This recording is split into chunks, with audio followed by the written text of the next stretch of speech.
Boo. Hi, Warframe. Your soul. Hello, Remrascal.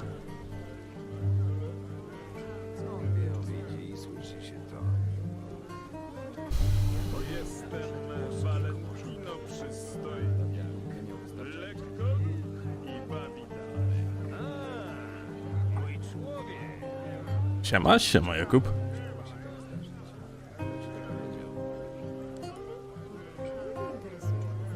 Employment hour stream. Yep. Do two-handed walkie today. Why? It's not bad. It's R2 like breaks it one, but 100 is just better. Two-handed walkie was actually pretty decent. Before they buffed 100. Why not? Because it's not really that interesting. Like previously the quirk was... I think I have an entire video about it, by the way. But not Wakizashi, but Winkedeya. Winkedeya actually is one of the names of all time. But yeah. Same moveset. It's just that there was no Ash of War behind the thing.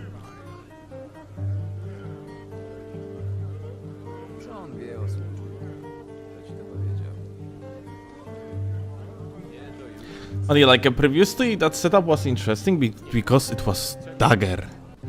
And daggers as a main weapon like were not really very good.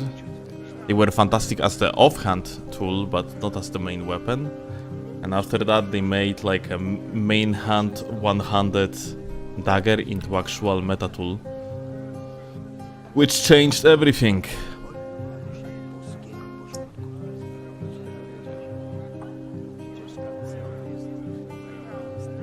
Yeah, Donut, I just realized something. Why you are not a mod? I thought this time you are a mod. How do you even give people a mod like this? Ah, because you were VIP! That's why! You... okay! Do you want to be a mod or VIP?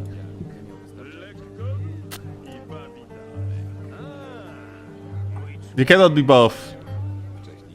Up to you? No, I don't care. I forgot that you cannot be both.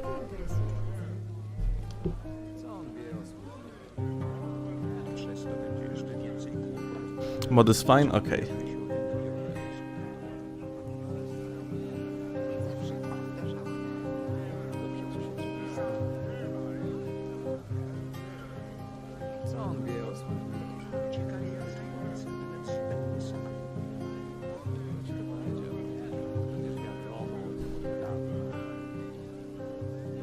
Ja, JPEG. Ja, Glawcza.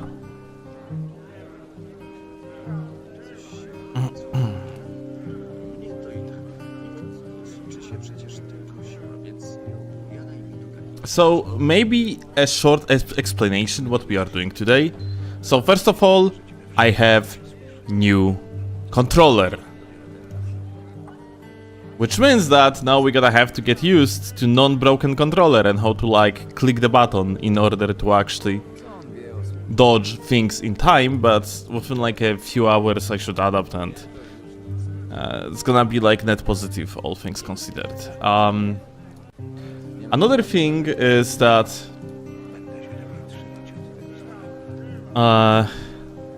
where is that video? So we got a Silvermont under our video. He finally, guys, he managed to finally find us. The big gamer finally found us and being upset about the thumbnail. Do you not find it shameless to put words into someone's mouth to farm content? I never claimed to be a PvP expert. Like, he's crying about this. Guys. Like... I guess this is truly without a doubt my attempt to put things into his mouth, isn't it? Like, I clearly one-to-one try to convince you this is exactly what he said, isn't it? Like, I swear to fucking God. Like...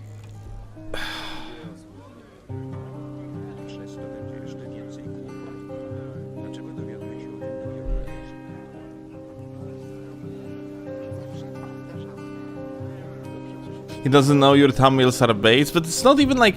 It's not even that. Like, it's just... It's literally his words, but... somewhat extrapolated, yeah? Like, he's the guy that said that, my dude, I had like hundreds of hours in PvP back in the years 2011, 2014, and was actually like correcting people that yes, he knows what he's talking about because he actually like spent like lots of time playing PvP like a fucking 14 years ago. So, it's not like it comes out of nowhere. But yeah, just like aesthetically pleasing looking thumbnail that indicates particular problem where, but it's not like his name is even used here. You got it, yeah? Like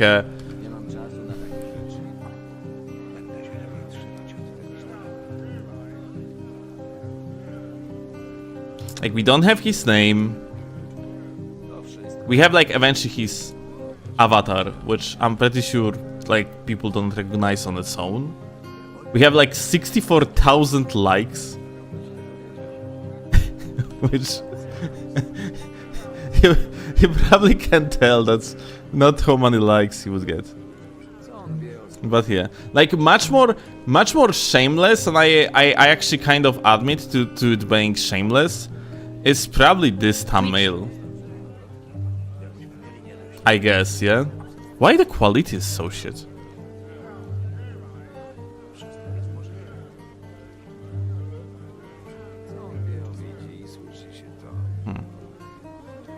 How do you open it?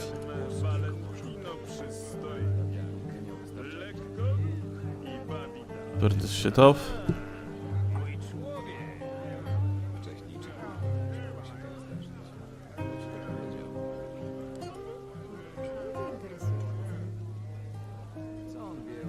But yeah. Actual Scrap 2014 got personally attacked, hell yeah. Markiplier on homepage, I see a man of culture. I actually do not watch this guy, but I got recommended a video of his where he like says his story. And holy shit, I didn't know like Markiplier like had actually... Markiplier had like kind of unfortunate life. Like everything I knew about the guy so far is he's just a very popular gaming content creator, like mostly matched because of his personality and that people like him, but it turns out the motherfucker was through things and I was like, wow, I didn't expect that. So yeah.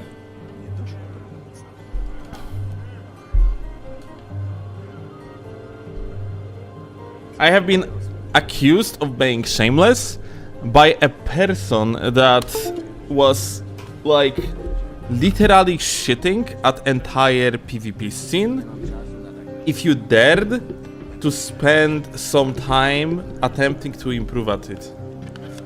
But you know, I guess like him being like such a shitter is okay because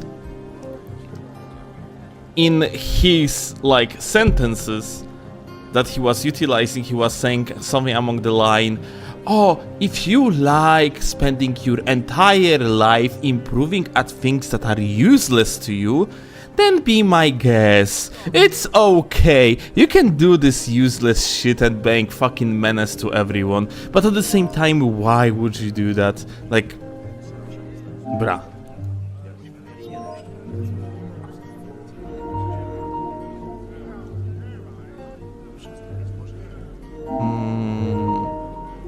has a new controller, so we have to assign shit a new actually.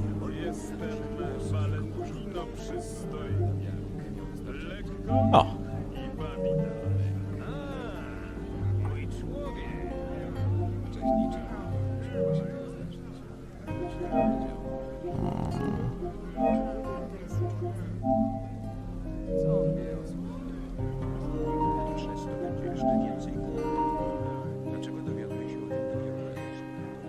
Good controller again? Yep. You didn't assemble the controller live on stream? No, Snake. That one is coming later this month, or at least I'm gonna buy the parts later this month. The controller they bought is a DualSense Edge controller. This one I didn't plan to assemble. I want to assemble like a normal PlayStation controller. That being said, I still didn't figure out how to do it in like efficient way. Oh, by the way, Peeve made a video explaining few things that he did, that he said in the previous video, and he also like explained how he makes his build. So I guess we're gonna do a reactionary content today.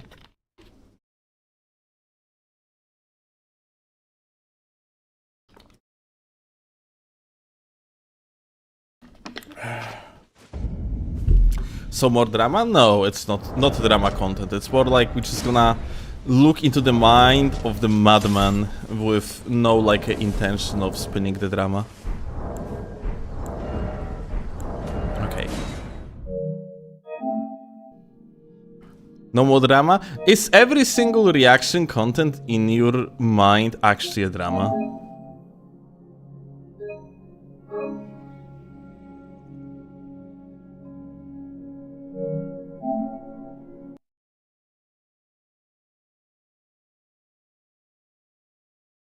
No, but it will turn into drama? Why?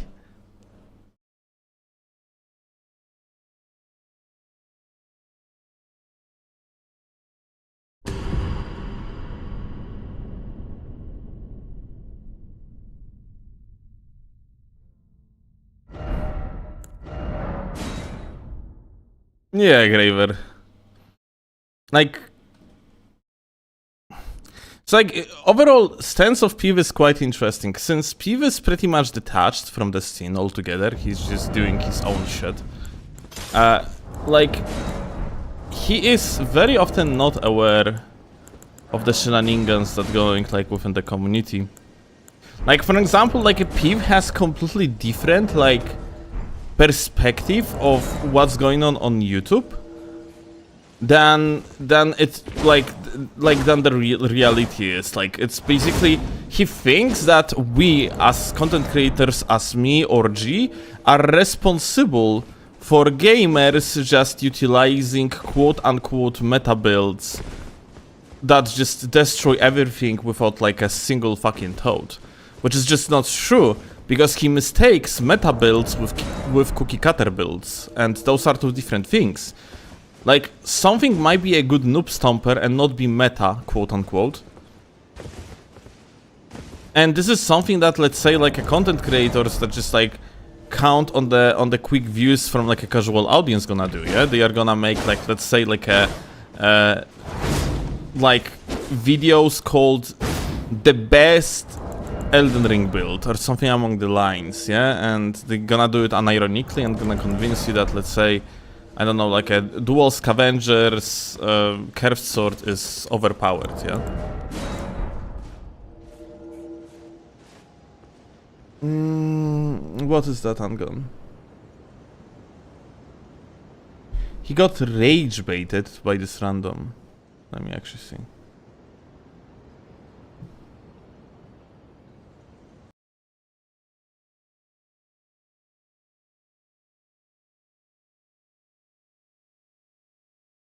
Quite entertaining to hear Peeve lecture us on PvP when the guy can barely R1 spam his way out of the Radan Kevin. Here's a thought, Peeve, you did irrelevant shit no one cares about. He will take our PvP as serious as we like for fun. Deal good. It's not rage bait. Jesus, we actually have to talk about it, because the amount of times I see people misuse a word rage bait is insane, dude. Like, you guys have fucking brain rot. TikTok ate your brains. Rage bait is a guy that like makes rage baiter is a guy that actually makes a video on TikTok, tells you that he's richer than you, prettier than you, and he's going to steal your girlfriend because he's that much fucking better person than you are. That's rage baiter. While looking like, well, basically dog shit, yeah? That's a rage baiter.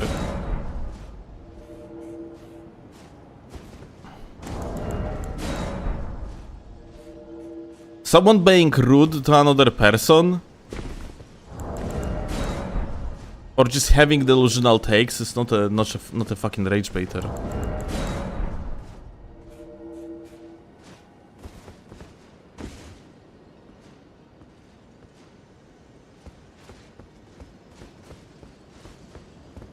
But the response says it's all. I didn't even read it.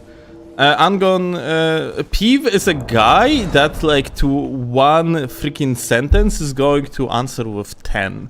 Like, he is a insane yapper. So, like, yeah. Pretty sure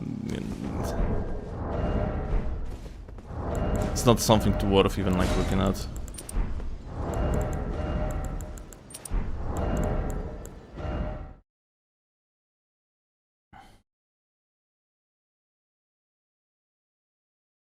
In case you're wondering, no, it's not me on an alt saying that. I didn't wonder. No. Didn't even went through my mind. Everything I have seen from you is how the goat himself, Silvermont, said that you are not taken seriously because you are mean in his comment section. Hi. Oh my god, look at him, it's Lil Bo. It's Lil... What's Lil Bo? Whoa. Whoa. Oh. Whoa. Ah.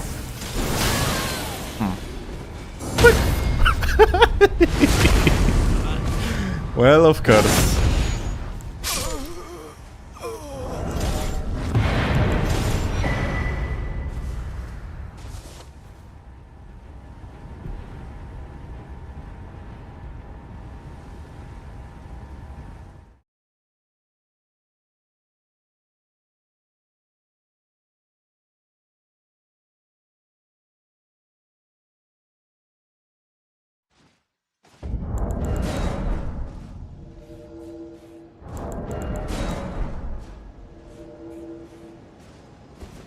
Next party, you should swap armor, please. I cannot do that. Oh no, wait, I can actually do that. Yeah, I have a setup. I can make the setup more like... It's gonna actually be less damage than swap to the dagger anyway, though.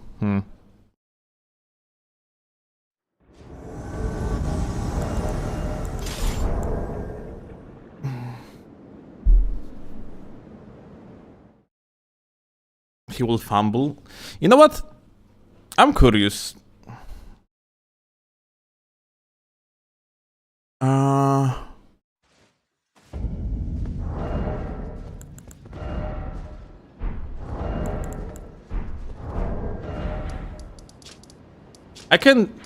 I have quite inefficient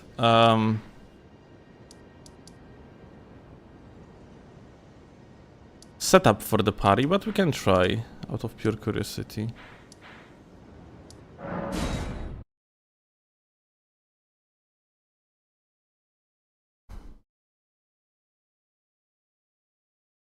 Let's see.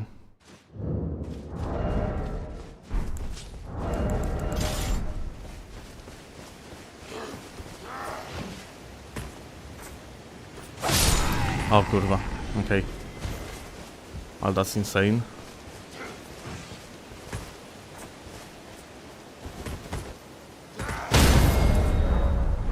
You have to move forward, okay.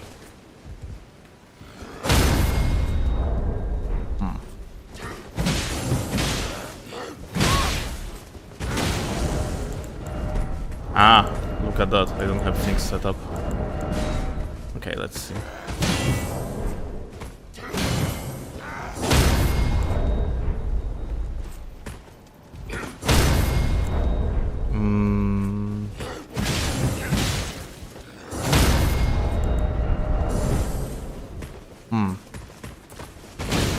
Wait.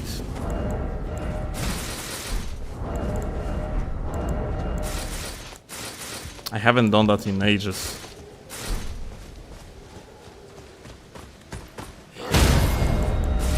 Oh, wow. Like, I actually swapped twice to the same shit.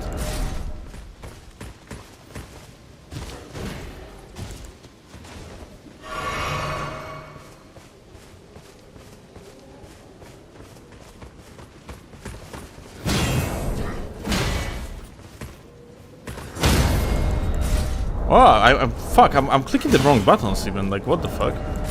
Completely don't fucking get it, like, how to do it anymore.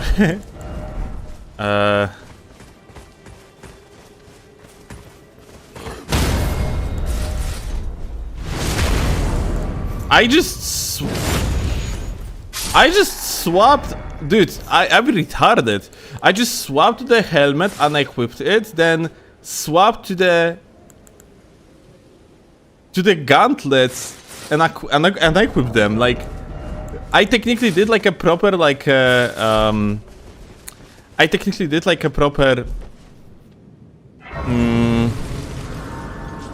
how that's called. Like, I clicked the proper buttons, it's just that not in correct order. Or not in the correct timings. Broskis, are we out of drama? Yeah, it seems like we're gonna be chilling.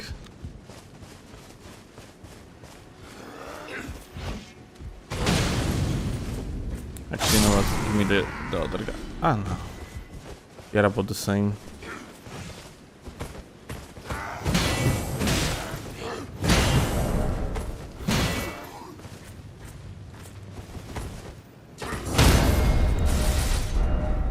Fuck,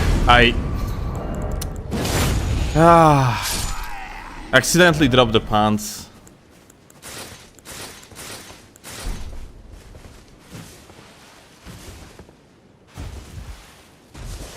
Well, it's pretty close.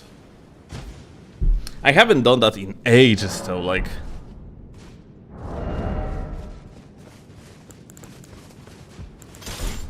I wonder what was the last full armor swap I have done. Oh.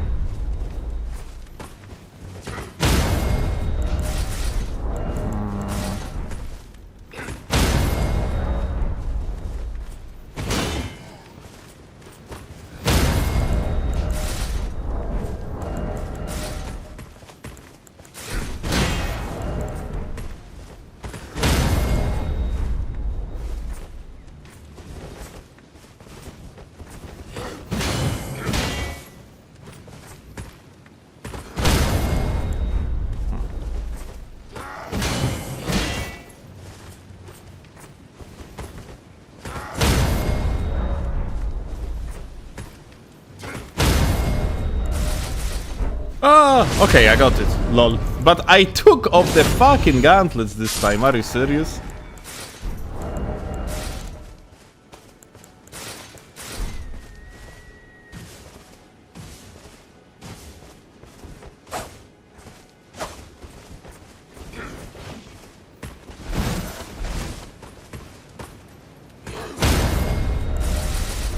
Okay, here we go.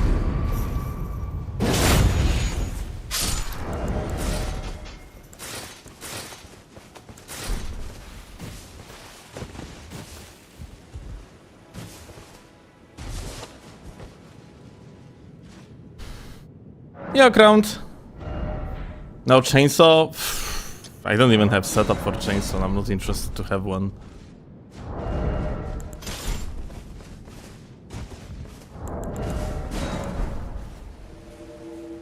Gaming skills are still not that rusty.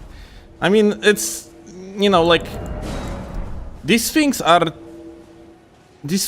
like kind of like coming back quite easily.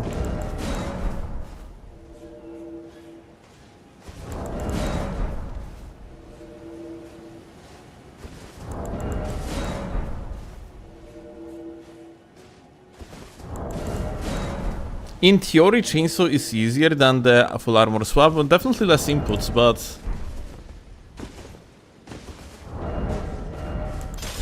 But they are like, you know, you have less time, yeah, to actually do these inputs.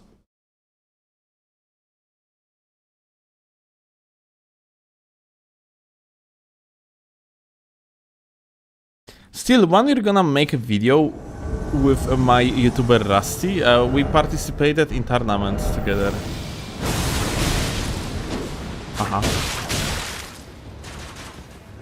Oh. So like, gamer, I'm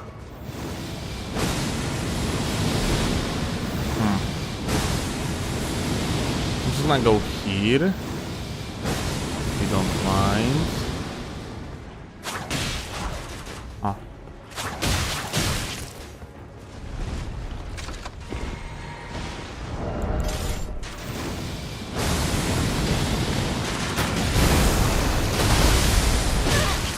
Lole.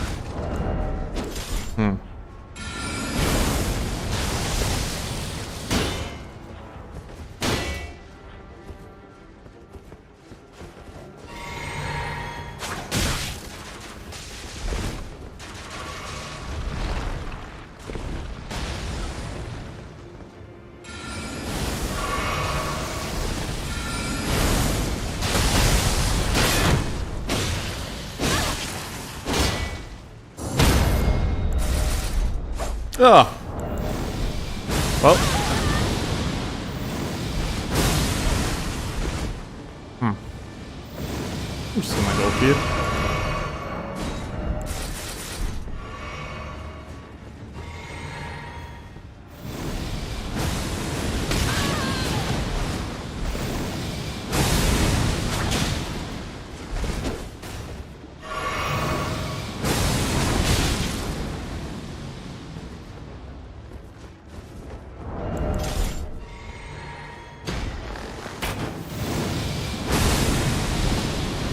The other guy is laggard like fucking 102. What the fuck is this?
Oh no! Ah. Dude, so close! Almost got the full armor swap. Ah.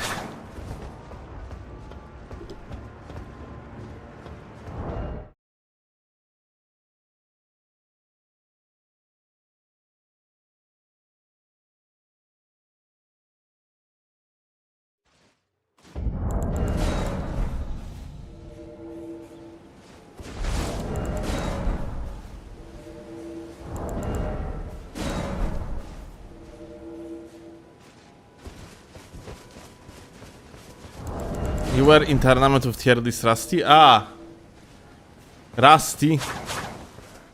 Kiki said Rusty? I thought like Kiki said Rust. In the meaning like Rust bucket. No, Rusty.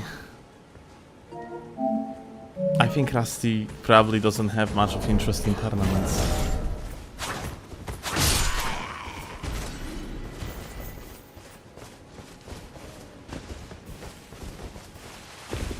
Have you watched last Dark Fantasy Swappa video? I don't know what is Dark Fantasy, but it doesn't sound like something I should be watching on the live stream.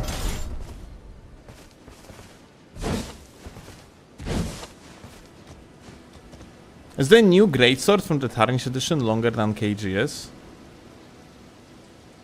I actually don't know. You were the one who inspired me to get into invasions. I'm sorry, my dude. I really didn't mean to. Like, if anything, my videos suggest you to not get into invasions, like, whatsoever. So, hey. For all the future unfortunate suffering that goes your way, I do apologize.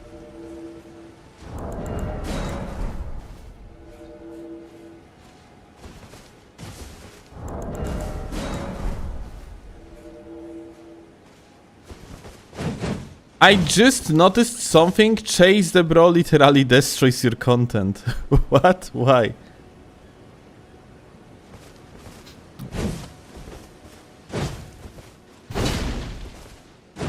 What does Chase do to destroy my content?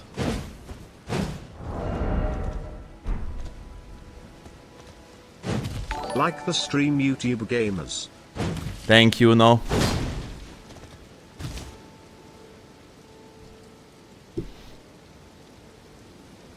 It would be nice if Chase would do anything outside of just sitting in his own bubble. Just doing videos, because yeah, Chase pretty much not interacting with the community almost at all.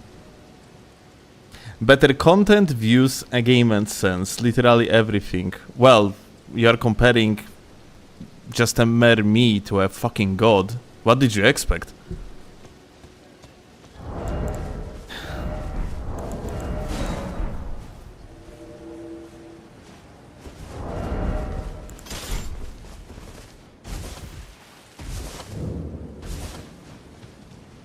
Yeah, you are shit. Well, if you compare me to the god, like, I cannot just say no to such argumentation. Like, I mean...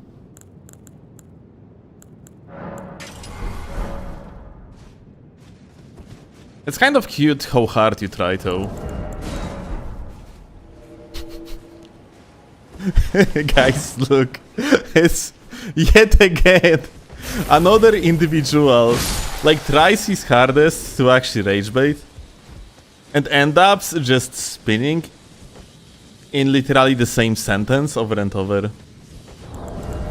Like, dude, how is that possible that you are even dogshit at the base rage bait? Like, it's such a basic shit, dude.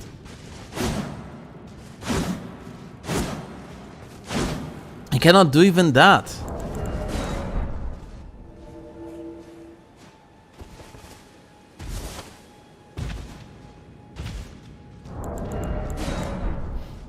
Learn English, 34 years old, getting $20 per day. How do you live, LMAO? Oh, pretty good. Pretty good. I have this flat that we are renting. I have a family home. That's, well, pretty decent, all things considered. It's probably gonna sell it soon. I have beautiful girlfriend. I do, like, for the living what I love. Yeah, my life is good. Thanks for asking. How about you, Patrick? Like, recently you got banned out of the chat for being terrible troll. Now you're coming back under different nickname, trying to do exactly the same in pretty much the same absolutely terrible way. So, hey.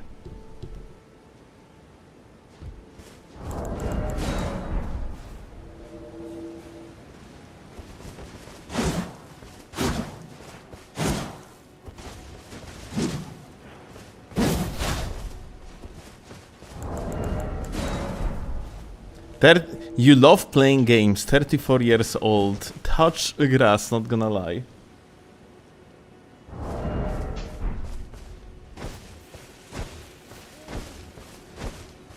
Like this?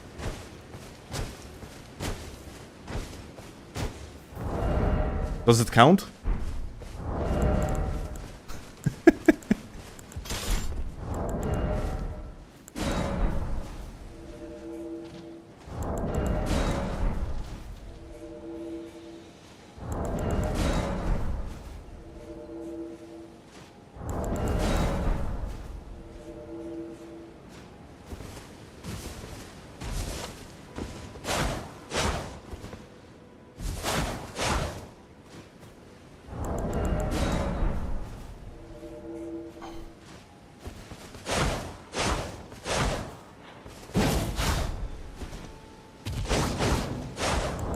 Kinda dead game today, not gonna lie. I remember when rage bait used to be creative. Well, but you see, like, creative rage bait usually comes from people that generally does that for the living, yeah? You have, like, straight up TikTokers doing the rage baits and actually, like, sell the courses after that or some shit. Like, just, you know, they do that for the sole purpose to promote something, yeah? And then you have a guy like this. Straight up bank, unemployed ban, nothing awaits him in his miserable life. So he just comes to random people's chats and acts like a fucking moron.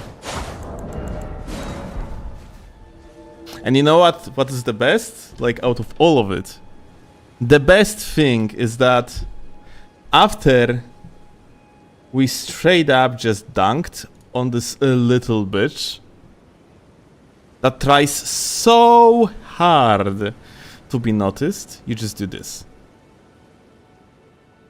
And his entire existence disappears. No one will remember this guy within the next 5 minutes because he's that irrelevant. Just beautiful. You just get him, you like get his name, you ban him. He's getting like removed from the chat altogether. And that's about it. He gonna come back on his ult sooner or later because he just cannot admit defeat. And we are going to make fun of him again, and then he's gonna get banned again. Like, Gamer is not aware that he is on the losing position no matter what. But he's big enough loser and doesn't have anything to do with his life to the point that he is actually gonna continue on being miserable fuck. Meanwhile, thank you, Cloudsless, for 5 gifted. I appreciate that, Gamer. That actually makes that $20 that the guy was talking about, so hey, thanks. Even more, like 25, dude. Holy shit.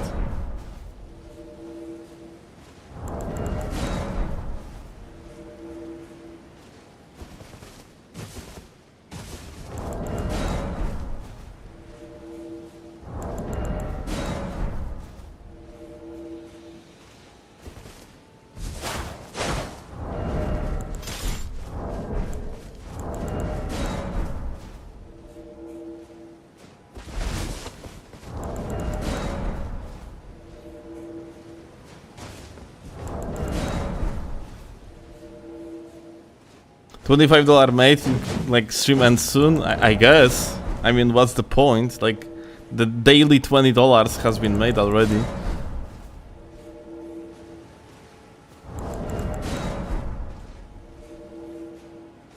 Does it count as drama or nah? Like, I don't think that this type of weakling actually would make for a good clickbait title, so no. Definitely not spinning like drama video out of it, if that's what you're asking for.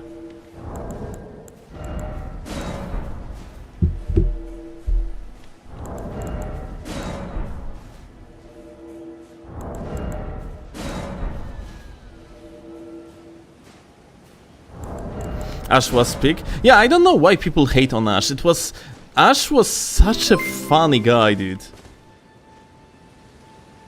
What the fuck, Clouds? Like, are you okay? Another 5 gifts? It's like $50, dude. Like, I am not going to have to stream for like 2 days now. Pog, thank you.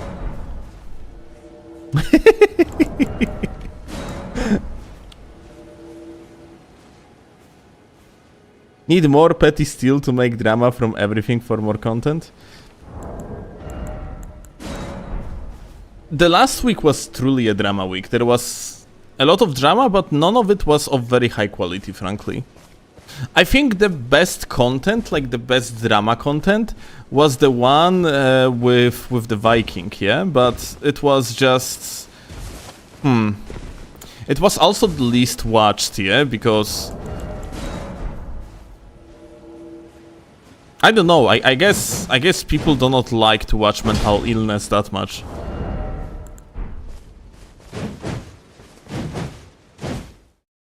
The other weakest, like when it comes to views, the least viewed content like would be also Ash, but Ash gave an opportunity on insane clickbait. What the fuck? Fuck Clouds? What's going on?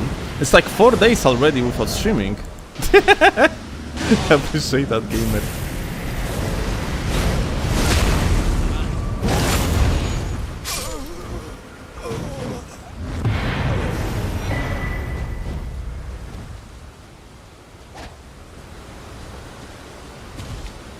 Just enjoy, appreciate that. Thank you, gamer.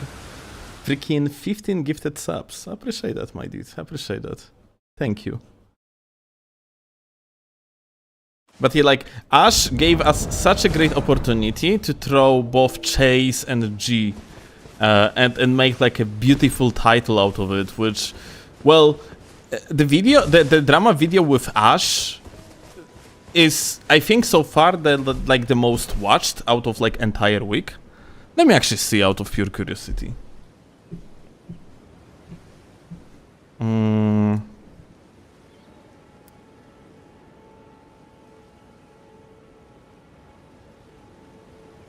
actually curious now.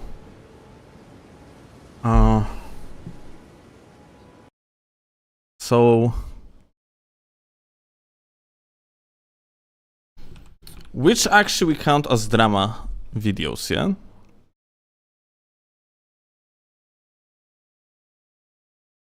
So, this is drama video, this is drama video, this is drama video, this is drama video, these are not drama videos.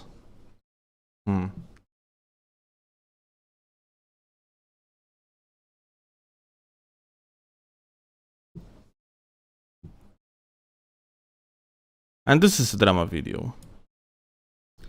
So, like, you know, for example, this video is a drama vibe type of video, but realistically, it's actually gameplay video.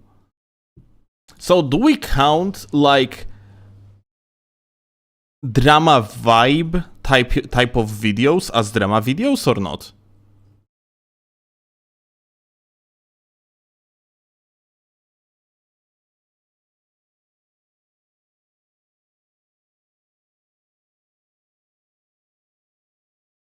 You just saw the video Elden Ring PvP Steelovsky exposed? I don't think so.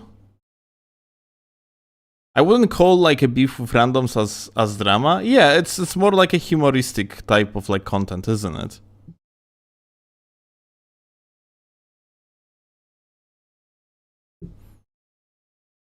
So like 1, 2, and 3, like these two, like...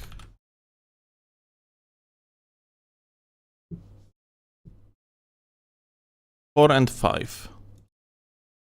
So like 5 videos out of 7 uploads in the previous week was a drama.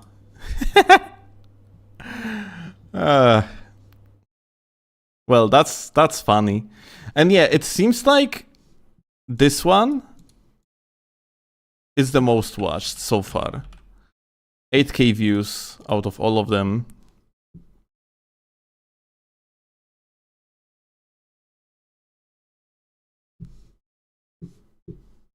Well, it's mostly, yeah, mostly because like content creators from my bubble are like kind of exposed there, yeah? Nomen omen exposed.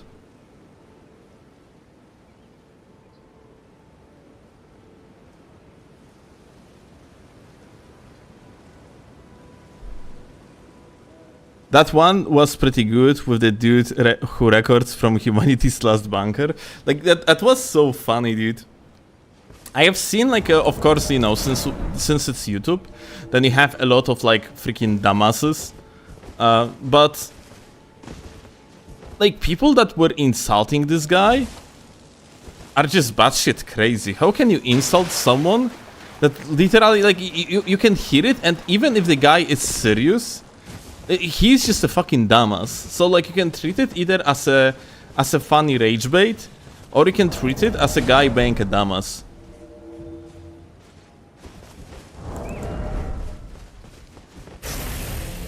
So like, why would you in the first place just insult the guy?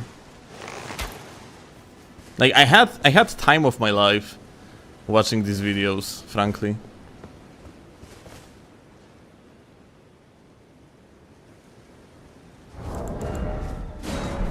Ash is 100% baiting? I don't think so, Rin. Like, seriously, people like consider everything rage bait nowadays. But like, in case of this guy, I'm pretty sure he kind of, you know, he is a dumbass at the end of the day. People give too much credit to people. Like, it's like, recently I see everyone saying that everything is a rage bait. Which leads me to... like, it leads me to thinking like that people give too much credit to others.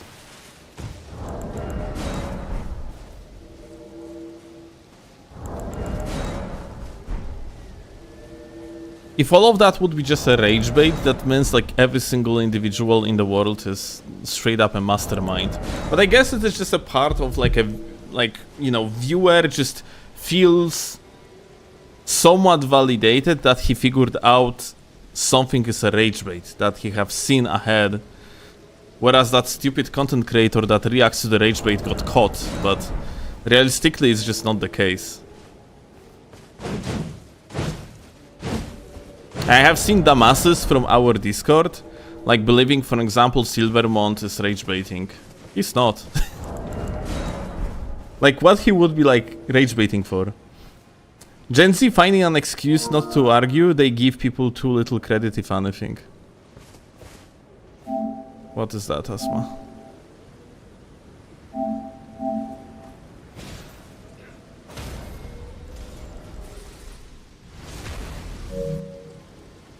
Yeah, I did it like 3 years ago, my dude. Very cool. No to 6. Because none of us actually managed to get 6. Like, I and Harseru, like, ended up doing 5 at best. You talk a lot, you Poland cheater. Oh my god, look! No, you are shit. Dude, this guy didn't even let me to, like, say anything back. It took the bro, like... straight up freaking like 5 seconds to cook an answer. Such a guy. Alright, you know what? We are in the invasion, so I'm gonna take that moment between another accounts he's about to make, so I can finish the invasion.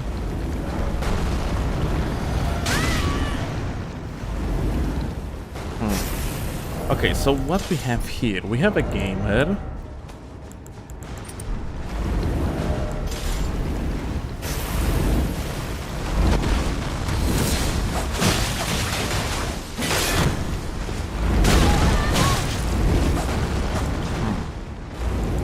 Alright, that's problematic, I would say.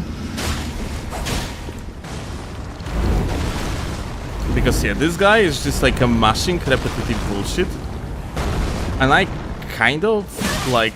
Oh. I kinda cannot really do anything about it now.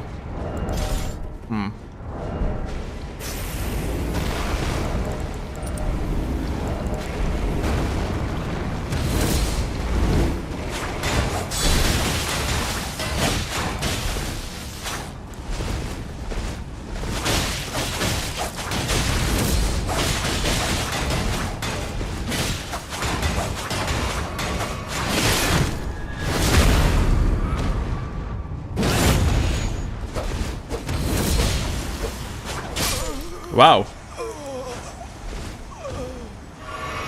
Good blocking, my dude.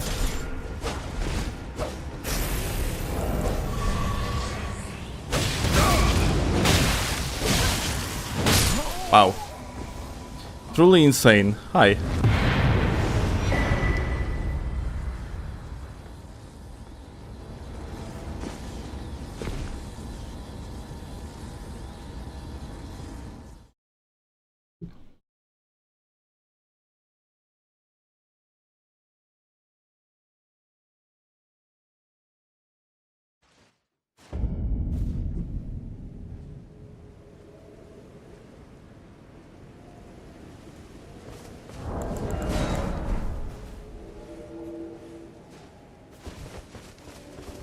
Verdigris guard boost feels bugged. Yeah, there might be something wrong with it. That's true.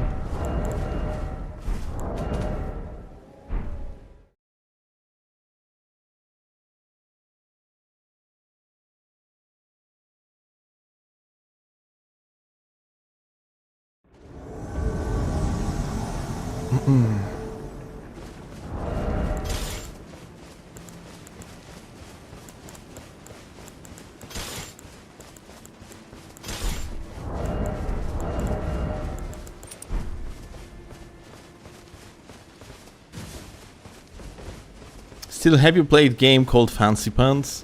Thank you for asking this fantastic question. I have seen you asking it since the last live stream, so my answer is yes, it was very good.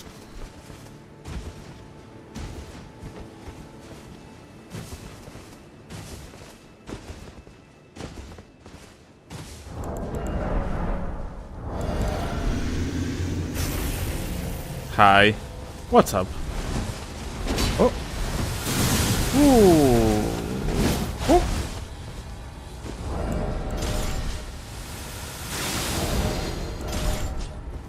Alright, my dude.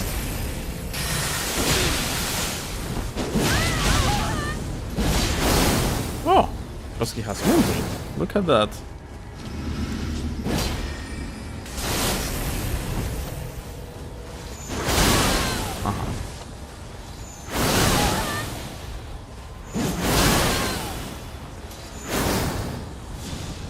I think Moonveil is like literally the only like katana that does things like this.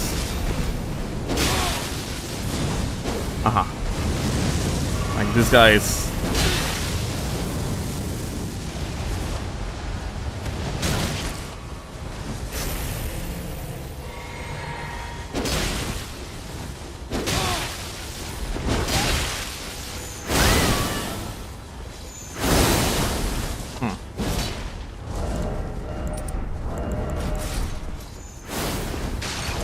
Interesting.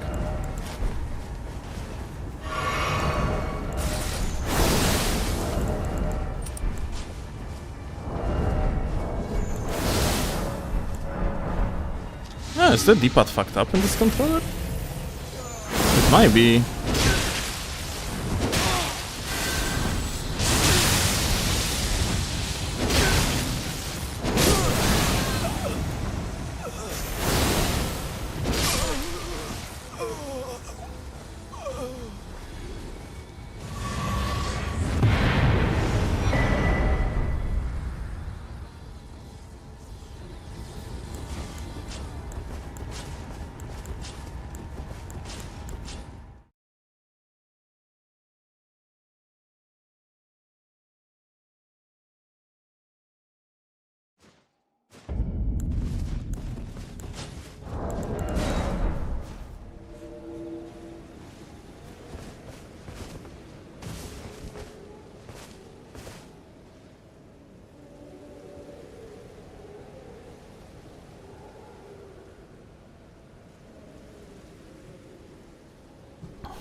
Ah, no, okay, John, I see the context now. Yeah, I remember this video. It's by the guy called Bidot or something. Yeah, this guy was basically winning like 1 in the 10 fights against me. Usually because I was just like messing around. He was apparently like, he had like a growing hatred towards me, because my first encounter against the guy was like him ganking in the first step, and I killed him and his 2 friends. Like, actually managed to get all of them solo. And the guy is apparently like, he attempted to play in the tournaments and so on, but he's like pretty fucking mid. And at some point he managed to get like a few wins in the Stormvale Castle when I leveled up to level 164 to play on the so-called competitive rule set, but I didn't have prepared swap or anything, so I was on the huge disadvantage. Still, these fights were like very equal, and like I basically like won most of them. Especially there was like his friend in there that basically didn't manage to win even once, and after that he was also shit-talking me. So, yeah. I mean, this is like that. It's...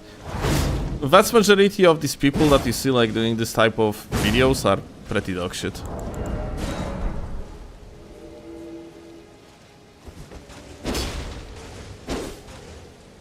Is Silvermont B-Dot's younger cousin? If he would be, then like don't get me wrong, like B-Dot is a neat competitive player, but it means that he's not a bad at the game at all. I'm just better.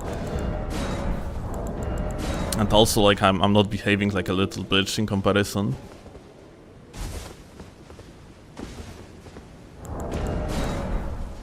It just, you know, it's... You have to essentially... It's just a matter of... even if you are, like, as rusty as me, you're still gonna be winning, like, most duels.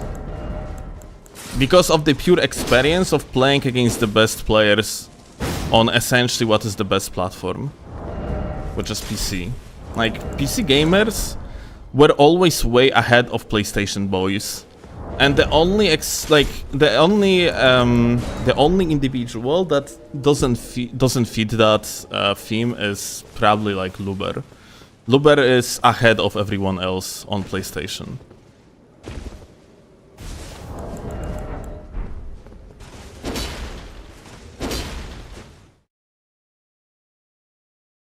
It stems from the fact that Luber, for some reason, just clicks with these games so incredibly well. Space versus Luber when? Didn't they fought? Like, didn't they have like a fight together? Like, didn't they have like a friendlies or something? Like, I heard they did. I don't know how it went. But yeah, like, Luber, for whatever reason, just prefers console environment.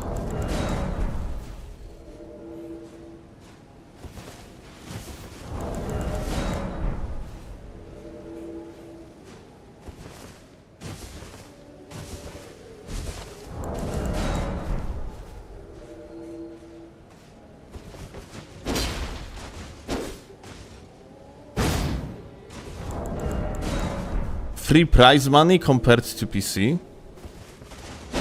But, Donut, one doesn't exclude another. Like, he could be playing on PlayStation, get like prize pools from the PlayStation, and then compete also on the PC and give a shot for even more prize of money from the tournaments, yeah? So, this argument doesn't make sense. It seems like just Luber doesn't really like playing on the PC. For this or whatever reason. Which is shame, because addition of Luber on PC would be definitely very fun to watch. And honestly though, like, addition of Luber on the PC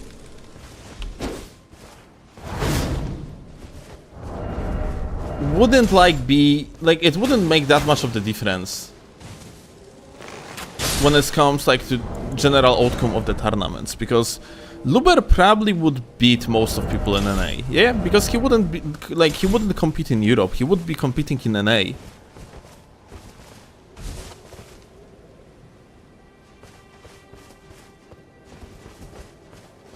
Why bother improving to now win less money versus harder players when you can just farm PSN tourneys when you don't need to play?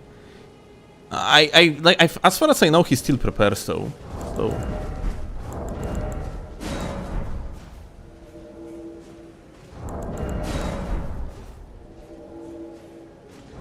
So it's not like he just doesn't prepare.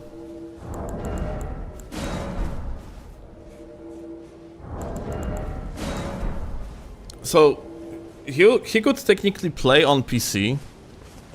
It would be win for him anyway, most likely, because like who is on in NA like that competing that can like give a hard time to Luber, like realistically?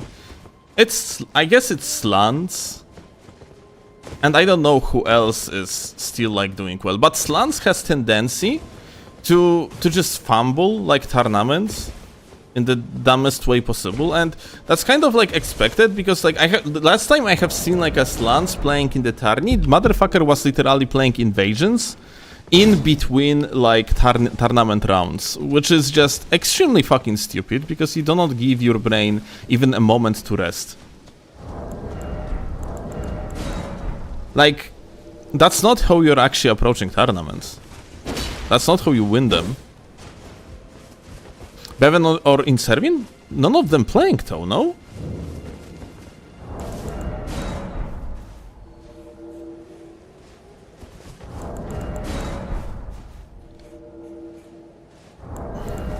I haven't seen Inservin in the tournaments for ages, same for Bevan. Just not as active as before, I see. Because yeah, like these two definitely like could without a doubt like compete. There is like this Xbox guy that recently won against Slants, yeah, in NA. But I haven't watched the tournament, so I don't know if the guy just actually is like good or Slants just fumbled like crazy.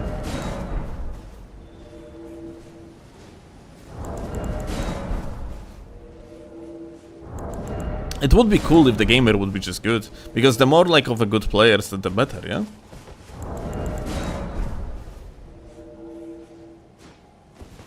Who is your all-time favorite waifu? Well, there is plenty if you think about it. I like a particular type of waifus that many people could consider as not that interesting in the first place, but I personally like them, like waifus with particular like characteristic traits. But I think the most favorite waifu of all time that I like the most is the only waifu.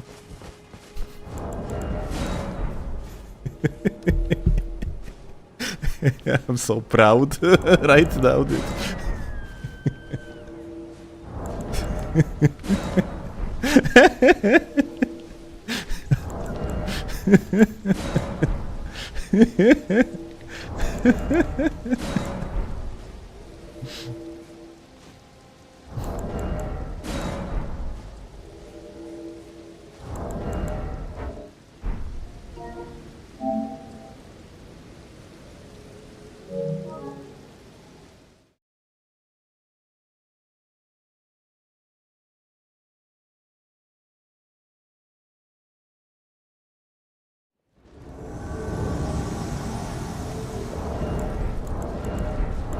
Ah.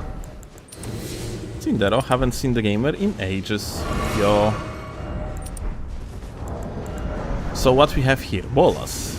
Huh. What we are playing against Bolas this?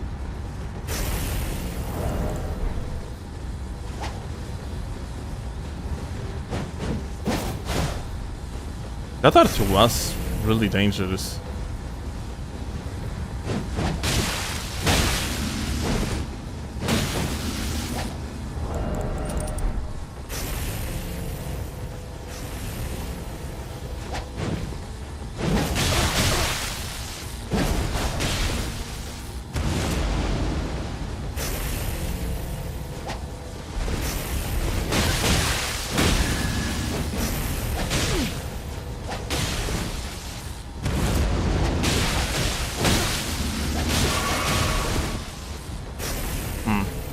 Do you think like he will be able to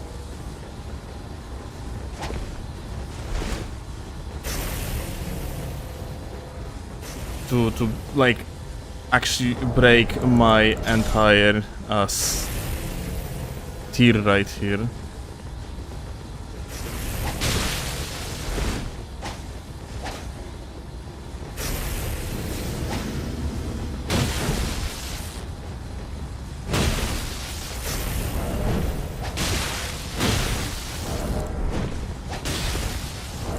Technically he can.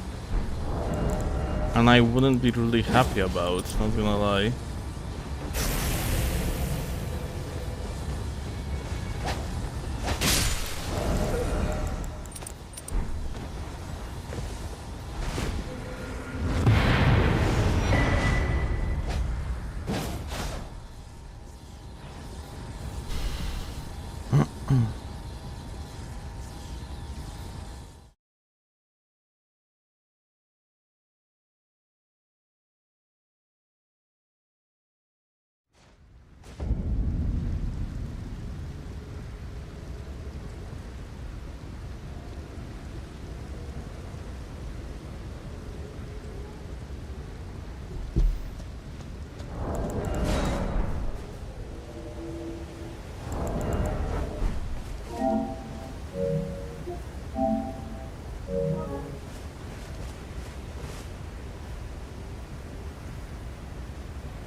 Oh.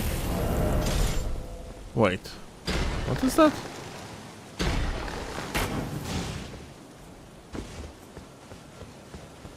It seems like we got gamers on the very top, yeah? So give me a second. Yeah, I think some dudes went on the tower later. Interesting.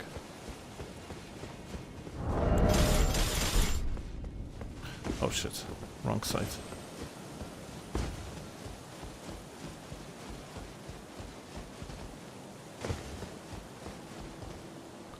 Ah, they are fighting the mini boss. Okay.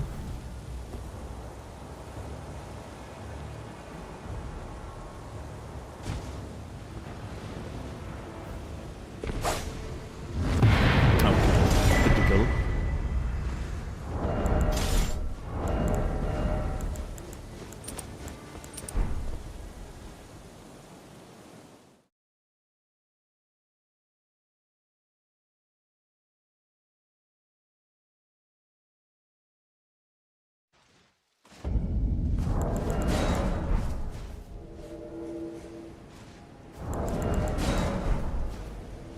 I started naturally with 100 souls. One day, only waifu showed up at his chat, and then I started watching his content too.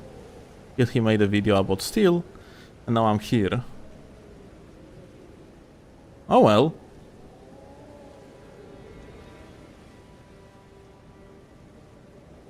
Still, I know that PlayStation is not famous for moddable games, but what are your thoughts on Seamless on PlayStation? From my perspective, it would be very bad.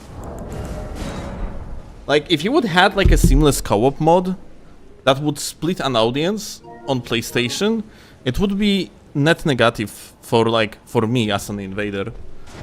Because seamless co-op doesn't have like better invading environment. When it comes like to the combat on its own, it has like a better netcode, it has better matchmaking. But like vanilla is just superior in practically every other aspect.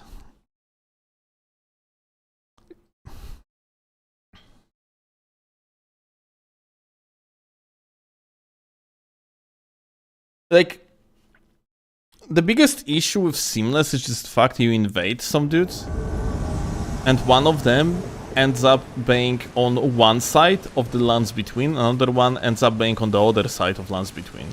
And they cannot like teleport to each other to help one another when the invasion happens. Like, this is the worst thing. Like, when Invader appears in the host's world, people should immediately get teleported to each other so they can fight together. It's not only has like a more fair matchmaking for the Invader, which is not exactly net positive. Because in Seamless Co-op, you are going to invade the highest level in the lobby. So let's say the host is level 30 and he asks his friend level 50 to carry him through the game, you are going to invade that level 50 with level 30 or 40. Like, it's basically you have one guy that is on your level and most likely not going to have like optimized setup at all, and the other guy is going to be like level 30 and gonna die in one hit.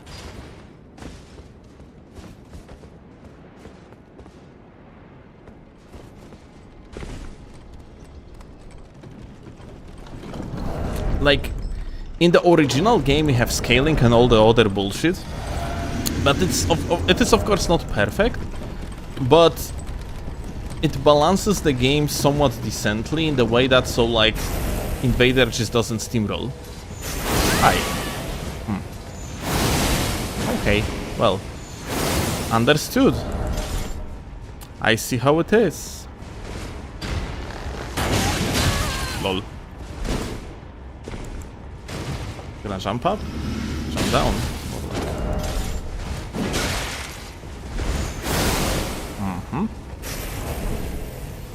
So, I think we are going to need a Gagsy here.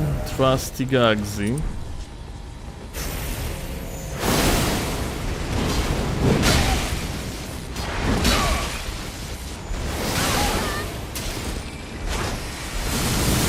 Okay, unfortunate.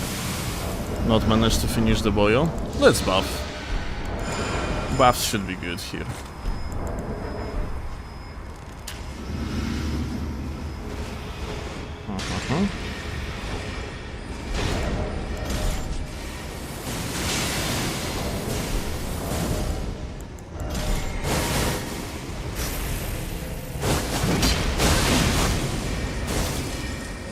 Is this guy actually locked on me? Yeah, he is. That's interesting. I thought he won't be.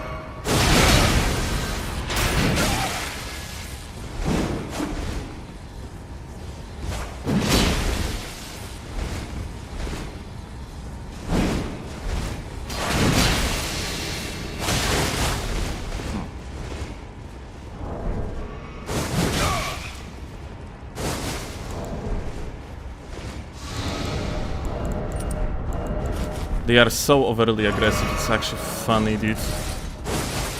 Because, like...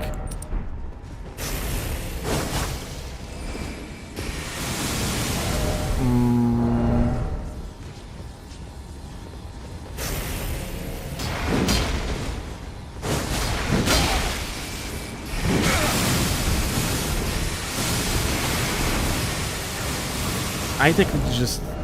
I have like a hard time like preparing fucking over this guy in the process. Alright.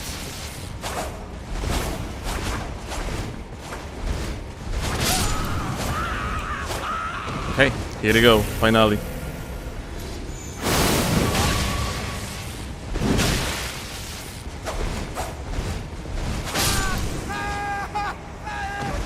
Nice.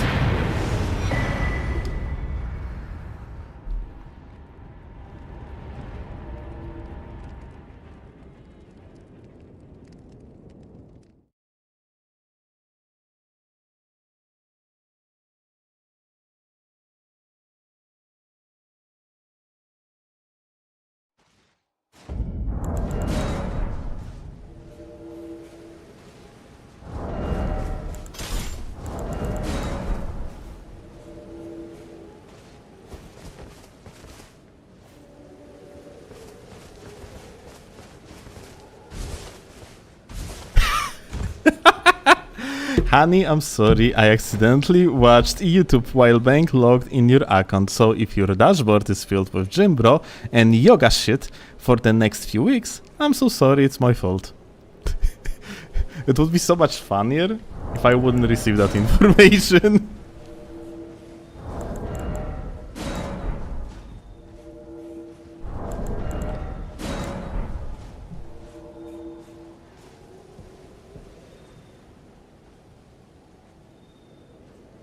Careful, he has a Reverse of Blood, the strongest weapon in the game. Yep.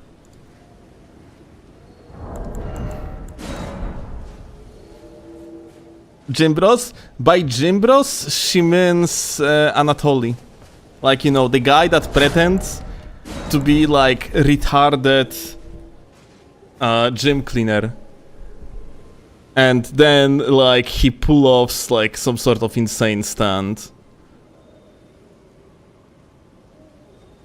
And also walks around with a mop that is like 30 something kilograms. That's... Try watching this gym, bro. Like, this is actually so sad that Claw is not a fan of the only important gym bro in the world. Kyriakos is just goated, what can I say?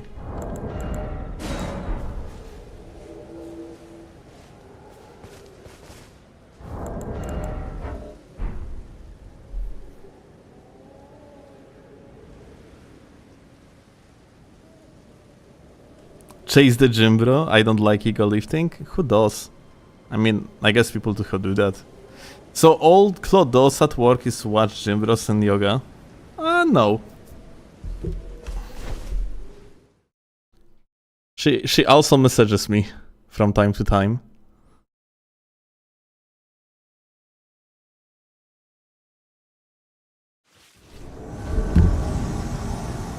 So there is more to it.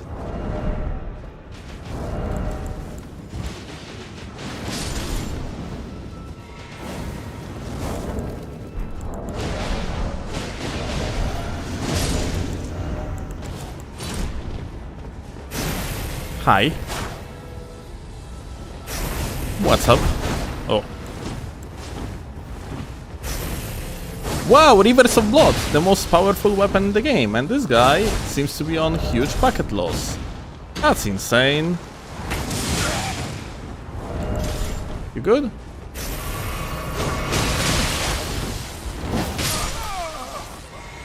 I guess you are not good because you are dead. What about you? Let's see. He walks up to us. 3, 2, 1. Well, the timing was right, but like...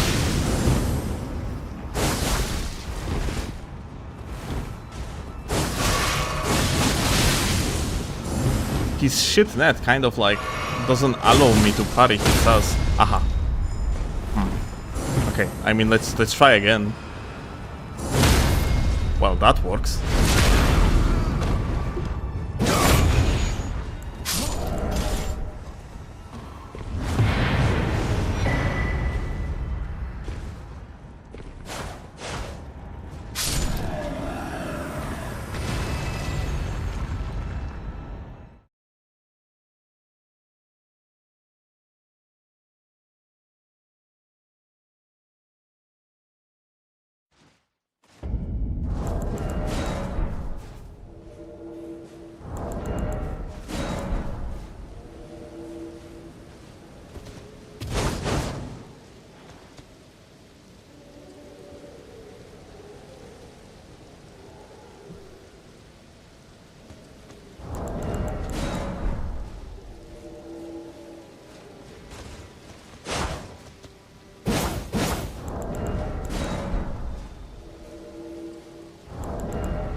Fuck is this copy pasta? From Steel IRL face, I feel Steel is mix. What? Why?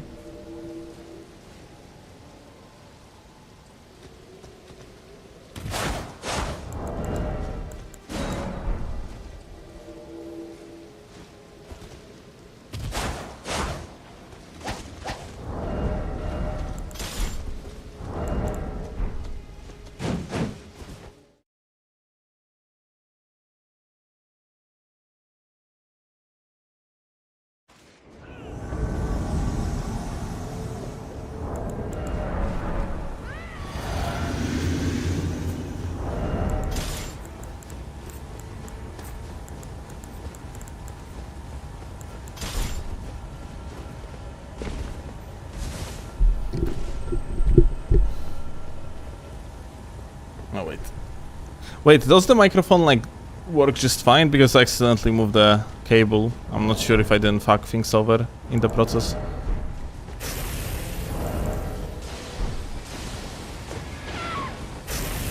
Hi. Oh. Insane.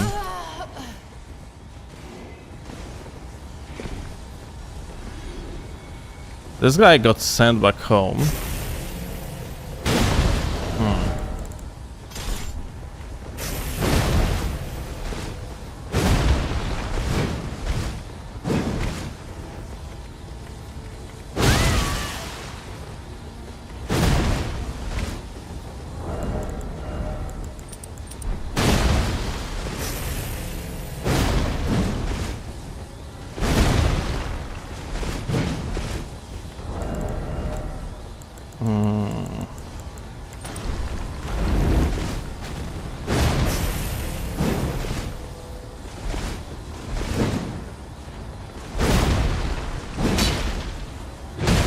Can someone explain to me how the fuck like this guy like manages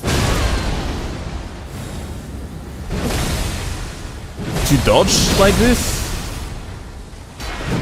It doesn't make fucking sense in the slightest. Like, it's like he would actually have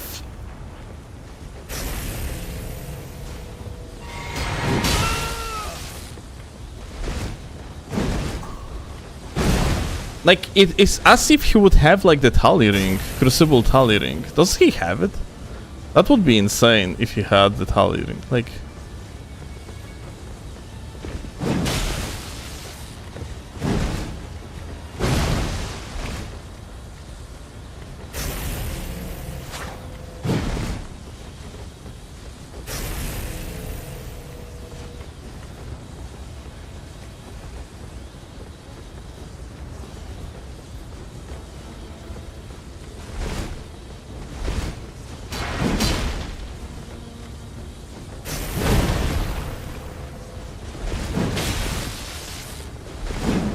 yeah, this is weird.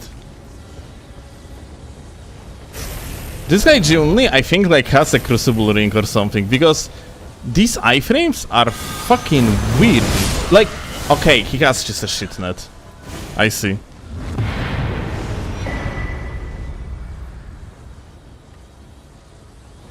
Bro is just playing on Wi-Fi. Like, constant fucking jitter. Have you seen, like, the registration? How long it actually took?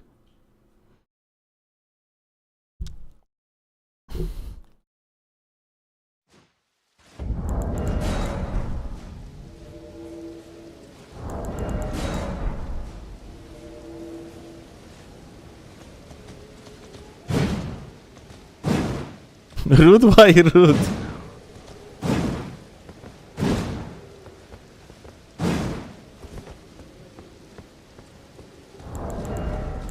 But yeah, he might be actually, I don't know. Yeah, like vast majority of these like roll catches that we attempted supposed to land. The fact they were not landing is weird. But like maybe I don't know, you gotta have to ask the guy if he uses like the tally or not, because if he doesn't use the tally, then like it's probably just it's probably just like the net issue.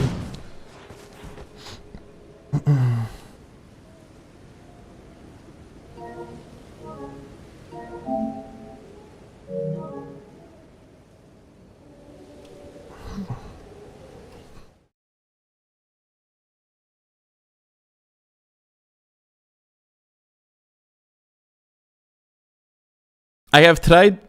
Have you tried PvP in Bloodborne? Yeah, on the release. It was pretty bad.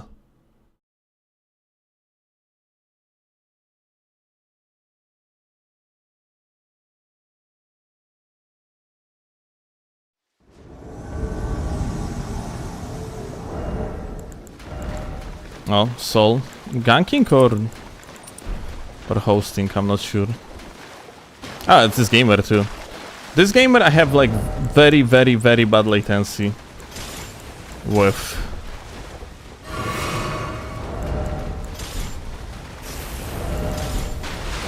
I need to prepare. Give me to this, give me to that. Okay.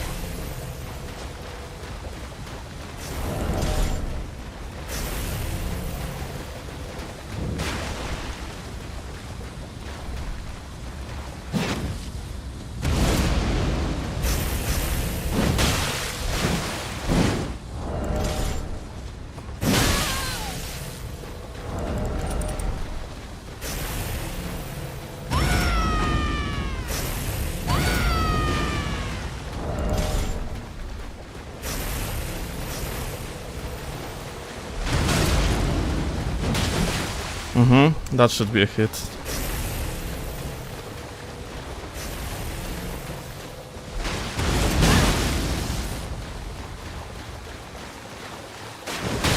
Ah.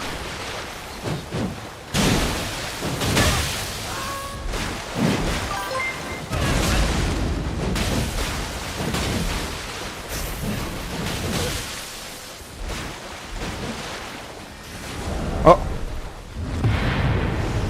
Well. GG, I guess. But yeah, this guy... It's been 15 months. Say you're proud of me. This guy I have to shit off net with.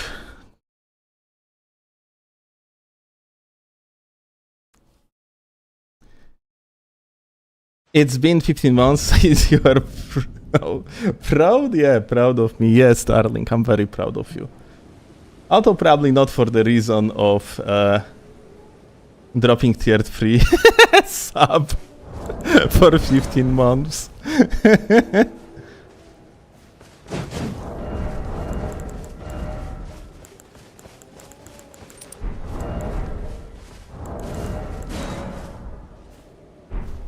You are paying for a sub anyway? Yes, I know.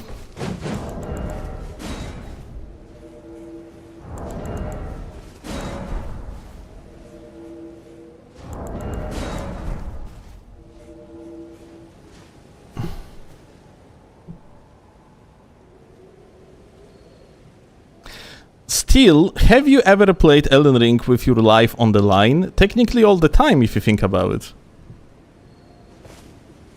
It's like... It's kind of like my main income.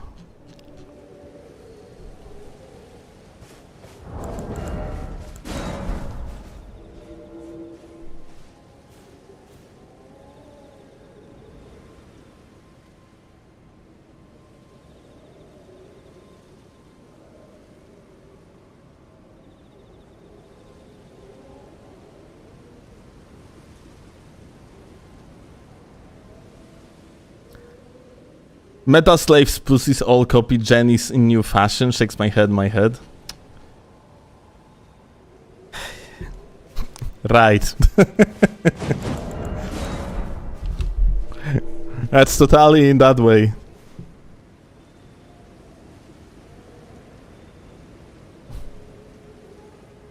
Limp Imp Lion Head though is like better meta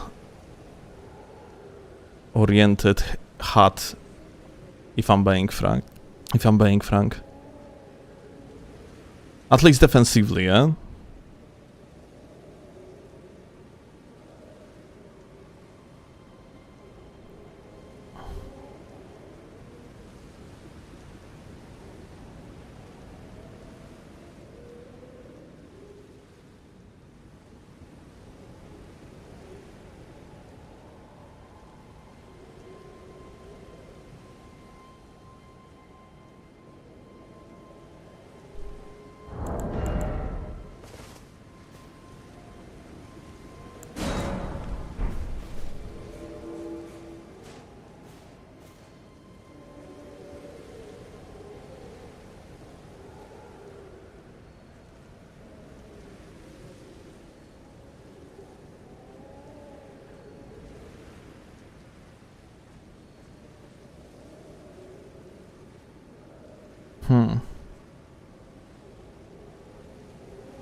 I'm looking through the chat. You mentioned that the very smart hater is back, but I don't see him. Most likely because chat is being filtered a little bit differently for me. Like, I mean, low quality messages are not even displayed neither on the stream nor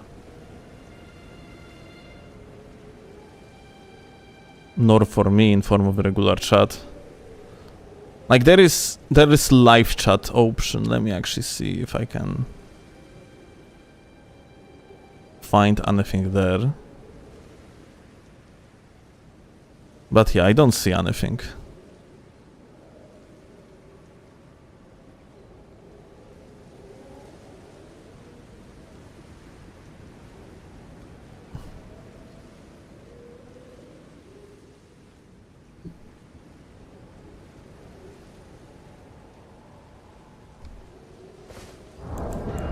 What's the girl version of Steel or Steelovsky? It would be just Steelovska, if we are like following the way how Slavic names for females are constructed.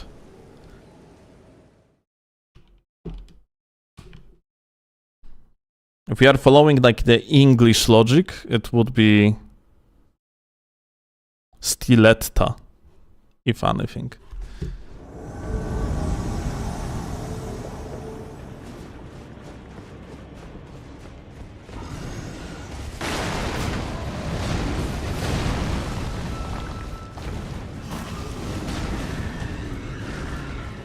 Or Stilessa, yeah? Stilerina?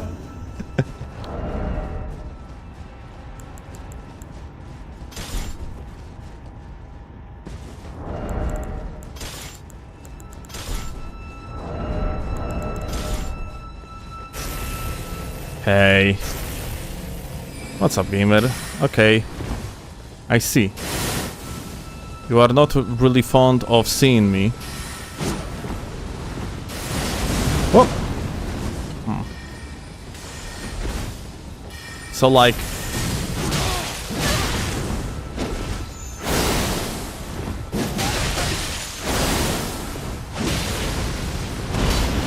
Oh, I killed the boyo. And parried this one too. Unfortunate.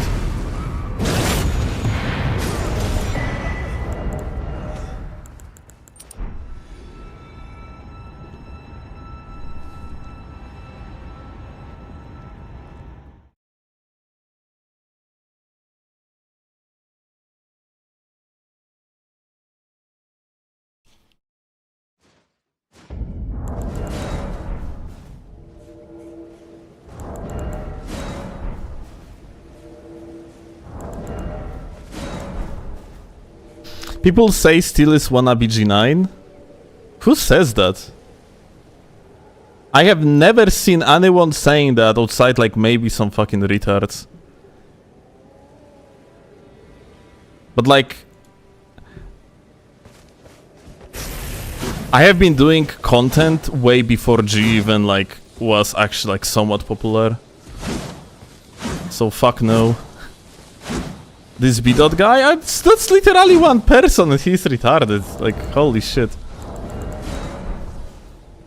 Yeah, like, I and G are both like a tryhards and our content is very similar, but we have completely different logic of the gameplay. I don't see anything similar on yours and G9's gameplay. Yep. We are very different players, like, fundamentally.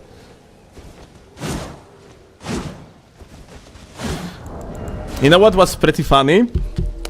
I stumbled upon a clip of mine from 2015 where I call a ganker a shitter.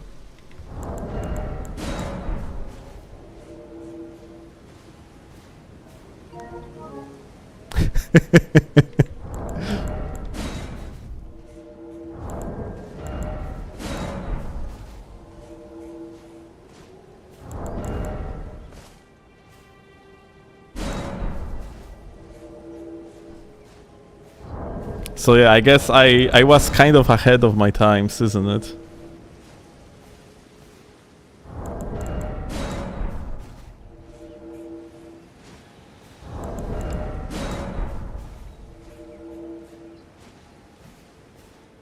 Show clip or it didn't happen? Sure. Let's see.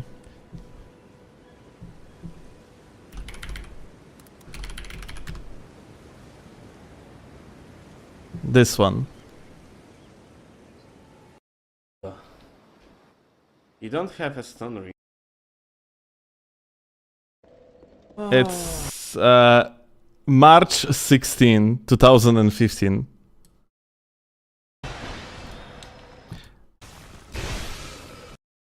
And I think it was somewhere here.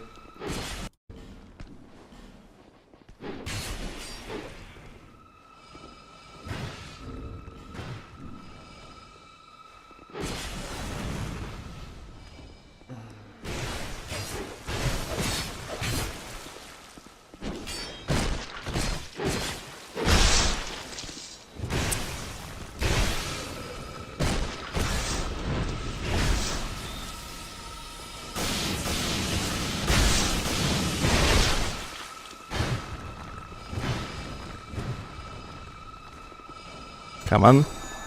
What? There was no sound or no animation. Oh my god. Well, 2015 accent hits different, I guess. This game is just... This game literally trolling me. Yep. That just... Oh my god. So fucking checky and stupid. Checky means cheeky, just in case. I can translate.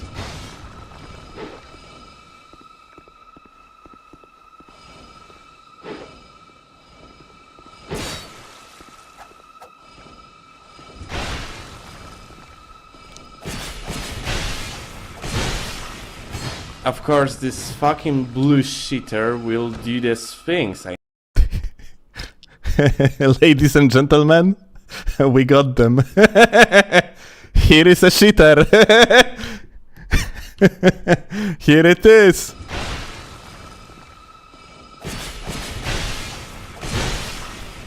Of course, this fucking blue shitter. Yep. Yep. Yep.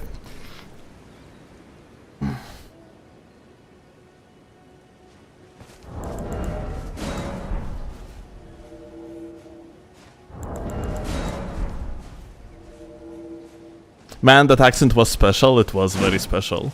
Like, you have to understand, I have learned speaking English by simply streaming and interacting with chat.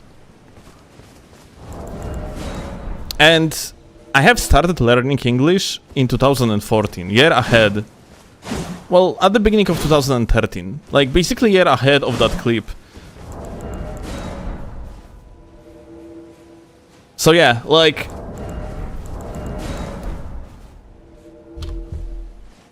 If you don't have someone to show you how to properly pronounce particular words, then you ultimately just going to inherently fuck yourself. Probably for the rest of your life when it comes like to proper pronunciations and so on and so forth. There are like, even till today, there are like particular words that I pronounce that I slowly evolve into correct pronunciation from like what is I would consider my own pronunciation, yeah? Because yeah, like I never had like really anyone that could just tell me how to properly pronounce particular words.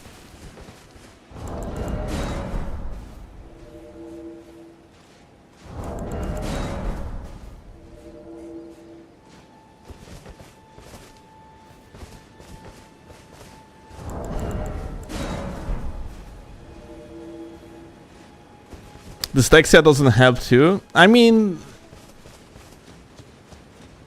I don't know. Like dyslexia mostly doesn't help like with reading, but I'm not sure if that affects like.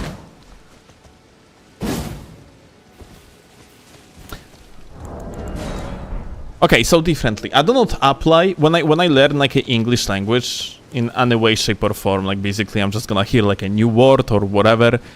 Or like I'm gonna read it in the book, or I don't know, like, well, book is far-fetched. Let's be honest. If I'm going to read like a new word, pretty much anywhere, I do not really give too much thought when it comes like to the logic of like how things being pronounced in English. I just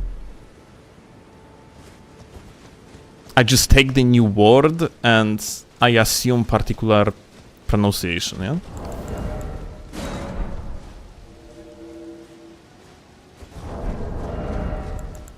Like, there is not much of the thought process because, in the first place, I do not have foundations of English like you would have as if you would learn the language at school, yeah?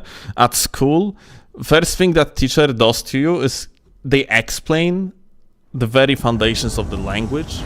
How like particular like parts of the language functions, like when something is pronounced in this way or another way, what are like straight up rules behind the language. I don't know the rules. I speak English purely by feel. which I guess is kind of interesting to the person that listens to me, because I'm just gonna be speaking differently than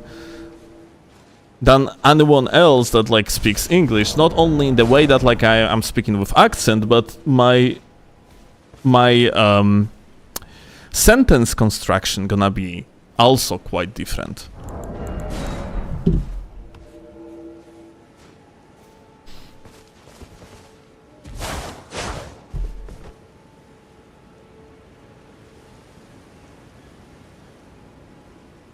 My mom teaches English and she says it's retarded that books explain grammar in detail when it doesn't really matter in conversations.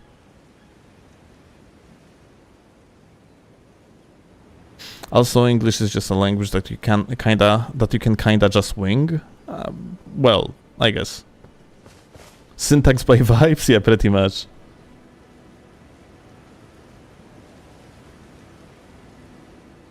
English is just a mismatch of German, Latin, French, Greek, and some Celtic. I mean, honestly, that's every language in the world that nowadays is being used. Yeah, like.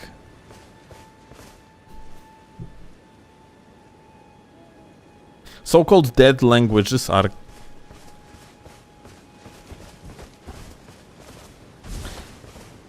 You are 30 years old. You should be playing with your family, not video games. Thank you, Salem. Appreciate your concerns.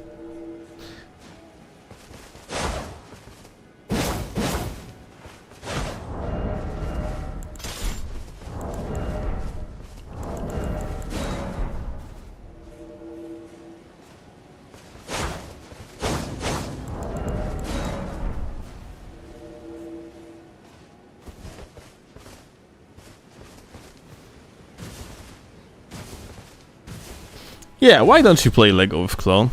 Right.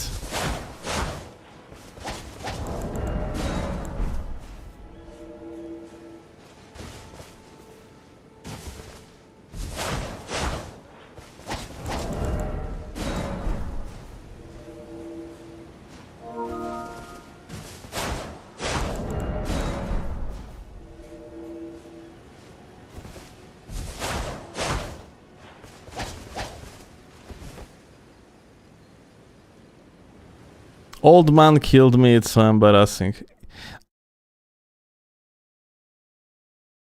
I don't know who you are, if I'm being honest. Something rings the bell. Like maybe there was a video with you or something, but I frankly don't even remember who you are, my dude, I'm sorry.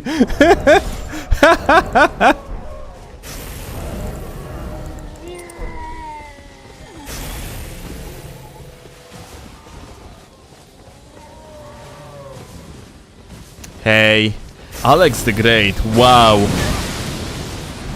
Shouldn't you be like conquering the world or something instead of patrolling?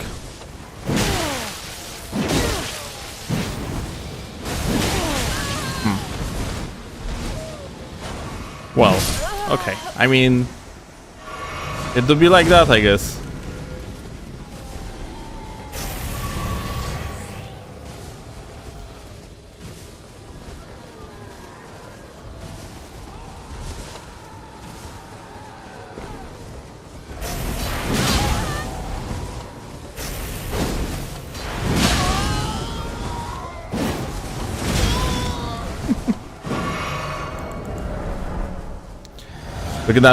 We're gonna be a party support for the gamer.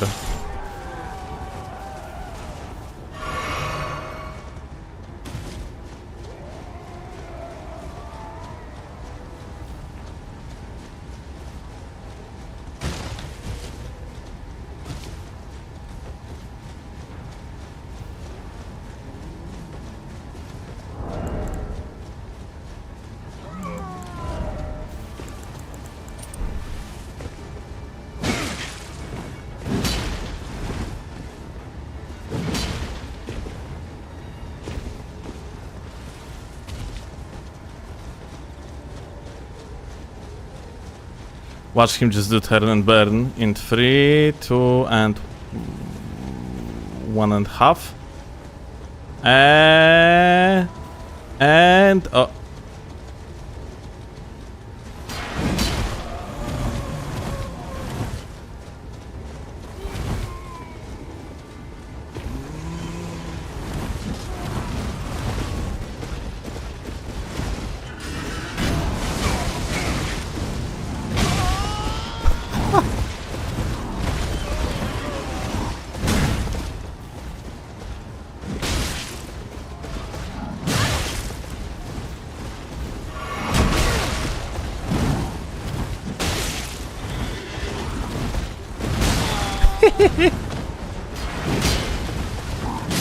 Uh-oh. Unfortunate. GG. Giga ganked.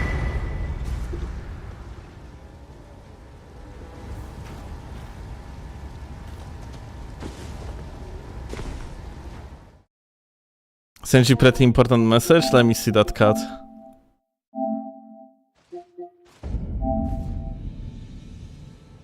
Yep. It looks like fucking Seal, dude. Like, tell me it doesn't look like fucking Seal. It's not a cat, it's a seal.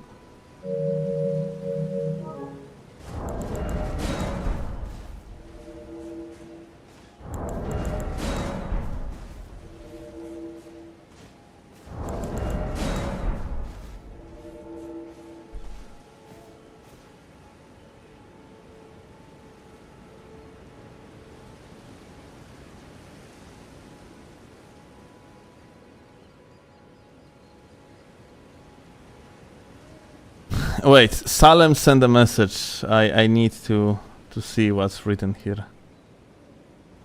I bet it's extremely fucking important.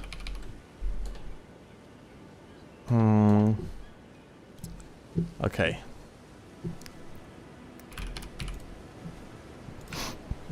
Translate Arabic.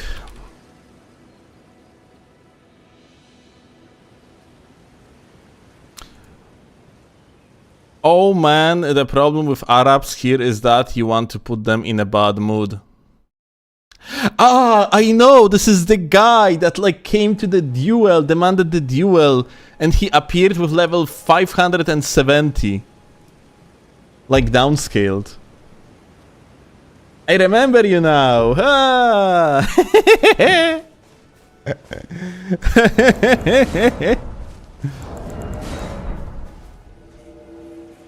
But it's, you know what's actually that's kind of crazy that recently we see a lot of insults related to my age, and that's kind of like, I guess it's just appears from, there's probably just like some sort of the Discord of people that really dislike me, and they kind of like take in turns on being like profoundly retarded in chat, because like the average age of my viewer is around 30s, so.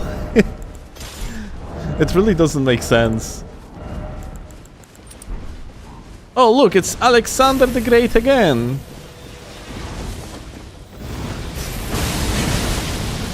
Patron?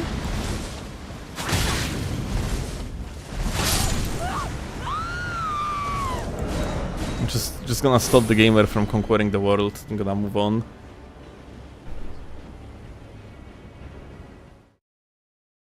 Not 13, 30. 30. 3-0.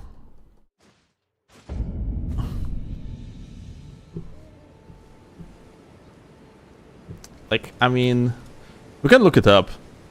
So, on YouTube, if we're actually gonna go to the analytics, gonna go to the and into the audience tab.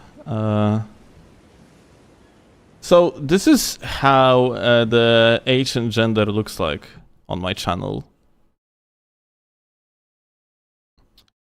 We have like quite a dominance of males, and 50% of the audience is between 25 and 34 years old. That's basically the dominant audience. People that are like below 18 years old are 2.5%.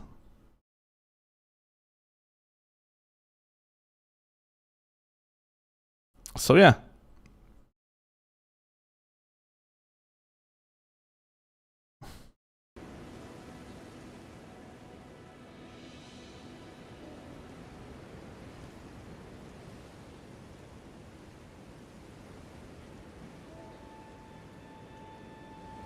YouTube might be skewed upwards since a lot of people that are adults now created their accounts 15 years ago with higher age. That's possibility. I don't think that average user has like the same account for like 15 years though.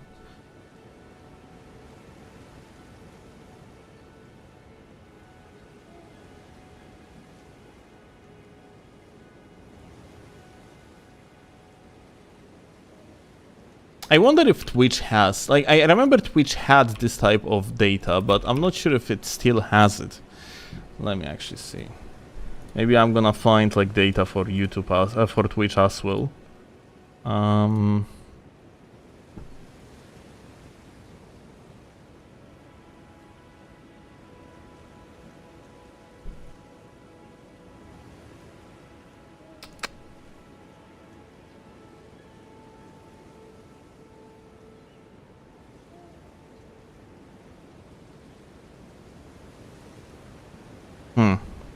Okay, so I didn't exactly find age of people that watch the live streams.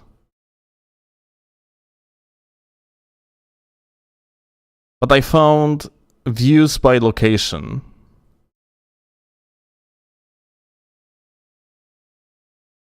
Which is quite interesting because look, like United States is only it's only 30%. I can tell you that average streamer most of the time has around 50%, 55% of the traffic from the US. US is very dominant on Twitch, but not in our case. I assume maybe it's related to accent, but yeah. Not that many people actually watch from US at the end of the day. Lots of people from Russia, Germany, Poland, UK. Some from Canada, Italy, France.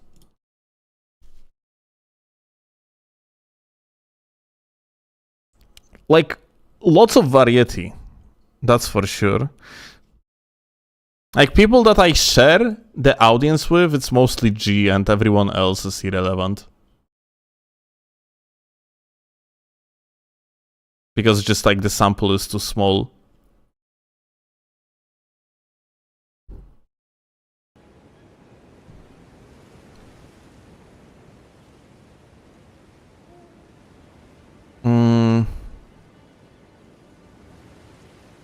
It was last 30 days though, just to make things clear. Not like not the lifetime thing.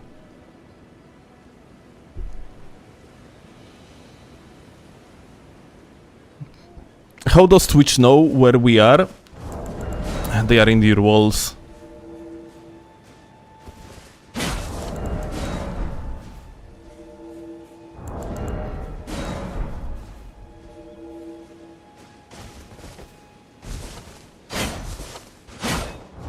What you mean no drama? Well, we're gonna have to rest from time to time. We cannot do drama all the time.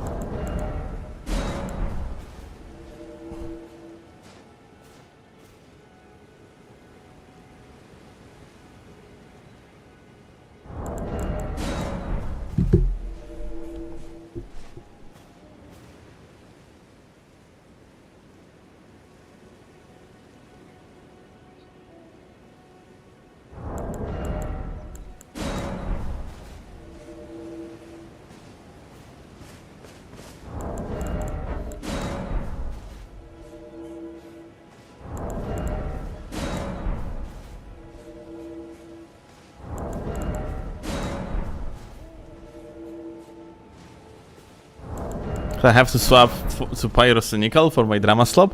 We're gonna be watching Peeve's video today. I don't believe there is gonna be drama out of it, but I think it's gonna be interesting react. I'm probably gonna drop it on YouTube today as well.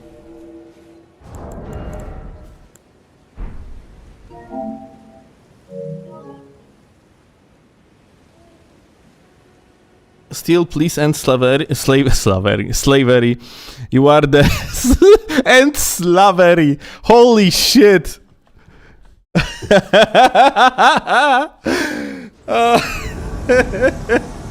And slavery is one of the quotes of all time.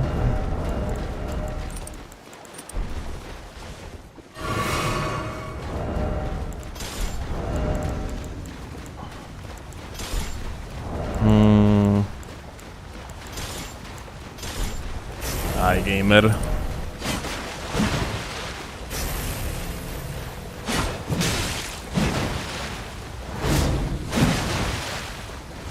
Interesting that he goes for the piercing fang.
You say that the sword lance is a beautiful weapon to 3v1 with or like 1v3 with. I actually disagree with it being like very good weapon in 1 versus X situations. Just because in order to actually properly like utilize it, you need to, after all, just spend a lot of time being in one place. To trim them down, like remove a weak link. Yeah, but I don't think that's good for it, frankly. I kind of disagree on that. Like, it's only good in case if you can separate one of them. Like, I think Gags is just much better tool, all things considered.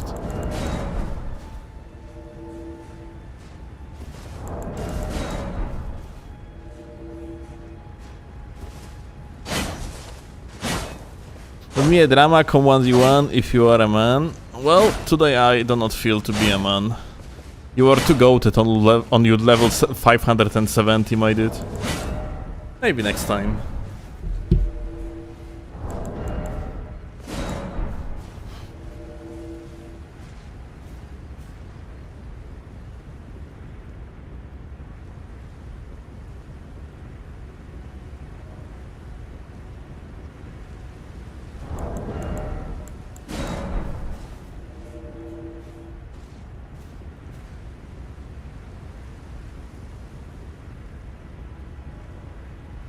Even I'm scared of him, so don't be ashamed still. It's his aura. Yeah, I know. Like...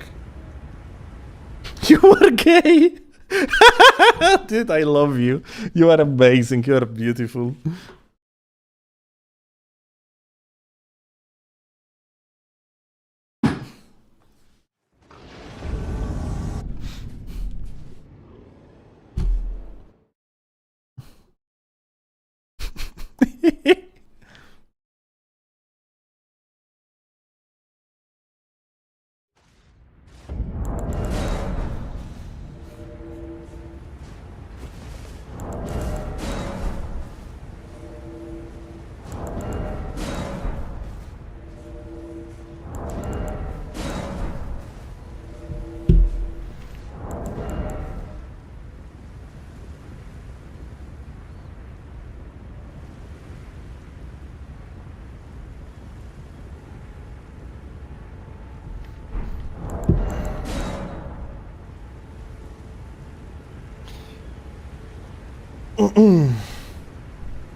Free content for the viewers, so he's doing a great job.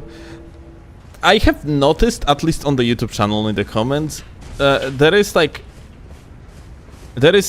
at least a little bit of drama fatigue, frankly. So I guess like no drama is a good thing. Clog is back, be right back.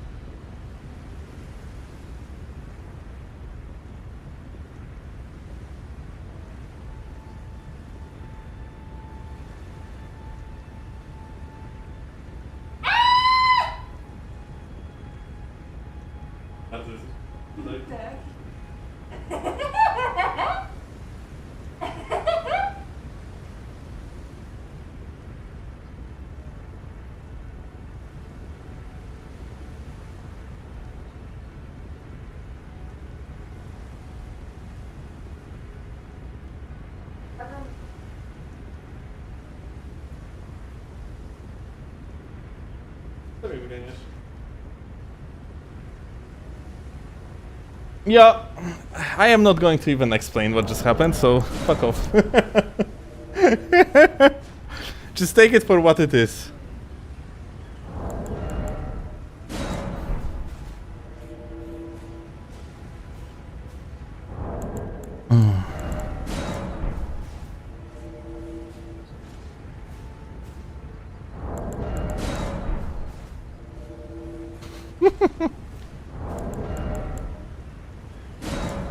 One time only? Yeah, I'm surprised too. What the hell? Maybe you misspelled. Or like added the space to the nickname or something.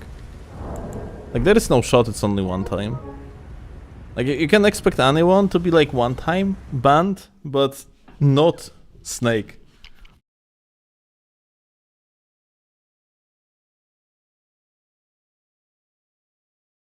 Did you confess to Claude that you are gay? I mean, she knows that.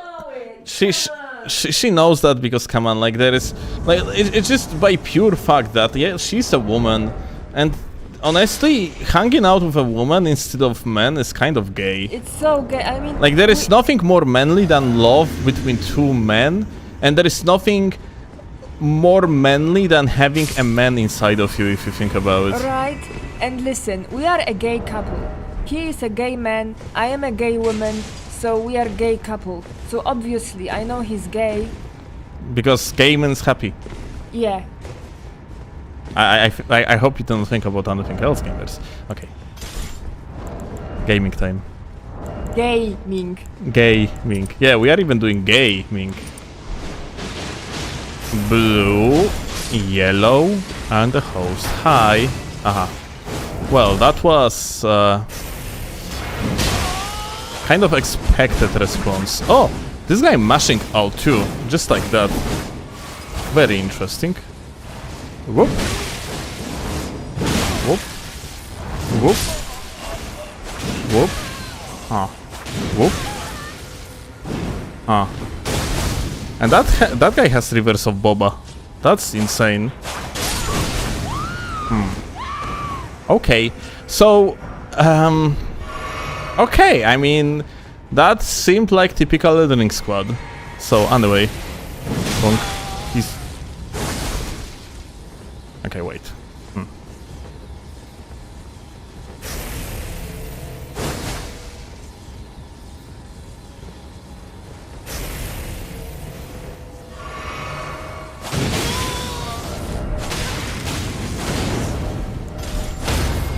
Okay, very interesting.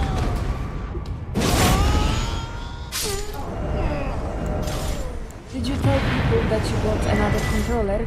Yes. What did they say? Yeah, I think kind of expected at this point. Okay, I thought that they will say, "Oh, such a waste of money. You have 17 controllers already. 18. Why would Now it's 18. Why would you need another one?" No, darling, that's just you. you cannot expect people to behave like you. I just believe in repairing stuff and not buying a new one. Oh, me too. It's just that me sending these 17 broken controllers for the repairs is gonna cost more than buying one new controller. And way more, actually.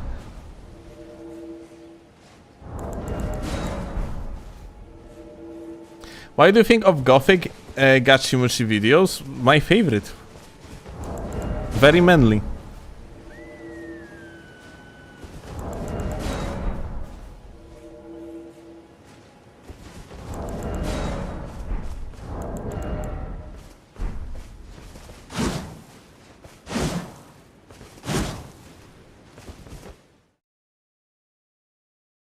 I'm so sleepy and yet I have to work out.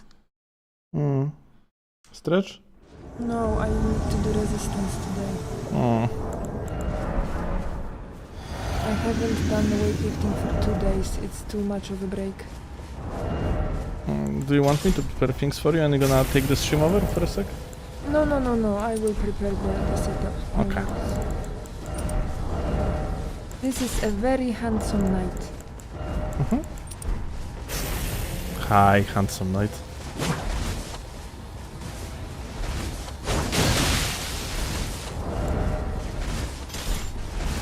second.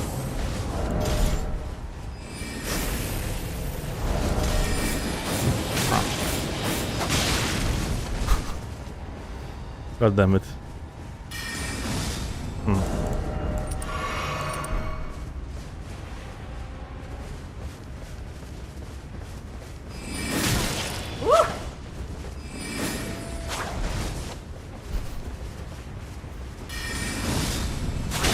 Oh!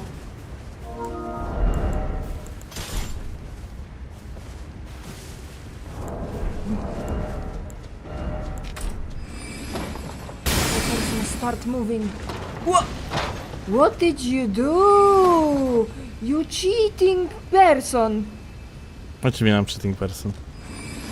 You turned the other way. Oh, this is cheating. Person can dodge. Though. Whoa! This game is broken. It shouldn't work like this.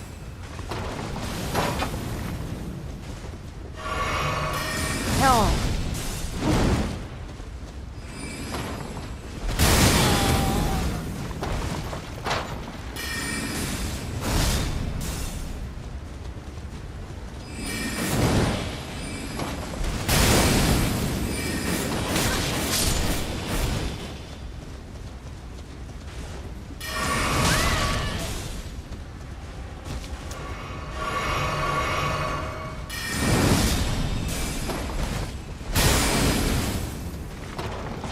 Ah.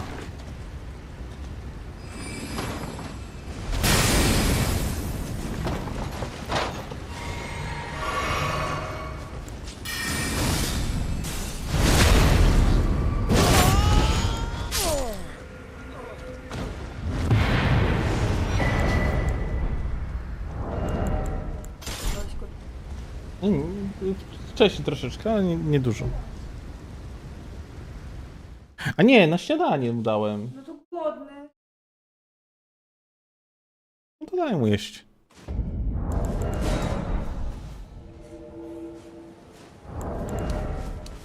Still didn't feed the cat. I'm waiting for the day when I can feed myself with him. Not gonna lie. This cat annoys me like crazy recently.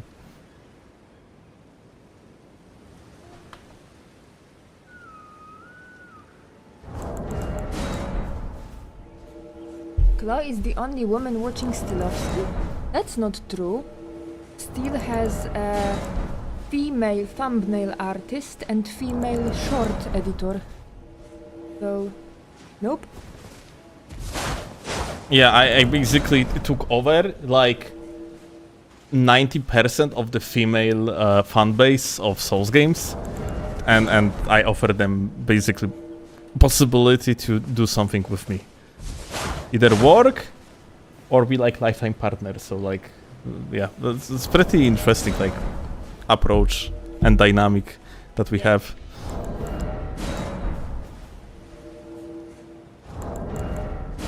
Ooh, what is the prettiest flower in Elden Ring? There's many nice flowers, like the blue ones, like you know in the DLC Yeah. are very pretty, and I like the red ones from the DLC. the red ones. Yeah. There are also red ones, but there's like I think the prettiest one is Varus bouquet flowers. No doubts, especially if you like. Saint Trina. The Saint Trina one looks dead.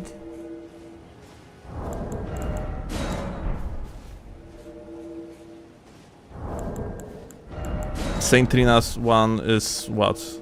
The sunflower or what? No, the violet one that you can put in your hair. Ah, okay. Right. That shit actually has some poise, isn't it? Funnily enough.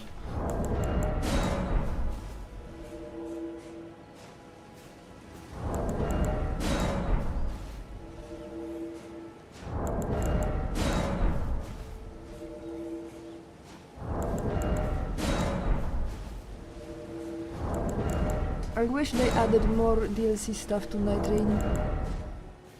Well, they inevitably going to. with the DLC. And the DLC is just around the corner, actually. I wonder, like, when they're gonna start, like, promoting DLC shit. Because usually From Software, like, promotes their stuff something around, like, heavily 3 months ahead of the release. Isn't it too small of an update? 2 new classes? Yeah. I wouldn't say that's a small thing. I would say that's a big thing for a game like Night Train. Darling, they are expanding the they are expanding the current cast by more than 20% technically, no? Yeah, okay, so for their smaller games like Armored Core, did they do any marketing for DLC? I don't know because the last DLC to Armored Core game was back in 2011.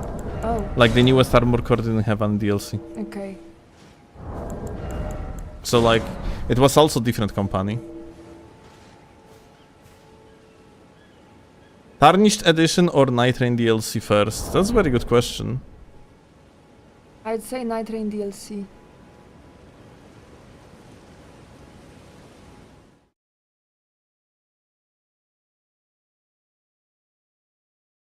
That's actually very interesting, Vivar, yeah? Because they said that it's the DLC gonna be at the end of 2025. You can still see it on the website. Like on the Steam on the Steam page, that is. Hey. Hey.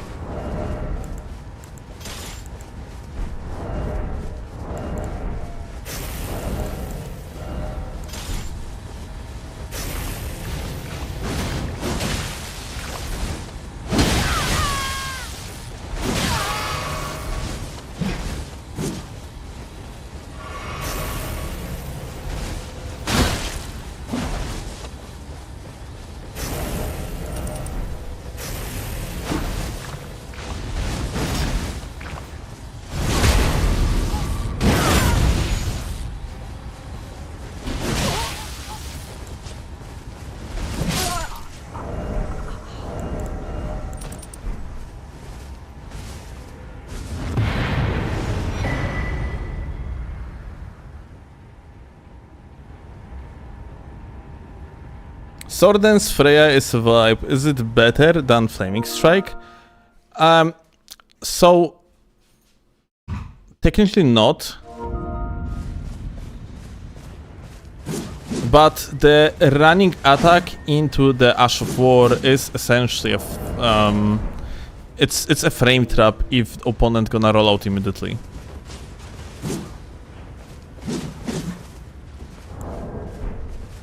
It's just an aggressive option.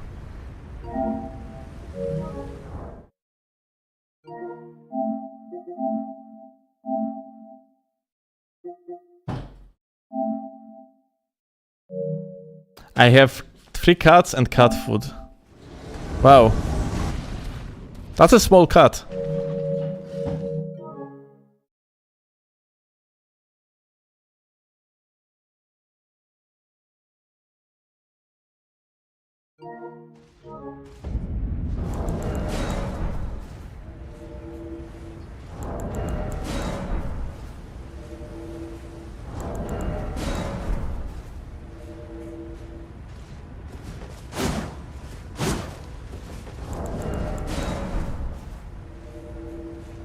I hope that wasn't the cat food. Of course it wasn't the cat food. Like, no people in the world, like, feed cats with... what, looking like a hamster, yeah? Like, we, for an example, feed our cat with neighbors' children. That's why it's so quiet here.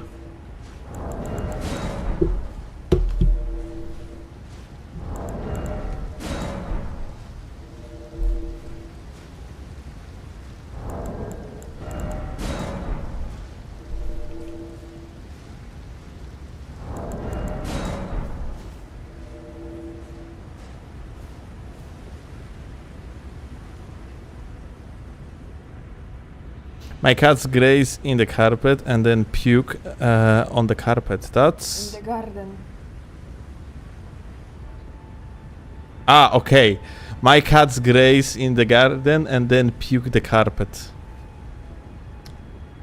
So they make carpet out of the pukes. I see now. Very cool cats, very creative, artistic, one could say.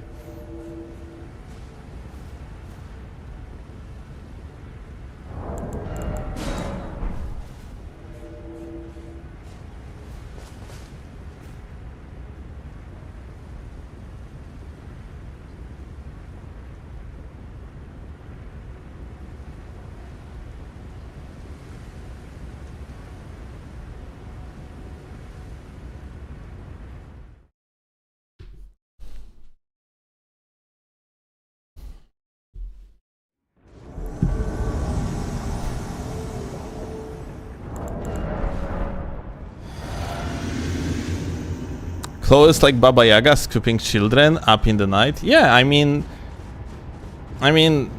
she's doing that since 1864. But what's pretty good is that like nowadays you don't even have to cook like any sort of cookies as a bait, because everything that you have to do is to show a child an Instagram reel, and they are following you without question.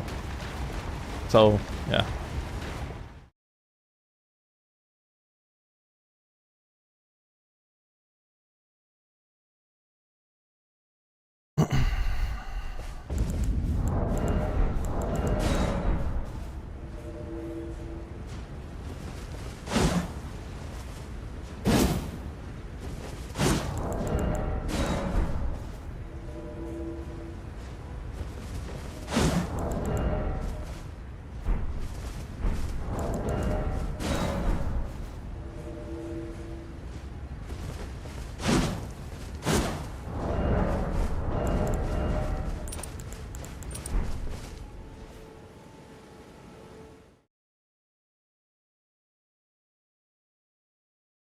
By the way, speaking of Instagram Reels and children, I have acknowledged yesterday existence of a meme that is called 6 and 7.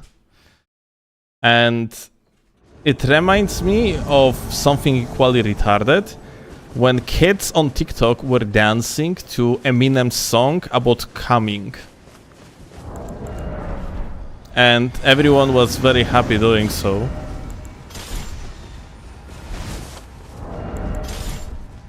You know what? When I was a kid and I was going on the organized vacation for kids, like it was called colonies, then we were singing weird songs that we didn't understand, and they were very vulgar. Also, I remember that in an art class, I was playing a prostitute. I didn't even know what it was back then. What was this profession? But I was playing it as a character. So yeah, kids do shit. No matter the generation.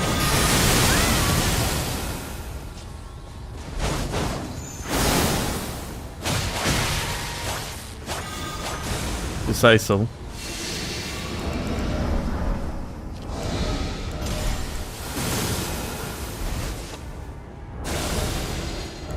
What kind of school did you go to? Regular public school.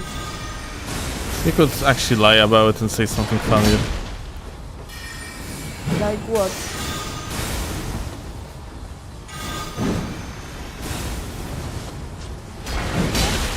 How old I were? Less than 10, definitely. Maybe like 9 or 8 years old.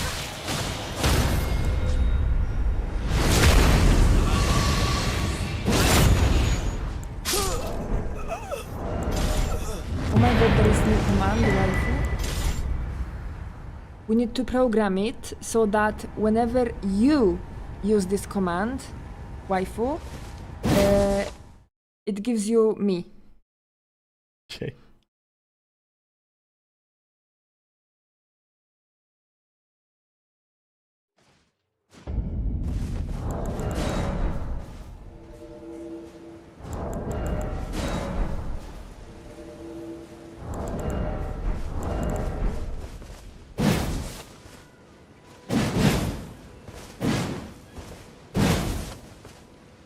weird that the school wasn't Catholic. I heard they like child prostitution.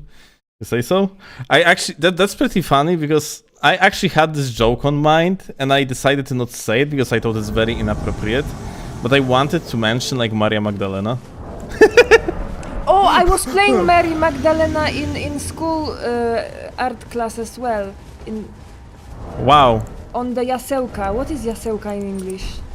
Like the Christmas time theater in school. I don't know. Yeah, I mean...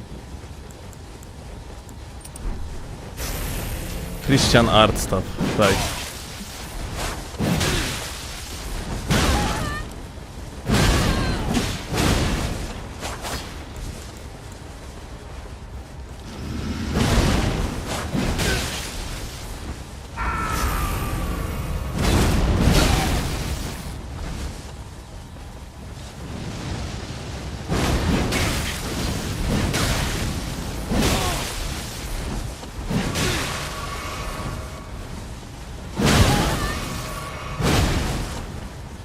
That's pretty insane.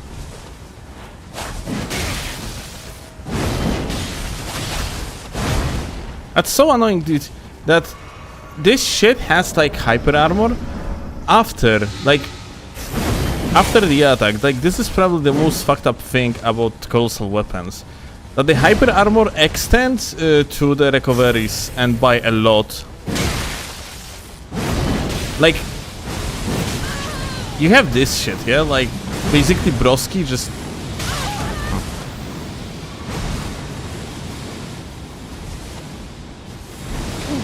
That'll be good. And that's so annoying, because then, like, to actually properly play against it, you just have to take Gags. I would prefer to not play Gags. Every single time I have, like, to play against, like...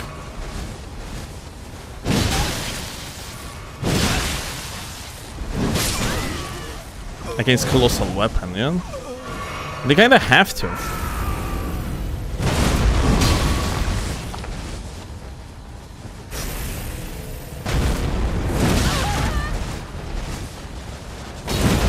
Uh-huh.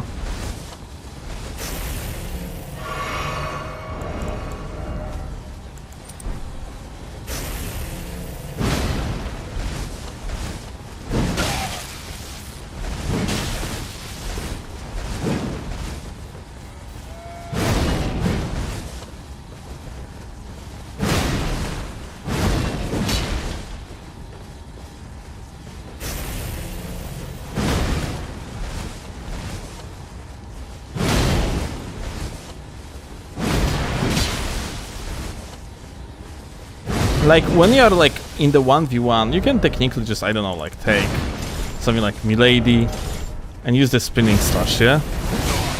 That one you can do, but, like, outside of it, you are just, like, forced to just take hyper armor against the hyper armor weapon.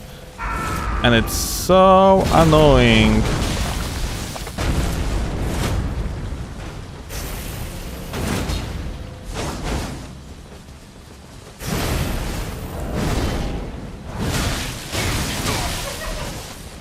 Co?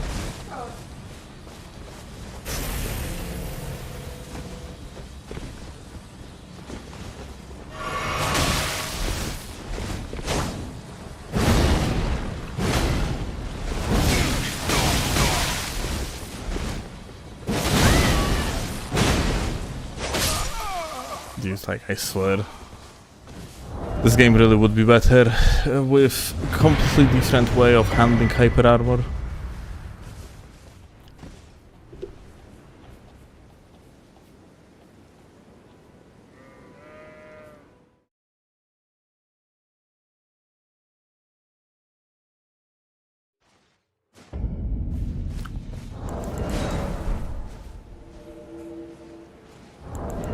You could go Shamshir in the 1v1? No, if you want to be aggressive.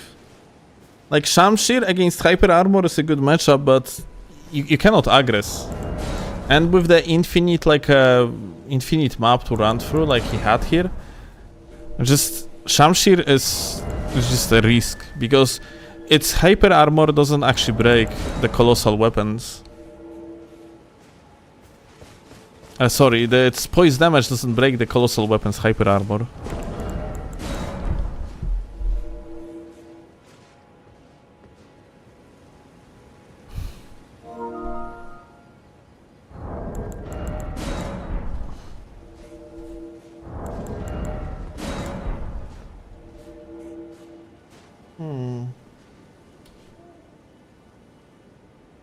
Wiecie?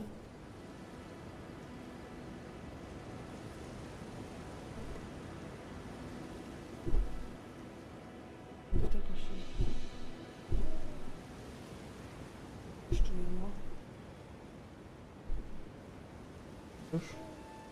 Dobrze.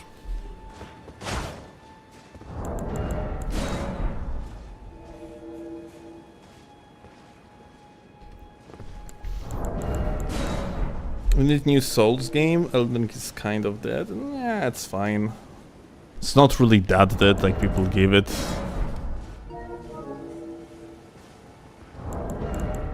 The credit for, but like the biggest issue is just the matchmaking rules. We definitely need a better matchmaking. Like, you know, if I'm gonna just go like this, perform matchmaking, then if I'm gonna like scavenge through the entire world looking for like matches, it's gonna be like way faster to get the match, but quality of this match is probably gonna be way worse.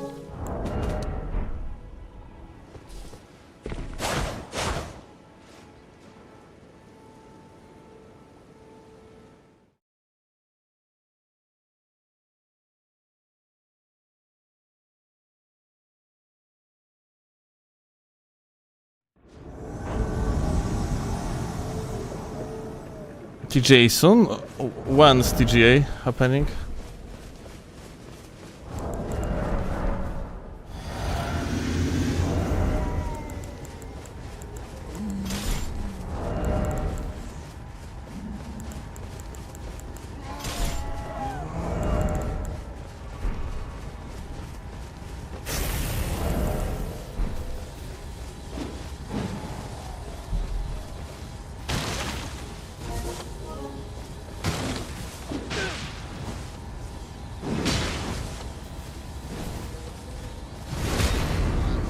Oh, backstab.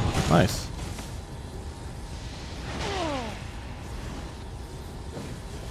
To mam wiesz coś?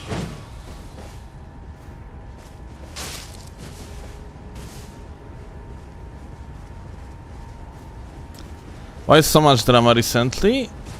Because there was so many opportunities to make drama. It was very weird week. Like usually like we have like a drama video once per month. Wzięłaś z tego? Z torby brałaś telefon? Aha.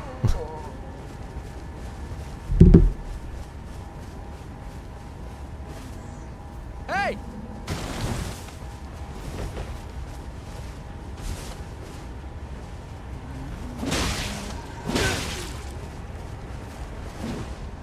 I don't know what the fuck FS are doing. Night Train DLC is supposed to be out soon, and they are not even giving info on that. Yeah, it's kind of weird. It's going like it's really like on par with how like they usually release the content, isn't it?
Like, this is not a bad setup against Hyper Armor. The only reason why I was staggered here is because I forgot to swap to Bull Goat from the get-go.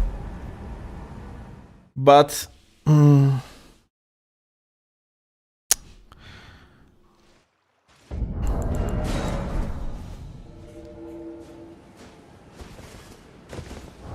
at the same time, it requires multiple different swaps.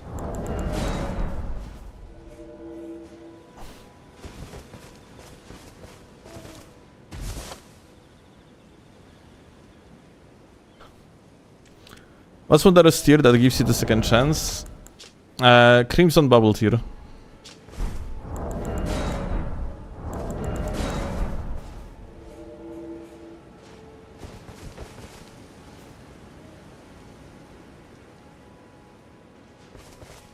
Maybe Nightrain DLC is also gonna be delayed.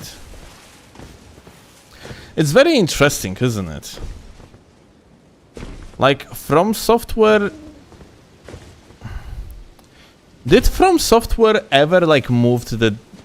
like, the release date that was initially announced?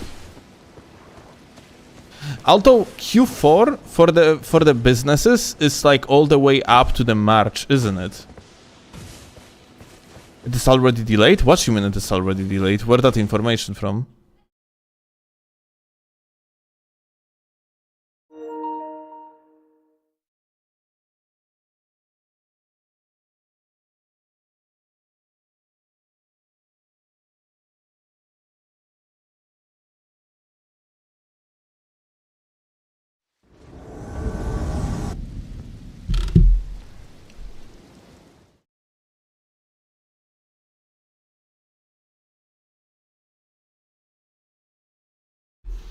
They made FT.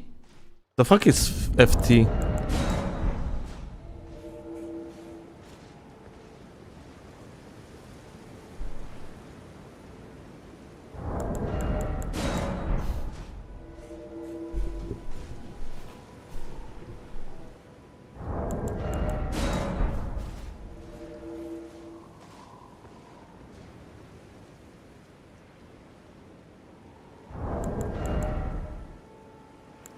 FT means what does that stand for? Like, I'm actually curious. And in what context you are using this abbreviation?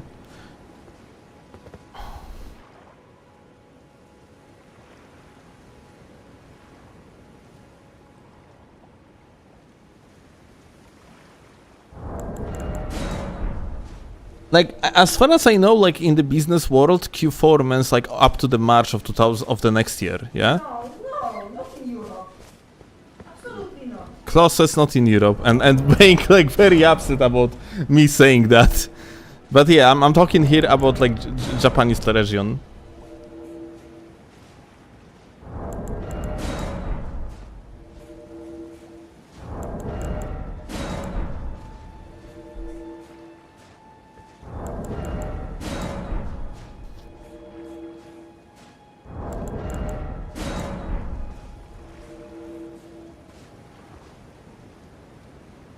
I think activity will increase when they release the Tarnished Edition. Oh, that's for sure. How much do you think it will cost? It's going to cost like very little, most likely. You can expect like a $5 price tag on it. 5, maybe $10 price tag.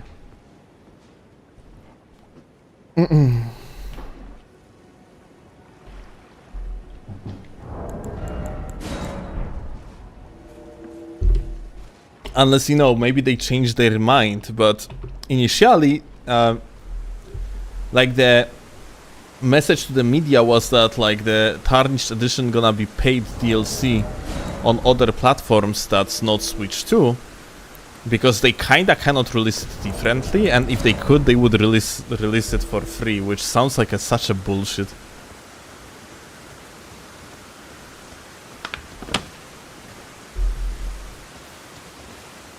Although, you know what, maybe it doesn't sound like a... Okay, it sounds like a bullshit from the gamer perspective, but maybe it sounds like something actually that makes sense from the perspective of business relations, because if you offer the same content for free to other platforms, and you're required to buy entire game on the Switch, maybe it could be considered as kind of a bad look and could negatively actually affect the sales of Switch 2 version. Yeah? FromSoft ain't releasing Switch for free, crack, but this is not true. The entire arena is basically a DLC if you think about it. It's like the entire arena is a bigger DLC that Tarnished Edition is going to be.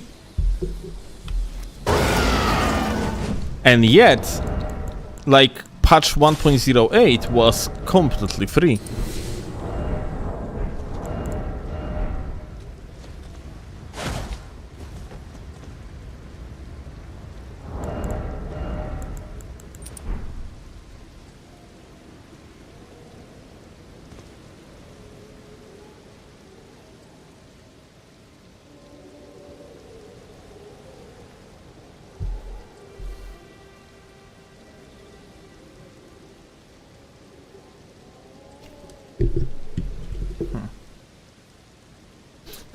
If there is nothing at TJ, then I don't know.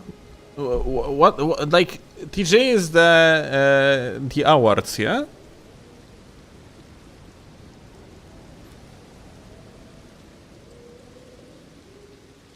And what is that?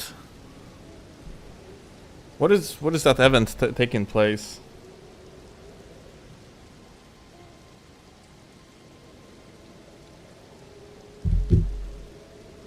Be right back, gonna go for something to drink.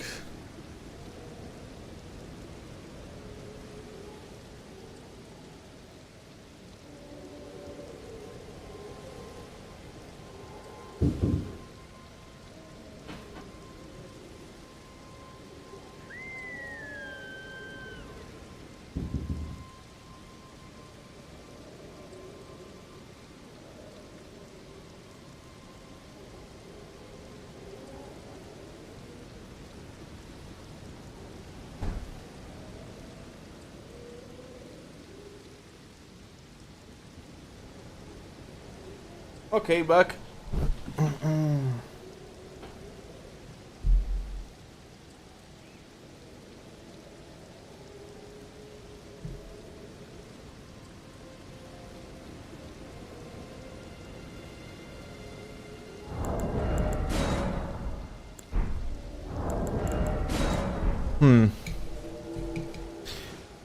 So other than the starting classes, what else is Tarnished Edition? So like the content of Tarnished Edition, among various insanely important things like skins for Torrent, you are receiving a huge cock in the anus of every single duelist in the game, provided directly by Michael Zaki. Because from now on, if you are a duelist, so if you are one of 20 people in the world that actually genuinely like optimize for duels in this game, I'm kidding, there's like 30 of them. So if you're one of these people, then you kind of are forced to swap your class from Vagabond to the Heavy Knight, because otherwise you are on the pure competitive disadvantage of around like at 3 to 4 points.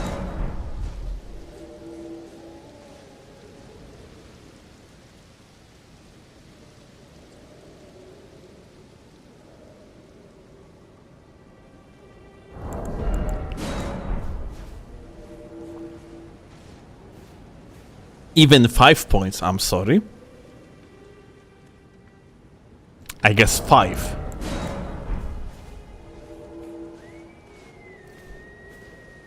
Solid 5 points of advantage.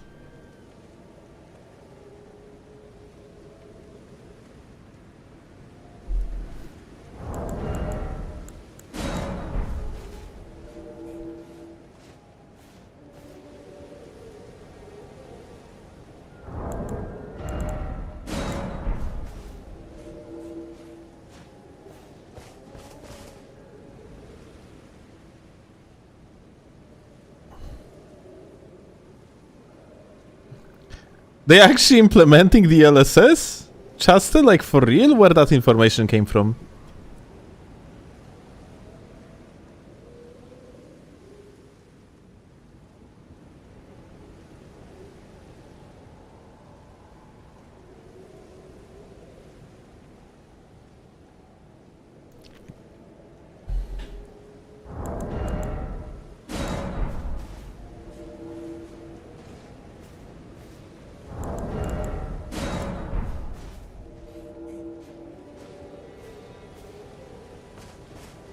Ja, Pilsner.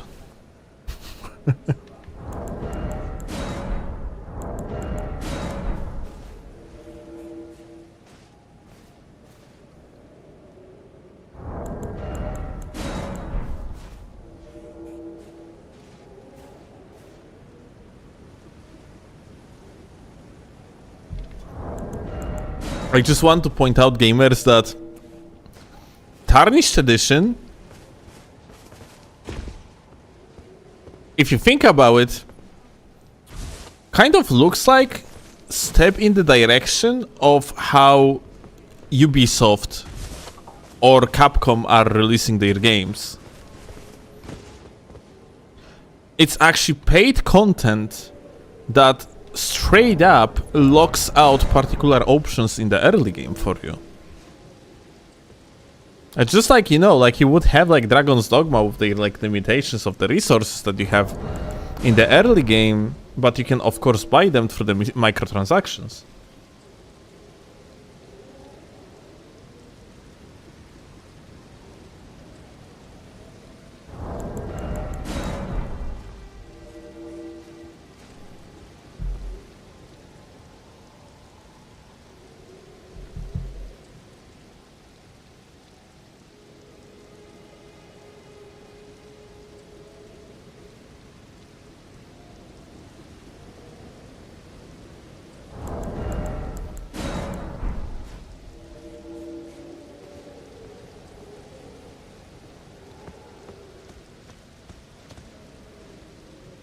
Again, pay to win.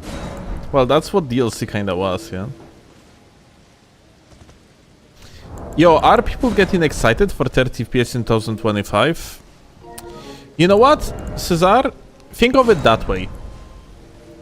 We, people that play on PC or like consoles, honestly, you know what? Scratch it. I think people that play on PlayStation even nowadays are kinda okay with playing games on 30 FPS, knowing the fact that, for example, like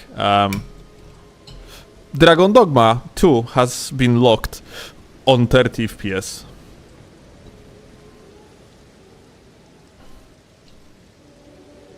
So yeah, now if you think about it, like I guess on PC, like for PC players, it wouldn't go through, yeah, but it seems like console gamers actually don't bother that much. I mean, what about these Spider-Man games that actually, you know, are very popular on PlayStation? Are they running on like stable 60?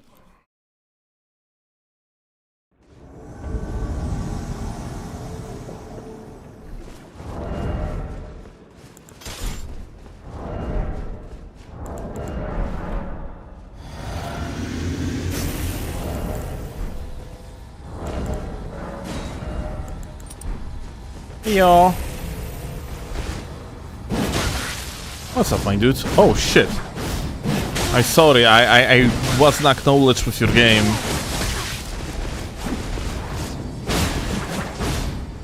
Well.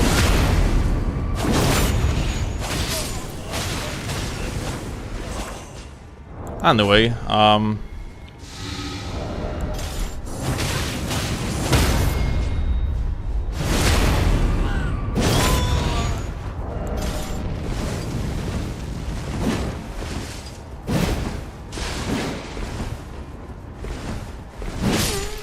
good rolls.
kind of funny that a lot of games are getting DLSS implemented for the first time on the Switch 2 of all platforms. Yeah, but it's only out of necessity. Like, From Software games, like, the way how they are made, how they are not utilizing all this fucking bullshit that usually, like, Unreal Engine does.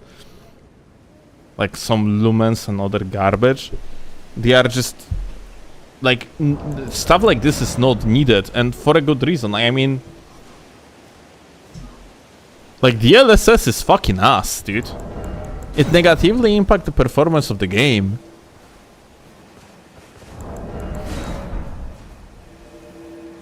And I'm not talking like... I'm not talking that like it's going to boost your FPS, but at the same time it's going to add more of input lag in the process. Like, the game gonna feel nicer to you, more smooth, but... it generates competitive disadvantage, literally.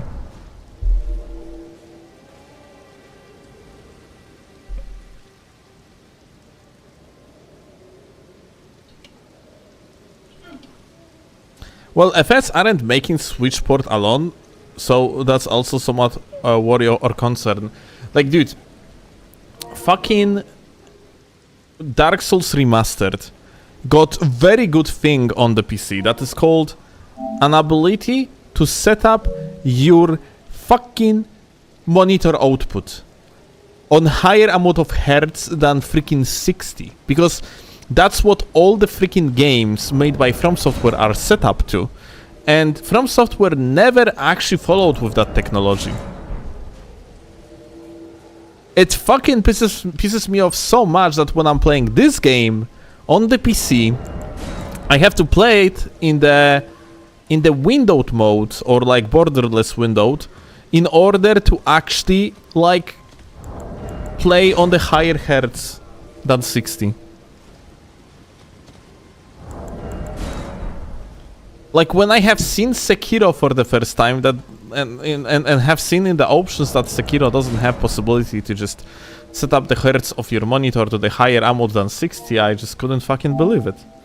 And then, like, we have like another like 3 years later, since 2019 to 2022, and then Elden Ring doesn't have possibility to set up the hertz as well. So like you cannot play in the full screen. And since you cannot play in the full screen, your actual input delay is being affected. So yeah, thank you From Software. Good shit.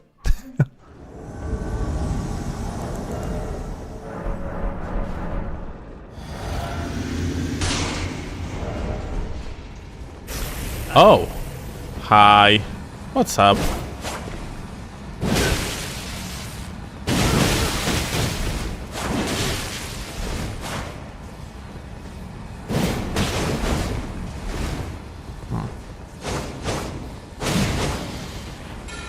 Let me just jump down. And I think we need to one-shot them.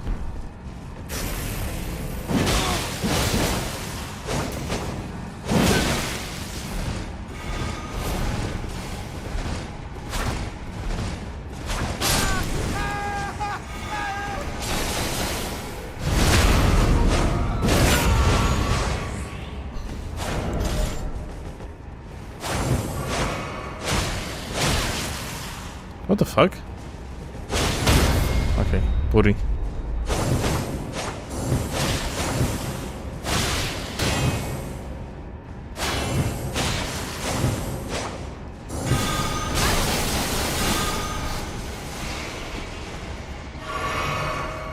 I think we can lure her. Come on.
Can you use Bewitching Branch? No.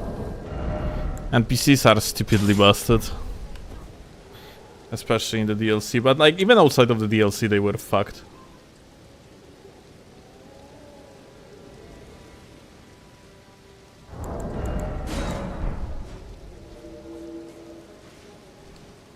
Like Shabriri or whatever his name is, such a fucked NPC, dude.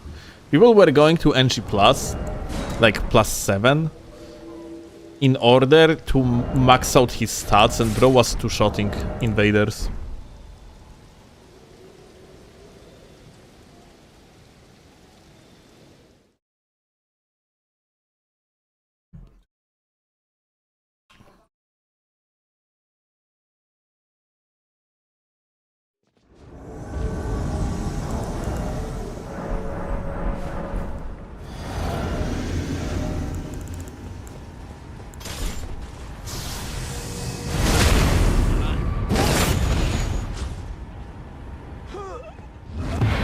Well, good fight.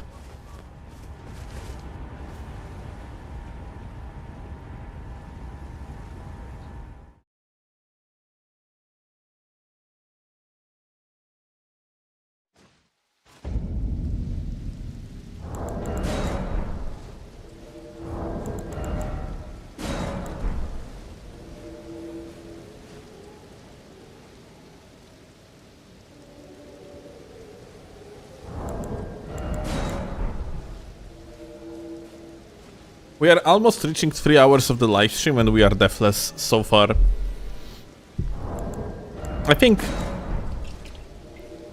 like today's stream is like kinda not many crazy things are happening, let's say.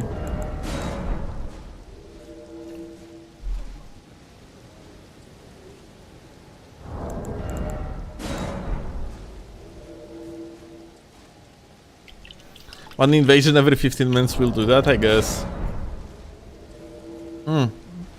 It's not that bad, but invasions quality are also pretty low.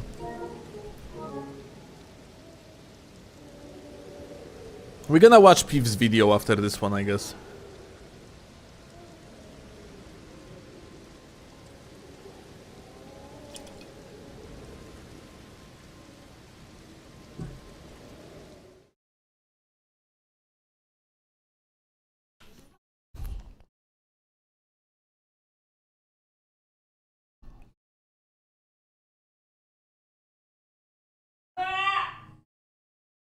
Chloe is doing resistance training, some unknown wonders. She's truly resisting. She told me to shut up.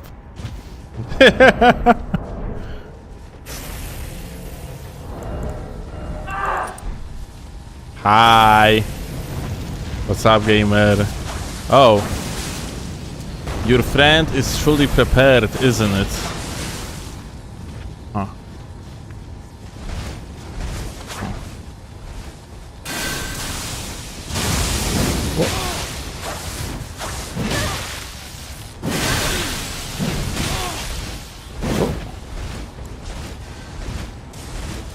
Huh. Wow.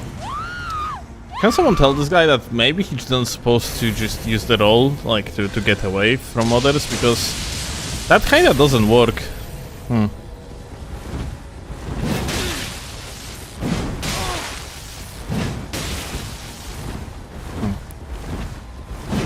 Another gamer doing exactly the same. Yeah, if they want to do it, gamers, you just gotta have to light roll. There's no way around it.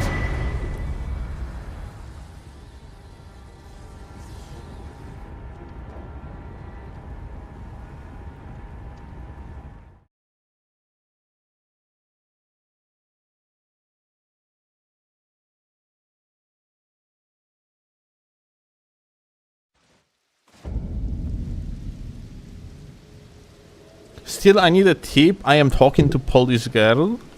How to make her mine? What are the Polish cheat codes? I don't know. Tell her you can take on the polar bear with your bare hands. What? Can you? asking, can you? Can you read? Sure I can. We are taking on the polar bear every single week. Just to have, like, you know, food for the rest of the...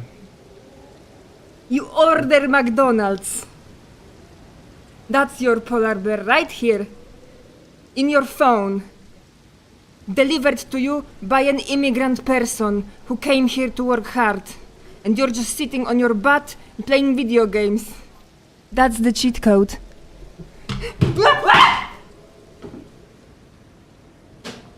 Your fault. Guys, she came here, exposed me, and spilled out the water, and then said it's my fault. Wait, I have to clean up the water.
Okay, back.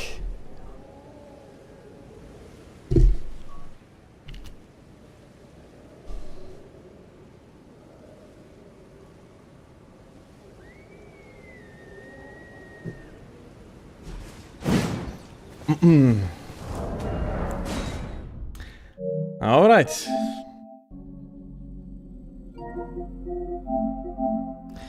Let's see what Peeve has uploaded.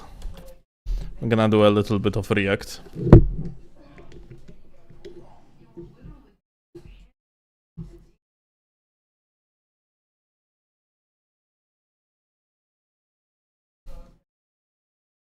Check your message on PS5 too late. It's already turned off.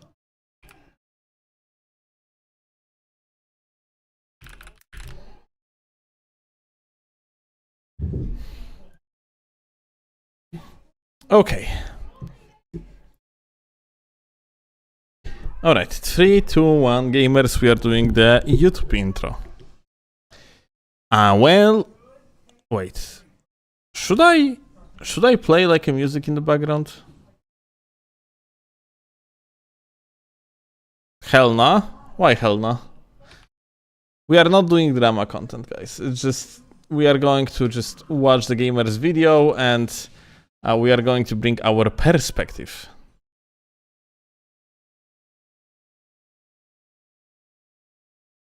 Dramatic music. Oh.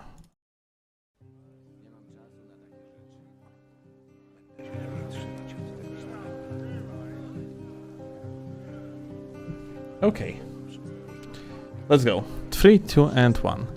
Well, howdy YouTube gamers, welcome, and look at that, we got another upload from Peeve, and I have recently covered the previous Peeve's video, and well, I didn't really like it, because he pretty much just shut on tryhard community, and yeah, you can actually see the react over here, yeah, there is a react of mine.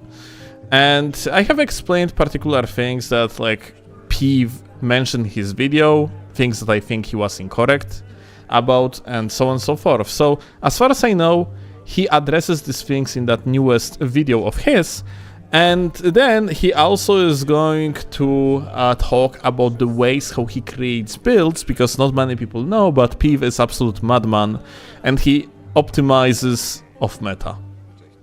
Yes, it's very counter efficient and kinda stupid, but that's what he does. So let's see how he does that, shall we?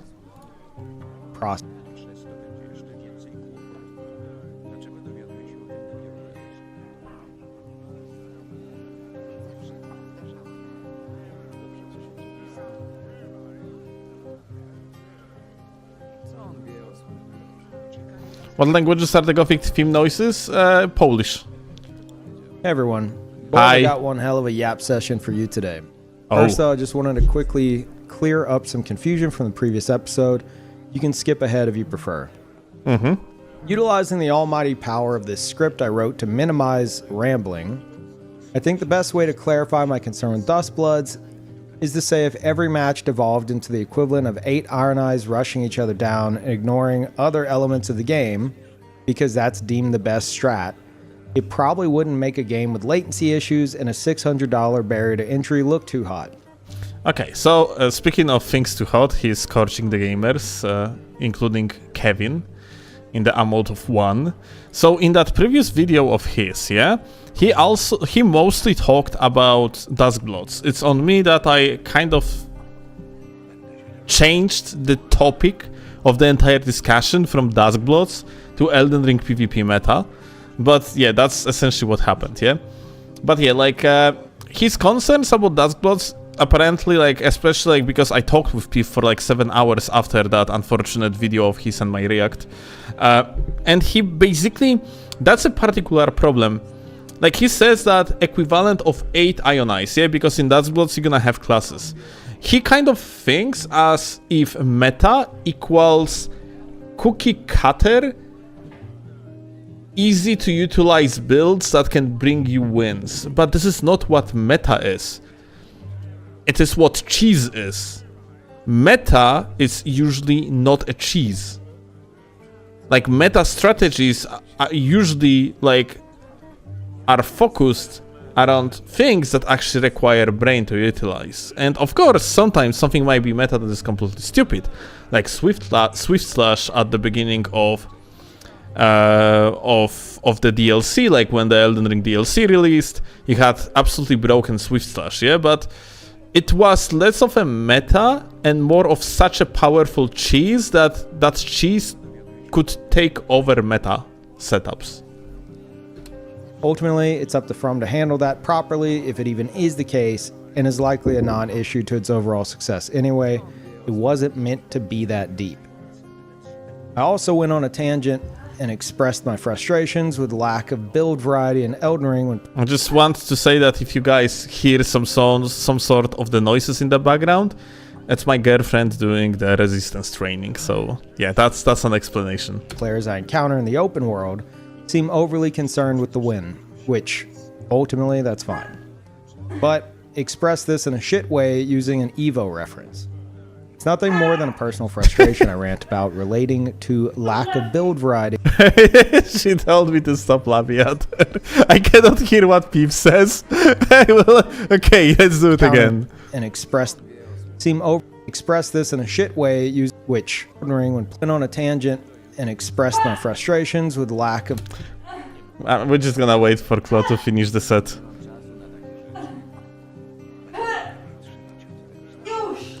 Okay, she said no, okay.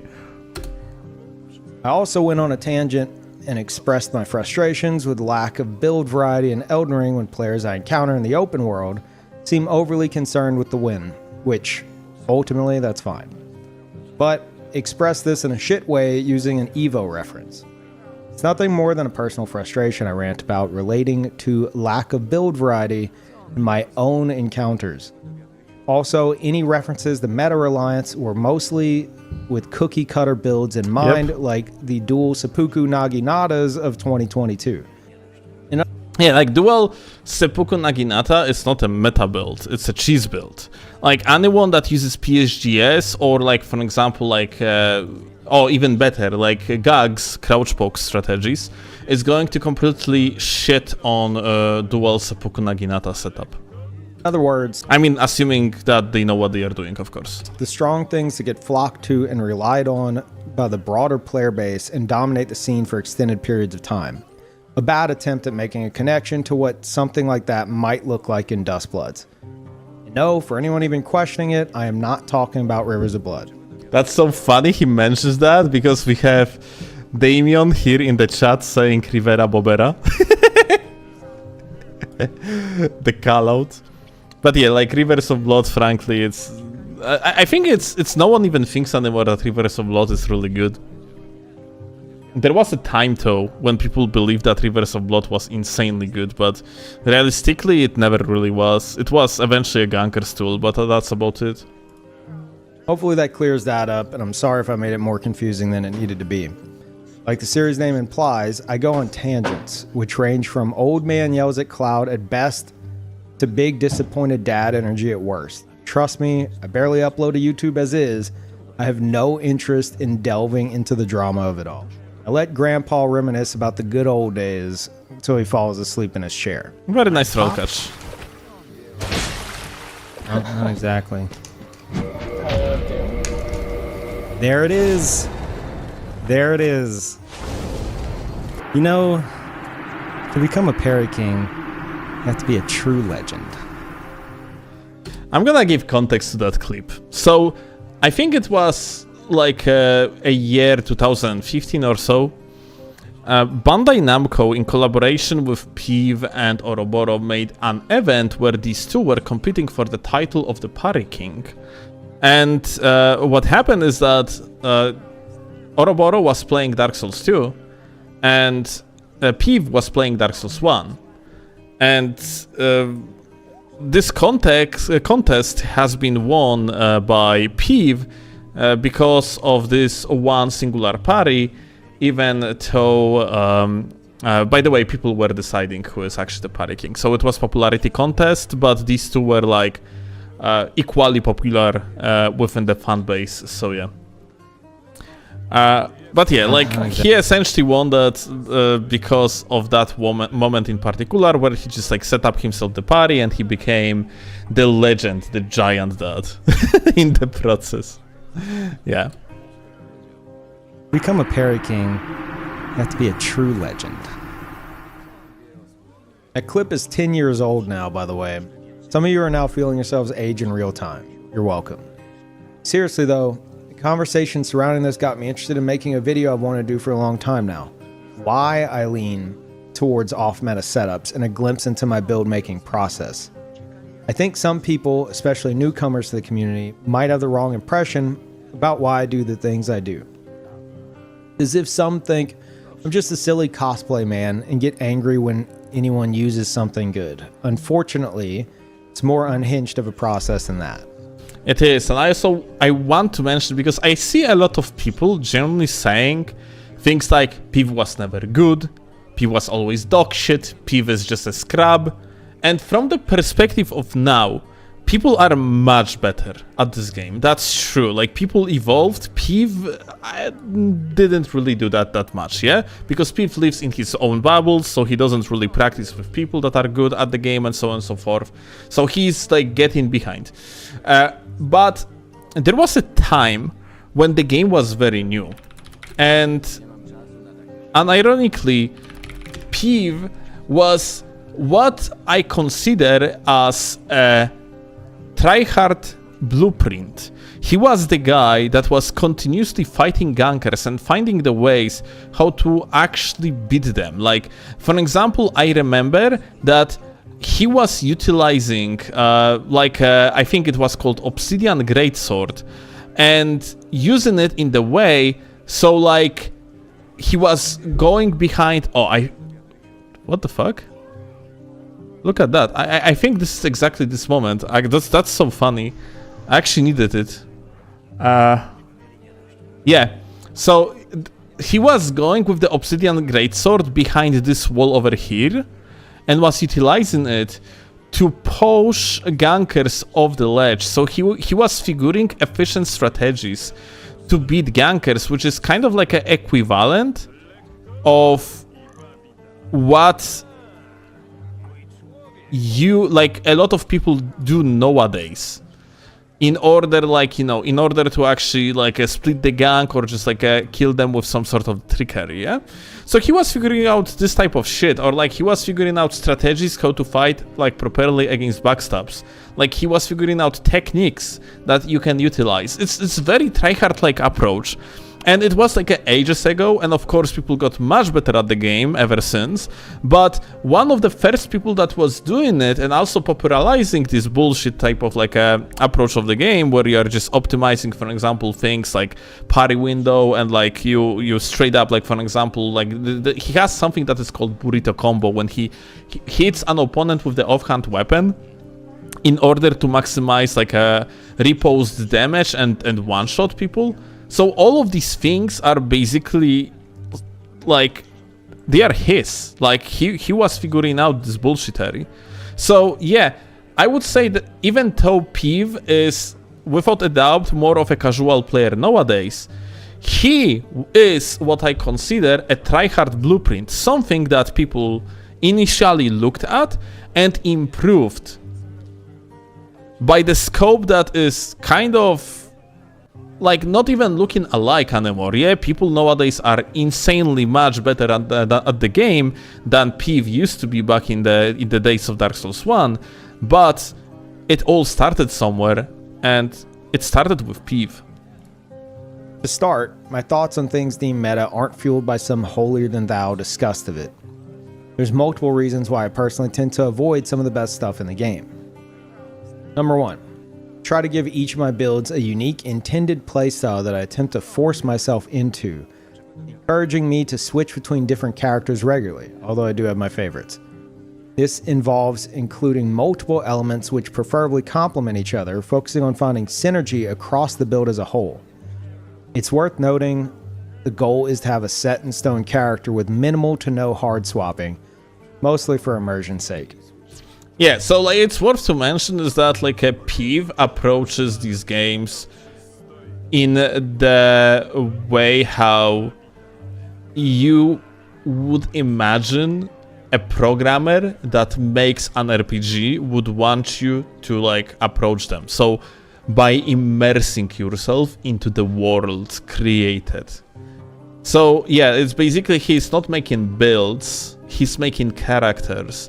He is basically playing as a PvE NPC, and he invades people as PvE NPC. So when something's introduced that dominates the intended playstyle and doesn't require that synergy I'm aiming for, because it's just too strong comparatively, I'll oftentimes scrap it. For example, my ninja-themed build, which I'll go into detail on in a bit, at one point had backhand blades and swift slash because I thought they'd fit the theme. I quickly found out that I had virtually no reason to interact with the other elements of the build because, even after the nerf, that alone was winning most encounters for me. I reverted back to the previous setup soon after to warrant me making use of the entire build. Number 2. If I encounter something constantly, I'm going to get sick of seeing it before I even give myself a chance to try it. Flashback to my high school days, my older brother listened to Be Quiet and Drive by Deftones on repeat for what had to be months. He was obsessed with his one song. Our 4 gigabyte gateway computer storage space was mostly taken up because he hoarded videos of every performance of the song he could find and refused to delete them. I got so sick of hearing that one song that it made me sick of Deftones before I could even give them a chance overall. It wasn't until college that I got into them on my own. As weird as it is, that also happens to me in games. The better the weapon or spell or whatever the case is, the more people will flock to use it, the less likely I'll be interested in it myself as a result. 3. Efficiency and potential tech with specific... It's actually worth to mention that there are this type of people that generally gravitates to anything that is just less popular because they for whatever reason hates an idea of mainstream shit. And yeah, well, it was popular word back in the days. We used to call this type of people hipsters, and I think calling Peeve a hipster is a pretty accurate description. Specific equipment alone is not enough to interest me in it. I understand that there are a lot of players who prefer to engage with every mechanic possible and as much tech as possible at any given moment. That's great, but for me, it's more about what do I think would be fun to try and make use of, regardless of what it can do at its full potential. If I see a weapon or spell or incantation and think, holy shit, this is awesome, then I'm going to try to make use of it even if everyone else is telling me it's dog shit. 4. Sometimes it actually is dog shit and there's no redeeming qualities. And even I won't use it for long. All I need, though, is a crumb of viability to justify using something I'm interested in, even if I tailor the build to create the viability myself. 5. I don't care about poise breakpoints purely because I'm stupid. Yep, you fucking are. And I focus on fashion over function in Elden Ring. What fashion? Everyone looking so fucking ugly in this game, dude. There's no real reason otherwise. I find that you can still outplay most opponents in invasions, at least at rune level 200, which is what I have the most fun invading at. As a result, I'm not very concerned with poise, despite there being no reason to ignore it other than freedom of fashion. Most PvPers will absolutely disagree here, and that is totally fair. I mean, ignoring poise is just stupid. It's a part of the game. Like, if you like fashion, unironically, then you always still have to make a compromise between fashion and poise. If you are just ignoring straight up poise, then it's like you are just ignoring very important part of the game, especially in PvP. Like in the PvE, you can somewhat ignore it, but having more than 51 poise is actually very, very efficient in the PvE as well. It's an important threshold. The 101 can also be very good for you. But yeah, like here, it's just stupid, if I'm being frank. I, without a doubt, think that you do not supposed to ignore poise, at all. It's just too important part of the game. 6. I don't believe you need to be armed to the teeth to handle most encounters as an invader. Again, I'm speaking primarily at rune level 200 on PlayStation 5. Many disagree with me on that because they prefer to be prepared for the worst case scenario, and that's fine too. Hell, I get it. That's literally a quote of me when we were talking with each other in private. I'll sometimes go to great lengths, usually on my assassin build, to torture particularly toxic dedicated gank squads to ensure other invaders don't have to put up with them for a while. Like, the build that he's talking about is just a light rolling build focused on pew-pewing with the arrows. Still, I find those obnoxious encounters to be significantly rarer than others, so I don't mind not always being ready to handle them. I kind of disagree here, about one particular thing. This game is not Dark Souls 1 or Dark Souls 2 anymore. In Dark Souls 1 or Dark Souls 2, I'm not talking about remastered version, I'm talking about the vanilla version of Dark Souls 1. You, as an invader, could twink shit out of every single individual that you are invading, yeah? If you are going to actually just prepare the build for the twinking, yeah? In Dark Souls 2, even without twinking, you can just invade someone that is on minus 50% of his HP, and that even kill the boss in the particular location. So you just jump into their world and you fucking kill them. And that's something that was very, very common. So you could argue that nerfing yourself for the sole purpose of fun makes sense. In Elden Ring though, Peeve says what he says, but for how long he sits in this particular invasion against some scrubs? You know why? Because in Elden Ring, you cannot just ignore bunch of scrubs and just give them too much of the advantages, because they are already on the significant advantages themselves just by the game design. The way how how the blues works, the way that you can practically only invade a co-op groups, scaling and so on and so forth. The game took the balance part of the invader versus host situation in its own hands. So you nerfing yourself in particular doesn't really always make sense. Like, of course, if you are invading a fat rolling teamy that is playing with his friend, and they are both on like 1700 HP collectively, then like I, for example, just gonna start messing around with them, not gonna actually go full blown, like, let's say, like a clean road freaking BHS, yeah? But in vast majority of cases, I don't really have to strive very far from the meta to make the fight still like engaging, because the game just took care of the balance in my name. And they're going to be using Taunter's Tongue. You'll find them again if you want to anyway. Regardless of how you prefer to handle such situations, I think there are things in the game that can be very effective, in most situations at least, that a lot of players avoid because it's not considered necessarily strong. Crucible Horn is probably the best example I have of this. I heard from every PvPer I knew at the time, and nearly every viewer of mine as well, that it was shit. Don't bother with it, it's trash. Well, when I made my ninja build, I thought it looked cool when used by him and could suit the theme. Turns out it's way more effective than you'd expect, which I'll talk about later in the build description. Will Crucible Horn ever become meta? Absolutely not. Is it fun to use while having a ton of utility? Absolutely yes. I wouldn't know any of this if I didn't experiment with it on my own. I was told I'd never even land it. Honestly, I actually think that people not utilizing Crucible Horns is just better for the game, all things considered, rather than people utilizing it. If people would utilize Crucible Horns, then like it just would be an indicator for From Software that maybe the incantation is fine. It is not fine. It is underpowered. Like I think this is good when no one is using particular set of weapons and so on and so forth, because that's an indicator for From Software that, hey, no one is using it in PvP. This shit is ass. Let's buff it. I don't think that Peeve over here like doing like any good for the community utilizing Crucible Horns, honestly. Probably my favorite incantation in the game now. I highly recommend you give it a try yourself. While I obviously want to win encounters regularly and can get frustrated losing against some more obnoxious situations, I don't let my desire to win keep me from experimenting with things I know likely aren't going to do too well. Personally, I'm more interested in the gameplay I create for myself through my characters than a higher win rate.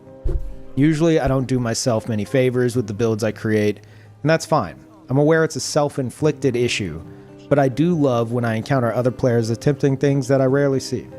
I return to these games for my characters more so than anything else. They're how I get my replayability. Now, all of that being said, I'm not opposed to using strong gear or widely used invader tools or even light roll, because it's not about avoiding meta to prove some weird point. It's about a delicate gameplay balance I personally strive for within my own builds. So, hopefully now you have a clear view of why I tend to lean more towards off-meta stuff, and that using something deemed quote-unquote meta doesn't necessarily bother me. Yeah, you are completely fucked in the head and you're supposed to go to the therapy. Like, yeah, that's for sure. It doesn't bother me if you use it either. I'm interested in uniqueness above all else. I tend to be more impressed getting beat in an unexpected way once than getting beat 1,000 times by something I've encountered countless times. But again, that's just me. Now, as... But nah, like, all the jokes aside, that's an approach that is somewhat respectable, at least by me. Like, you know, he straight up just goes by what he believes is an enjoyable approach to the gameplay for him, which is unique. I just would wish that Peeve would be more educated on the meta and like the meta play overall and the meta community, like, so he wouldn't be repeating like things that he said in the previous video, which were like bluntly incorrect and also like kind of hurtful, in fact, yeah. And well, I guess he's like more knowledgeable now because like he talked with me. I think he talked with G as well. So he talked with me for like 7 hours, as I said earlier. So yeah, I think I gave him some perspective on the topic. For the explanation of my ninja build, Shin, Hope your attention span is intact because I'm about to drop you into a highlight from 2024 where I went through every aspect and thought process behind each decision with the first iteration of the build. Basically, I couldn't be bothered to go over it again. It was a lot. Just know that afterwards, I'll show the few changes I made for the DLC form of it, so you'll see both forms. The first, obviously, being the bulk of the explanation. Here we go. Here's the stats on the build. Disclaimer. Okay, wait. He actually utilizes the music of the game here, so I'm just gonna turn off our music in order to, like, not overlap. Do not recommend stats on the obviously being the bulk of the explanation. Here we go. Here's the stats on the build. Disclaimer. Do not recommend copying this build.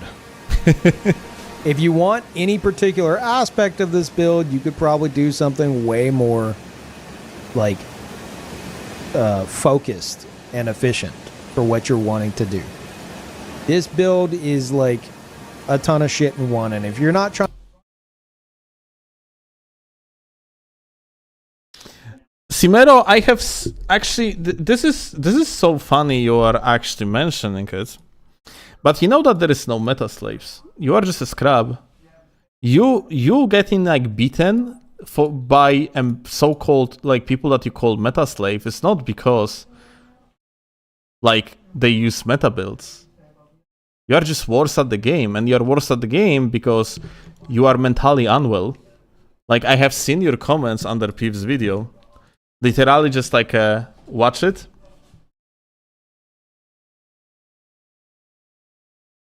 Where was that? You basically was shitting on me and G in the comments over here.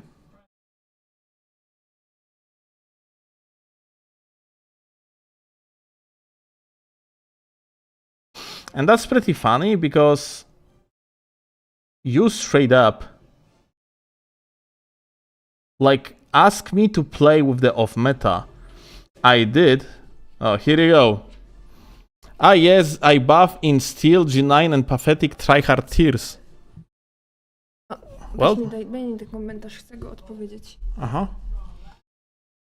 Meta slave thinking that since they know what a perfect block is, they are better than people that have actually fun. Well, person, objectively they are better at the video game.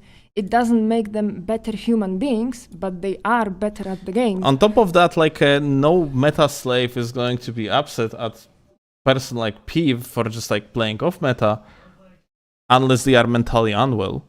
And same goes for you. If you are shitting at us because we are pathetic tryhards, then hey, I think Hey, you are mentally unwell. If you put it that way, then you are a worse human being. Yeah, okay. Yeah, especially because yet again, like, you know, you asked me to play off meta. I did it actually for you. I was playing off meta with like some funny fucking like sort and board setups and so on. We still were just winning invasions as fine. I still was like utilizing mechanics that were actually like advanced, and because of that, I was able to just like kind of stomp practically anyone we fought against. And what? Now like there is something wrong with me? Like because I don't know, because I just play the game in the intentional way? Playing of meta, Or intended, sorry. Playing of meta is its own form of tryharding. I agree. Because it's just not optimizing, but it is tryharding. They are trying to win with suboptimal build. So, Yeah, I guess.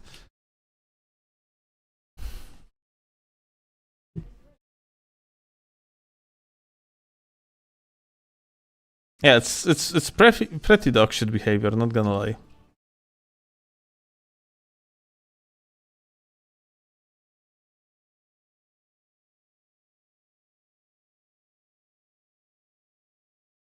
You should play with Peeve's build and Peeves should play with yours. This is fucking good idea. This is actually very good idea for content. I will do so. Wait, I'm actually saving this idea.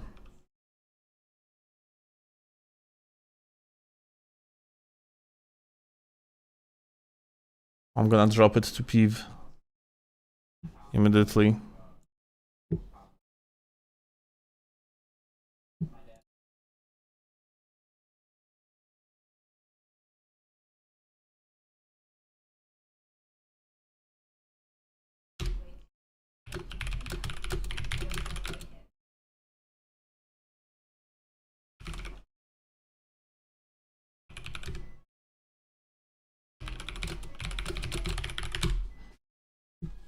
Okay, I messaged him.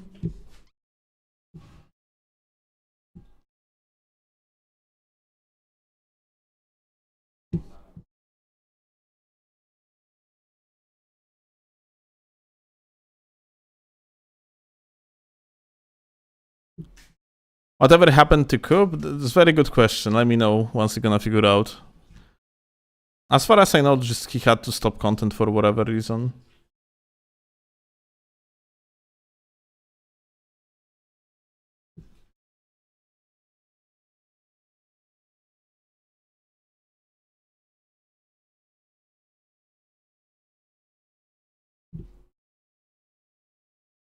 You should prove to everyone that you don't need to try hard by invading with Nyanas. Oh wait, wrong streamer, Lamau.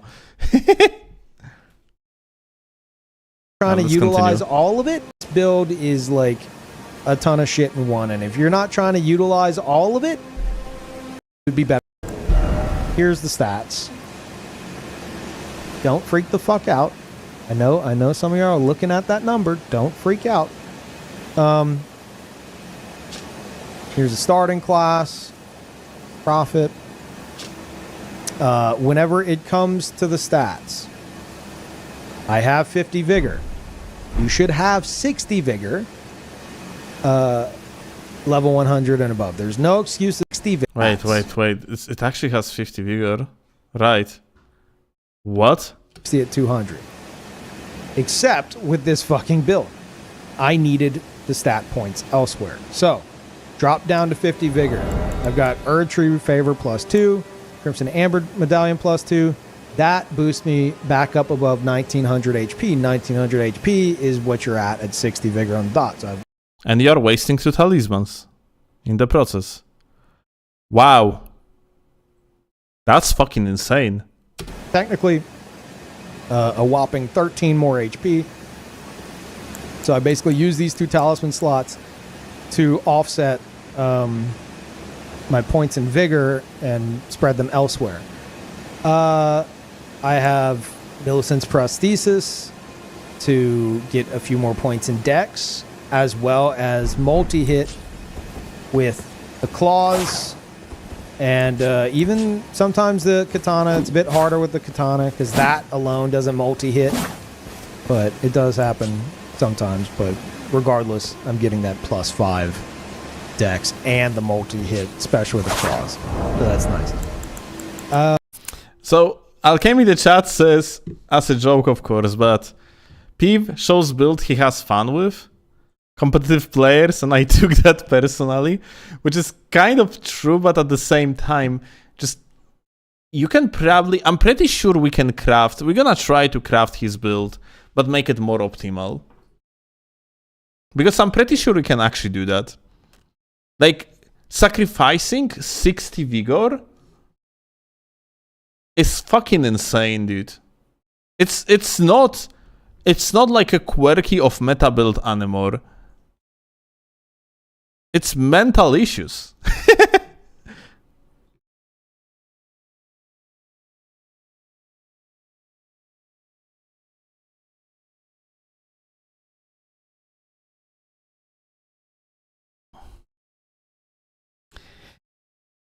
Okay, dear Steel, you respond to Peeve's video in a really rude and offensive way, calling him ignorant because he doesn't know your meta culture, and I am a bad person because I think it's incredibly what? Incredibly what? Dude, response to Peeve's video was me criticizing things that he was wrong about. And that's about it. There was no mean, like comments that I sent his way or anything. I didn't say that Peeve is fucking, I don't know, a scumbag of earth or anything. I said that not doing particular things is eventually moronic. And on top of that, like shitting at people for using meta is even more moronic, because that's basically the way how you're supposed to play the game. You're supposed to optimize.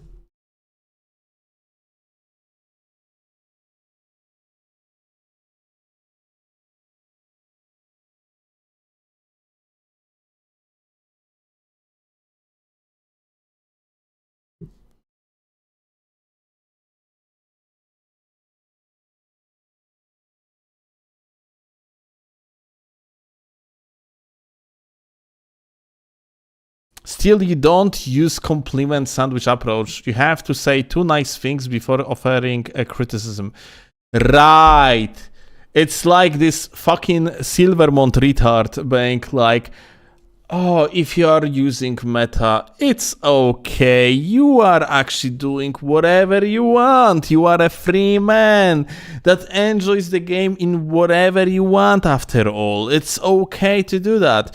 Although, honestly, if you are using meta setups, you are kind of a subhuman, honestly. Like, yeah, I suppose to do this type of things, yeah?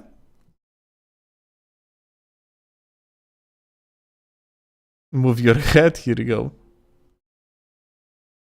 You invaded me once and we fought. You were using DLC Pata with Roar and I was using Soren board. I parried you, but then you killed me. And how could I beat you?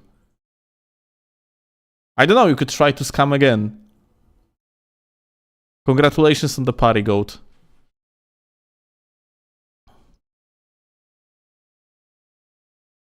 So, like, you are basically salty because I made a video on the Barbaric Roar Pata because, of course, I don't use this setup.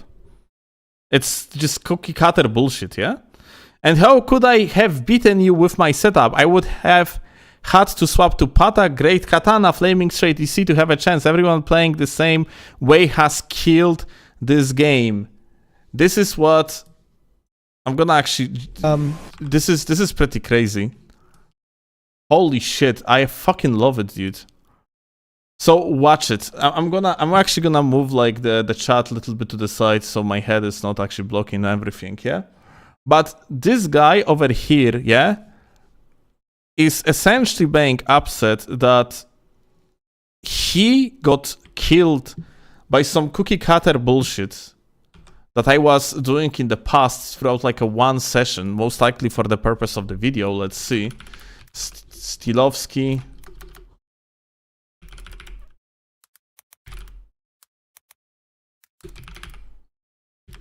Steelovsky Pata.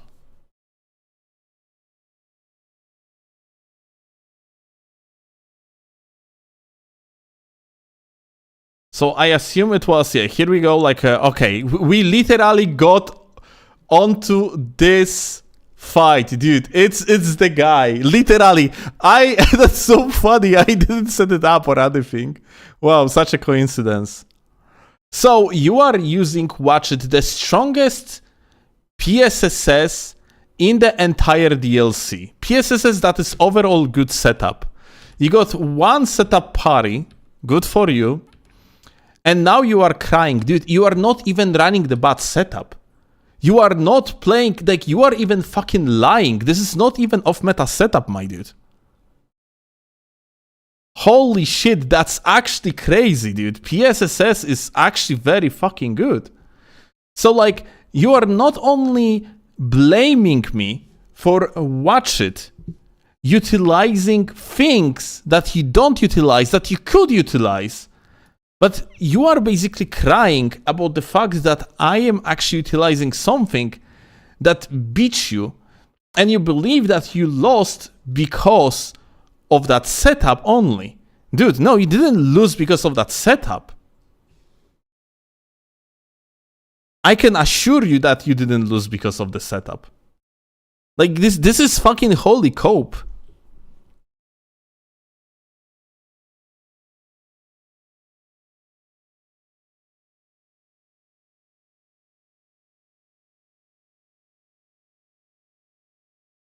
Like, that's pretty fucking insane how you straight up just made a strawman that, like, I died to this evil guy that utilizes freaking, like, meta because of his cookie cutter bullshit, but realistically, no, dude. Like, you actually not even using bad setups in the first place. Holy fuck, that's crazy.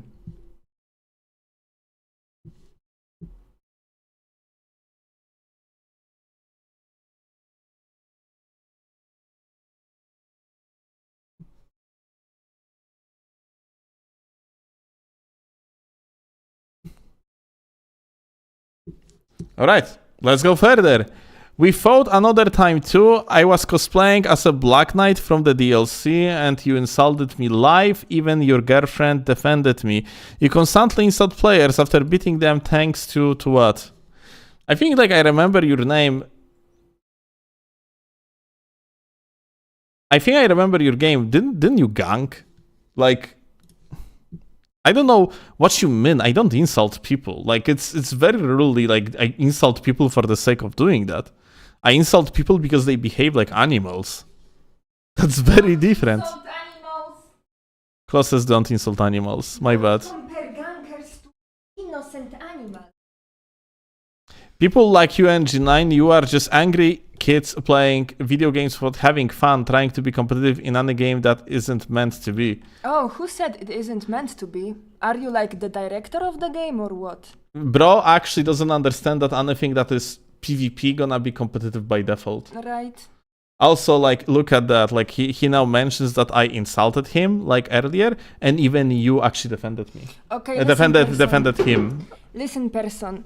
I don't like when Steel insults people, but usually he explains to me why he called somebody a name, and usually I agree with him, because, sorry, gankers are trash. And if you are a ganker and you think that you have a moral high ground because you have fun in the game, then I'm sorry, you're just griefing. You're making other people's experience shitty. And you're salty because you lose to tryhards like G or Steel.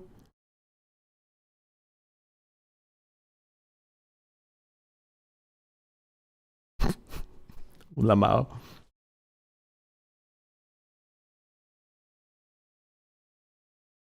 Like, it's worth to mention that Simero, I do not, like, tell you to not use good shit. You are the one restricting yourself, although frankly not that much as we have seen, because you are literally using the best PSSS setup in the game. Also, if you choose to run a cosplay build, which I understand because those are my favorite personally, then you have to be aware that the game is designed not equal. Like, some setups are better than the other, and if you consciously choose to run a shit build, a cosplay, then don't be surprised when you lose to a meta setup. Just don't blame the person who has meta setup. Blame yourself.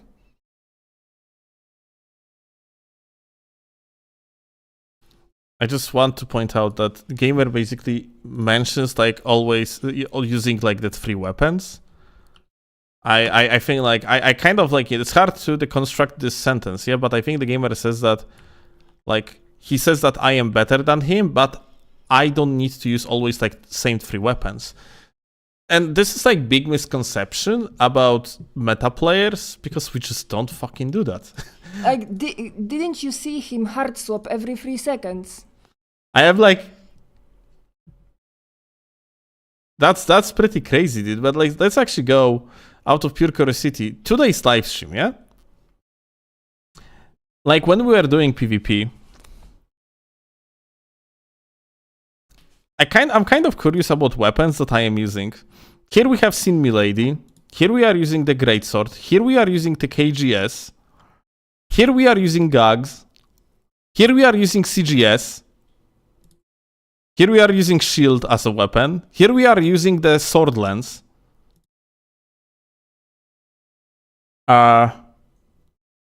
Starfist there was on the screen, Great Spear on the screen right now, and that's like the react to the videos. So like, what fucking free weapons? Like, what is the accusation of like using little amount of weapons? I'm pretty sure on my meta builds I use actually way more weapons than, let's say, like you know, the ammo, like than the tools in the ammo that like a Peeve is using on his off meta builds. Dude, I'm interacting with shit tons of different mechanics. It just so happens those are meta mechanics, but doesn't mean like this is some sort of cookie cutter shit where you are doing the same broken cheese bullshit like all the time. No, I'm not doing that. All right, that was very fun.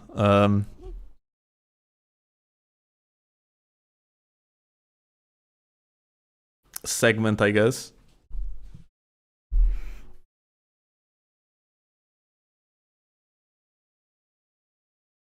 Not even using Ivory Sickle shakes my head. Oh, you are saying that, but you know what?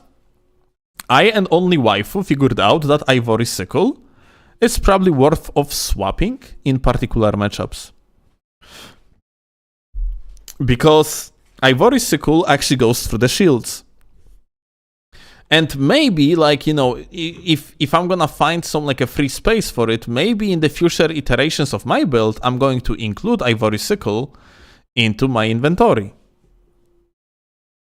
as a swap.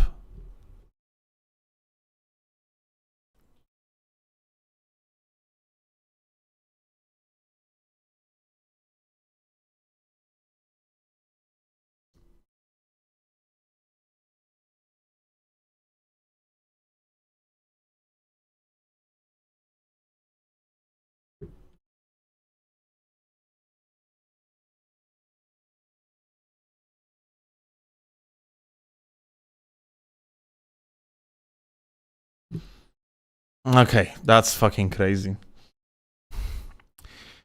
Sword and board pieces only. He talks about his setup. Only, like, he used PSSS only to finish me after, like, I melted his HP. I am a hypocrite. How am I a hypocrite? How is that hypocrisy? Like, what the fuck? Like, I'm literally saying that Pata's setup of mine was just a cookie cutter bullshit that, like, I normally just don't use. It was a cheese because I wanted to, like, show it to viewers.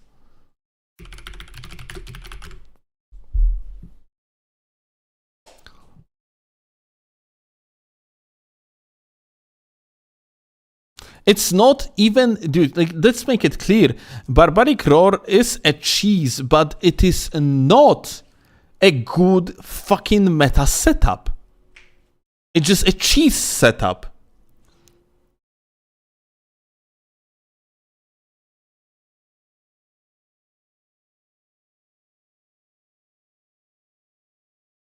Like, before I fought, like, you, like, there was your friend that I fought, yeah?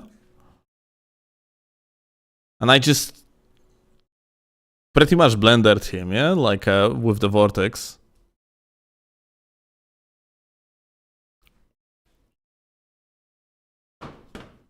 And patas are absolutely broken. I want to see them, like, being definitely, without a doubt, nerfed, yeah? But yeah, that's about it. It's just a cheesy setup, yeah? Like, I melted most of your HP here because you did a stupid jump. You played incorrectly. Like, you basically set yourself up for the true combo because you misplayed. Not because of the cheese setup, like, just destroying you. No. It's your positioning that fucked you up.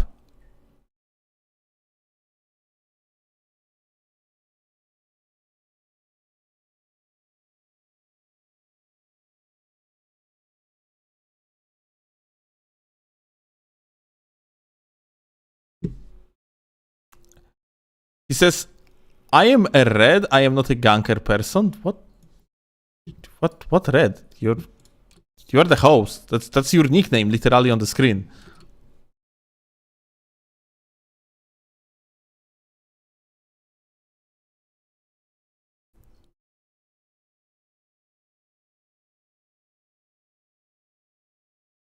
I'm so confused. And yeah, like, you played PSSS. I would space you once. I would space you twice. You thrown like a random attack and random like a roll to the side and then you didn't roll. Dude, it's not a fucking setup that kills you. You just played like ass. You just played very poorly. The meta has nothing to do with like your loss. You would lose with anything that I would play with in situation like this. You just got one lucky parry which like equalized somewhat the fight, but otherwise you would hit me like once.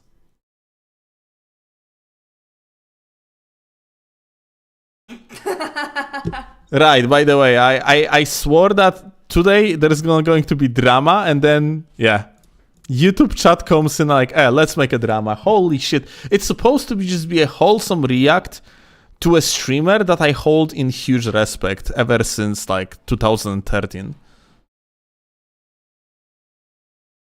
Crazy, dude.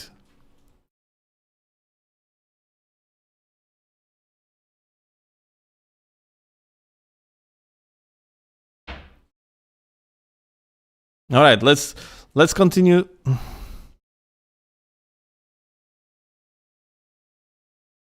I got drama on my cock. I'm reacting to the drama on my cock.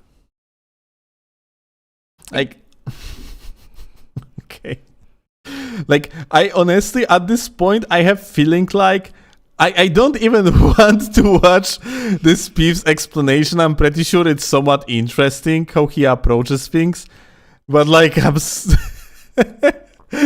I guess you guys just can do it on your own. I don't know. Do we watch it? No, we don't. We crave it? Okay, chat. Click 1, type 1 in chat if we are watching it, and type 2 if we don't. So I can see like general opinion on the chat.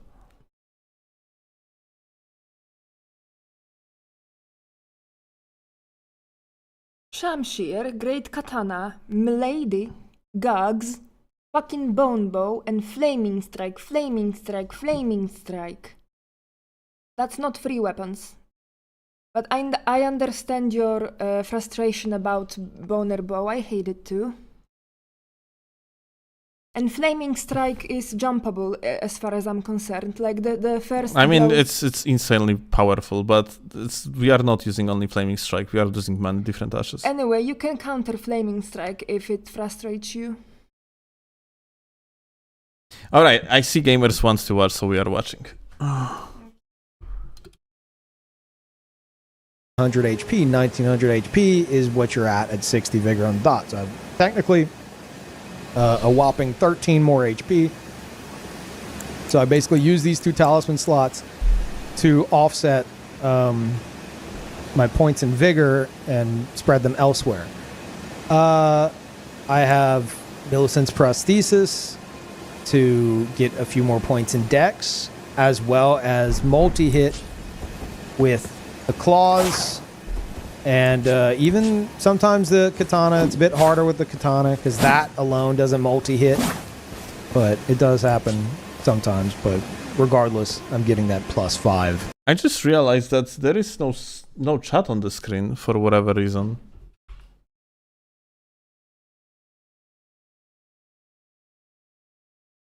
Oh, what happened to the chat on the screen?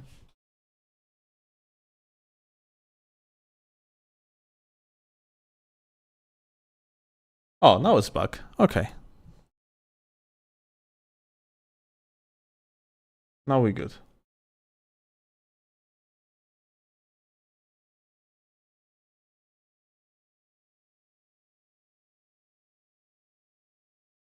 Thank you for saving us. You're welcome. Okay, so sorry for that short like drama segment with the YouTube chatter. They spawned like at the worst time, yeah. So we are gonna continue. Like, Peeve basically so far mentioned, like, a parts of his build. And, yeah, like, whatever, like, maybe I'm gonna just quickly explain that what we know so far. So, Peeve doesn't recommend, like, to use this build whatsoever, yeah? Like, he's at level 200, he has 50 vigor, and yada yada yada. He basically, like, says that, like, the build is shit, but he actually finds the way around it, like, how to make it enjoyable for himself. So, yeah, so far, it's looking very bad. I wonder if we are gonna be able to actually make a better build, and that's going to still, like, keep an initial idea of his, which is like making a build focused around immersive gameplay related to like creation of a character, yeah? Katana happen, something hit special. So that's nice. And then Great Jar's Arsenal. And you might be like, Peeve, do you really need Great Jar's Arsenal and 33 endurance for this light of shit? Yes, I am medium load. But here's where things get weird.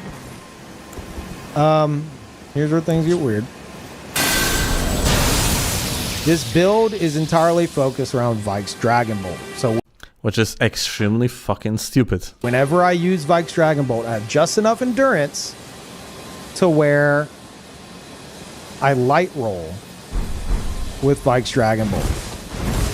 So yeah, the build is focused about an idea of becoming a Super Saiyan, just utilization of the Vike's Dragon Bolt. Yeah, if you do not know, Vike's Dragon Bolt works in the way that you are actually receiving the boost to your equip load, 15% of the increase.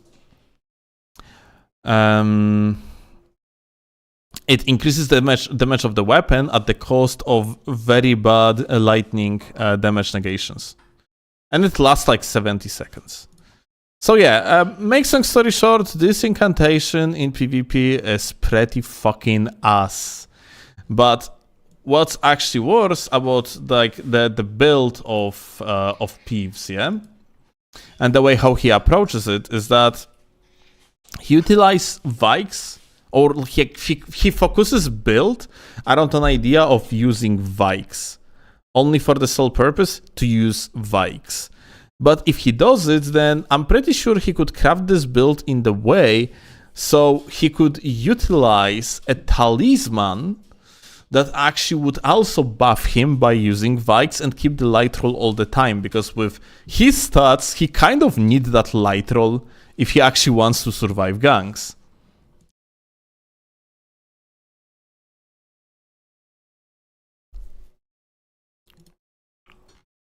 So if I were Peeve,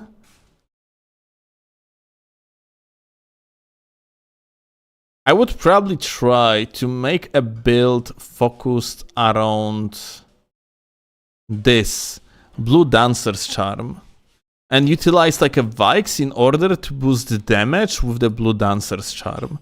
It still would be a justification to use the Vikes, but you wouldn't fuck yourself over with the medium load when you have 31 poise.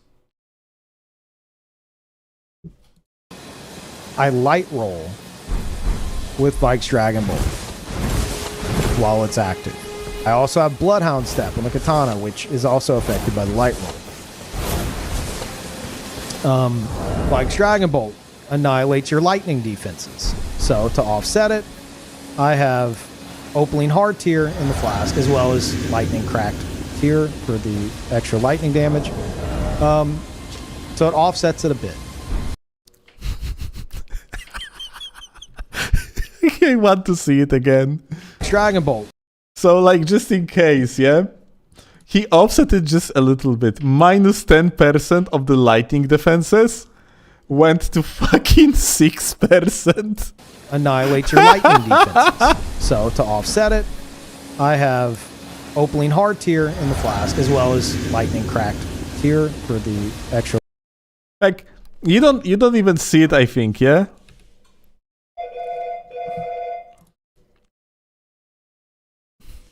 Like here. Oh wait, Claw gonna open the doors.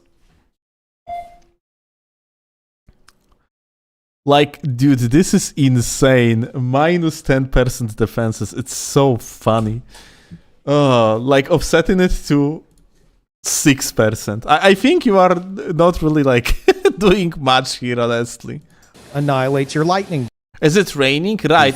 I'm not sure actually. No, it's not raining. It's not even raining. It's minus 10% defenses when it's not raining and he's not in water. So like he has like still minus defenses.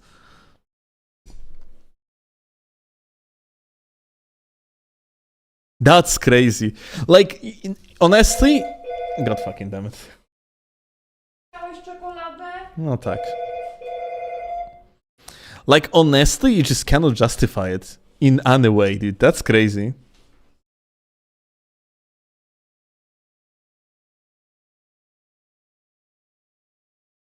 To offset it, I have Opaline Hard tier in the flask, as well as Lightning Cracked tier for the extra lightning damage.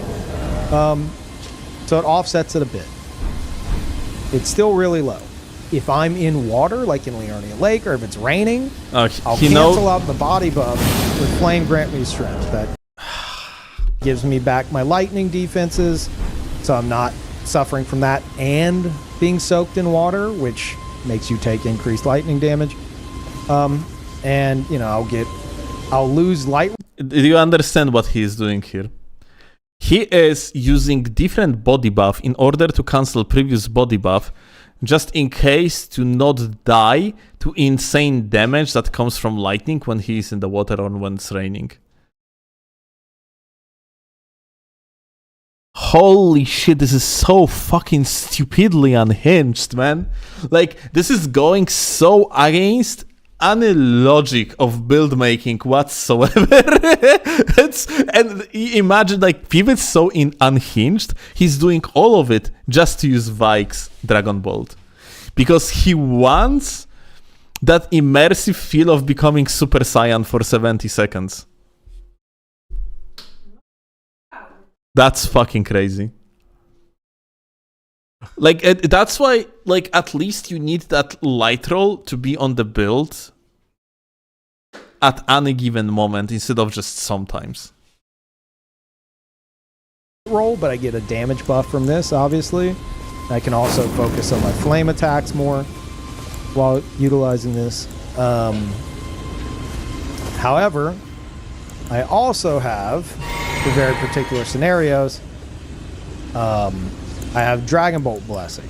So if I go and I buff and then I notice that it's going to be like a bleed L1 spammer with like dual Naginatas or... Oh, sorry.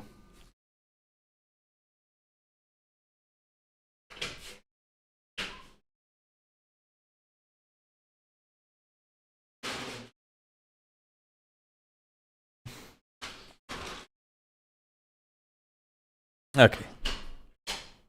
Bleed L1 spammer? Oh Jesus, kochanie. Okay, wait a second, guys, because Claw gotta have to open things. Holy shit, Claw bought me like 7 billion chocolates. What the fuck? I didn't know. There is 5 of them. What the shit? No. There is 9 of them. There is 9 of them.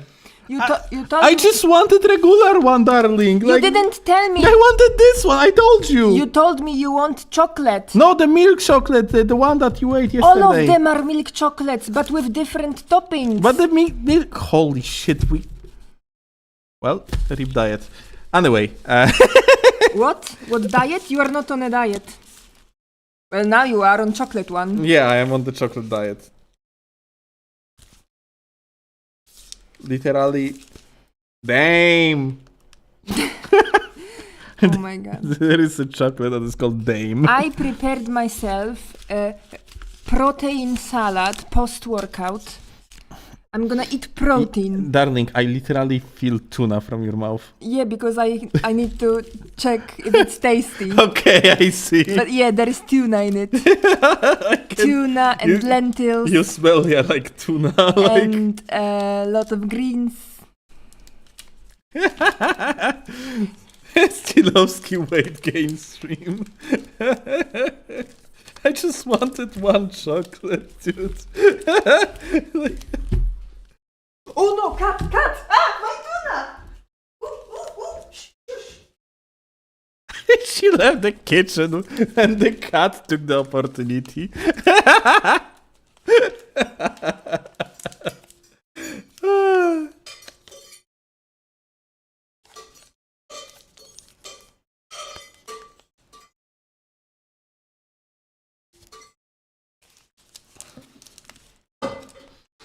Oh, that's so good, man.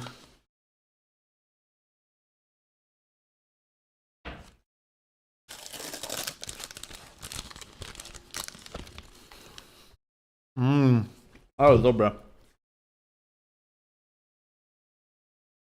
Fajnie? To z mojego stanika. Ciągnęłam.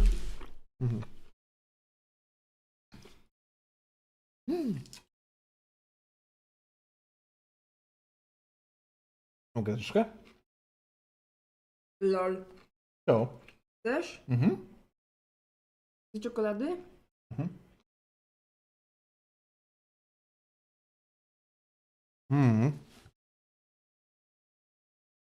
Bardzo dobre.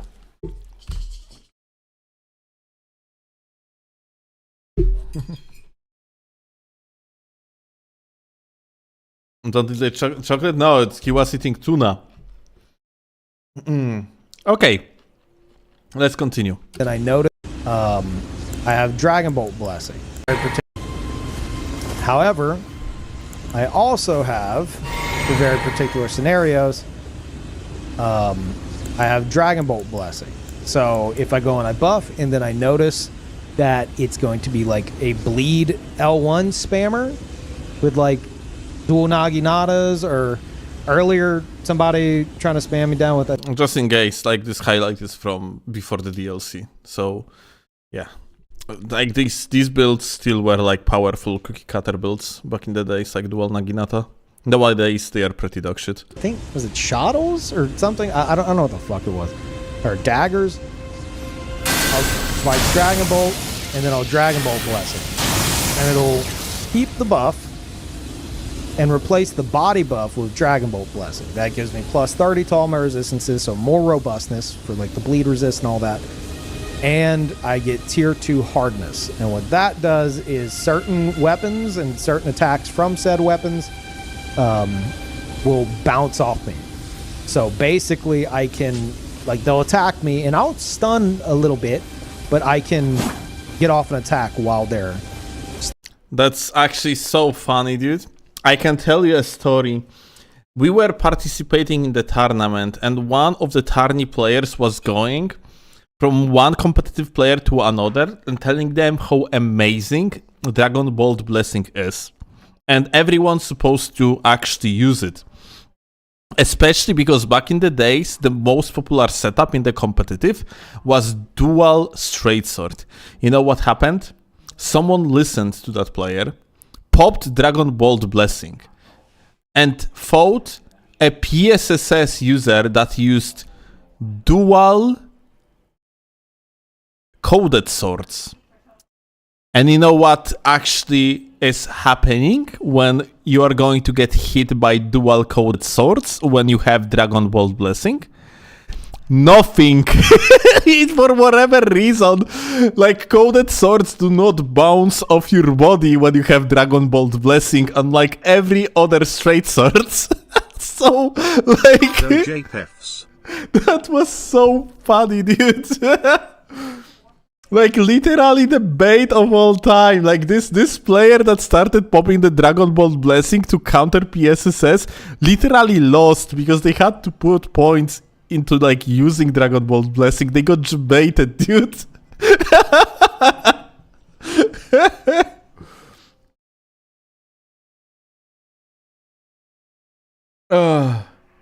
JPEG, thank you a lot, gamer.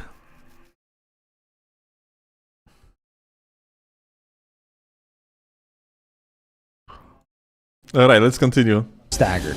I don't know exactly if that'll fucking land, but that definitely will. So I can just keep punishing them with that.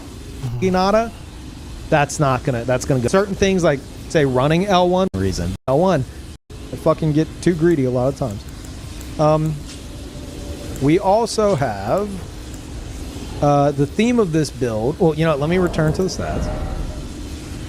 I have 64 decks. I had 70 decks, but I tested 70 decks versus 65 because I had 75 faith. I wanted 80 faith. 70 decks, 65 decks, practically the same shit in terms of all the spells I'm using in terms of cast speed. 70 is the max for cast speed. So I went down to 65, and someone linked me a spreadsheet on cast speed breakpoints, and 64 is actually the closest breakpoint to 65. So I was like, fuck it. I dropped down to 64. I put an extra point to mind. I think he meant to 70, yeah? But I don't think they're like a breakpoints. It's like a curve. I guess like it might go like not very smoothly into the curve, yeah? So yeah, it makes sense, I guess. And I was able to bring my faith up to 80. So that's why my dex is specifically 64. So I also have Keen Uchi and Keen Hook Claws, so that these can be buffed with Spike's Dragon Bolt Blessing. Offhand, it's not going to be buffed, so it's lightning. It also scales.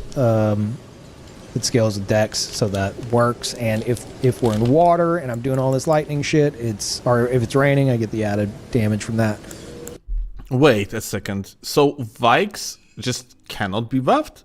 Sorry, cannot buff the main weapon if it's under the affinity of the lightning? That's fucking ass, dude. We've got Erd Tree Seal plus 10.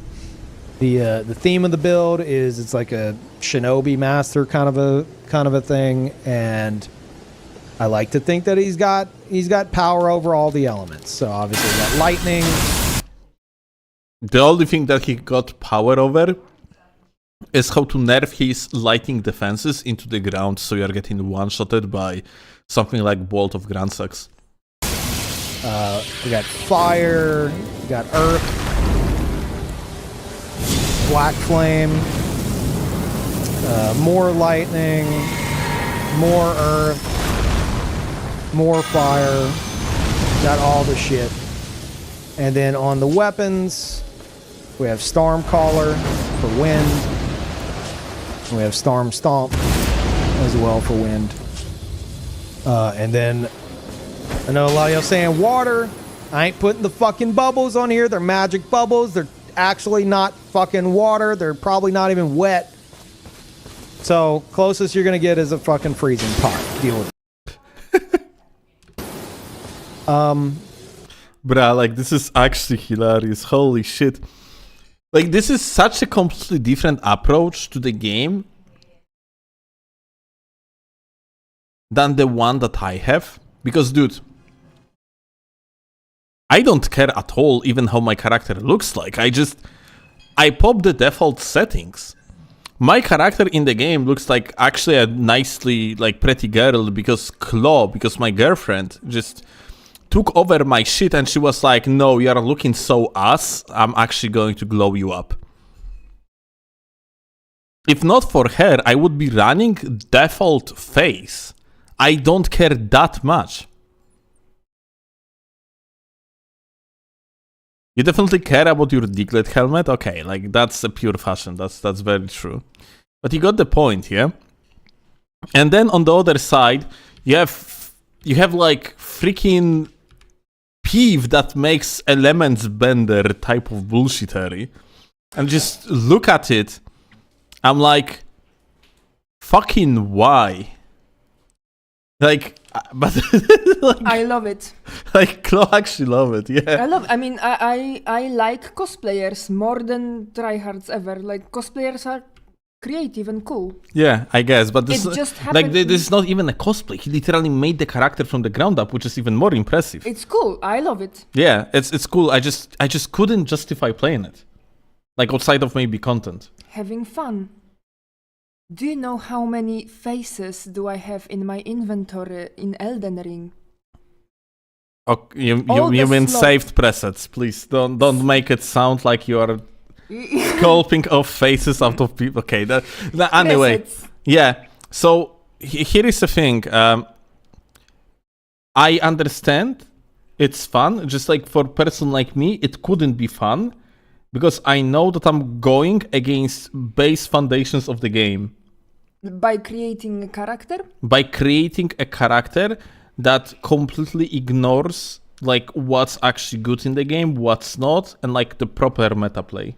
Oh, I thought you mean the face. No. I'm talking about like I don't care about face and like how it looks like. Although kind of a little bit if you think about it, because like his look is directly affecting the stats. But I just couldn't justify going to that extent in order to create a character. Because this character is dog shit. Like, it's not a master of anything. This character is a guy that spent his like entire lifetime practicing something that makes him weaker than Kevin. Like, a guy that just dropped, like, the guy that, like, technically, statistically wise, the guy that just, like, jumped off the Radan fight, got the Radan's armor, and uses the Bloodhound's Fang is more powerful than this, whatever it is. Well, there is another reason. Like you did a leukemia build, right? Yeah. So maybe just people like nerfing themselves for fun. Yeah, it's fine. Yeah, I'm just saying that I couldn't really do that all the time. I did leukemia build. That's true. I played on minus 400 defenses, and that was fun. But would I like be playing on minus 400 defenses all the time? Well, no.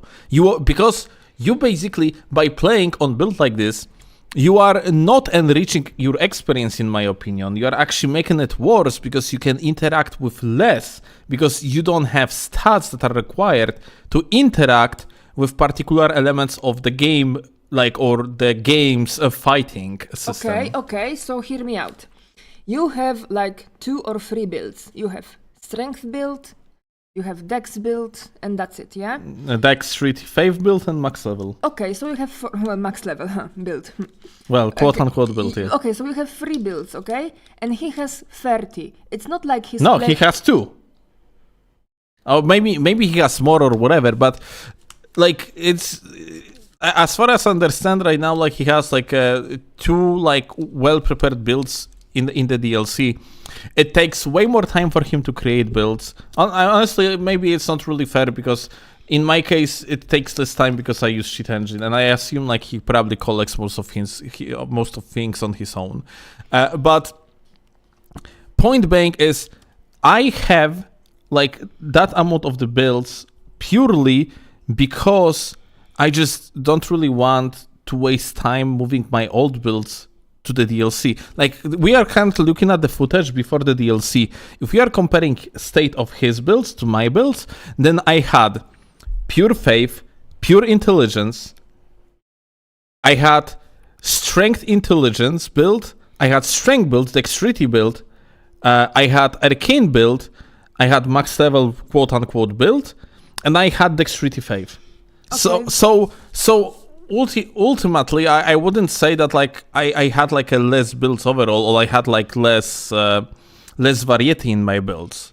It just DLC and the tools in the DLC made it so that I don't really see much of a reason to like expand my builds library because like Okay, so competition like got very, very high basically. Yeah. so the only thing you can do is just accept that people have different tastes. Yeah, and I accept it. I'm just saying that I couldn't do it. But the problem begins when a person who likes nerfing themselves blames people with better setups for their losses. This is when the problem begins because I don't think Peeve does that. okay. Yeah, I think like Peeve doesn't do that. But he do not understand difference between someone playing meta and someone playing cookie cutter bullshit that he found on YouTube. that is just designed to be cheesy. I also think that many people who hate quote-unquote tryhards just hate people who don't really play the game skillfully, but rather just search for the meta build on YouTube, yeah? Because, like, before, Person was complaining about Pata, right?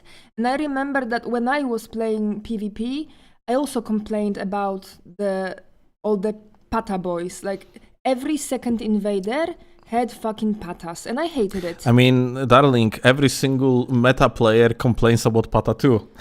It's dog shit cheese. That's okay. So let me finish. So that's what I think. That people, you do not hate tryhards. You hate. Yeah, that's what I said. You hate cheese like the cookie cutter cheesy builds that are like, you know, just super easy to utilize. It's like the same story like back in the days before the DLC.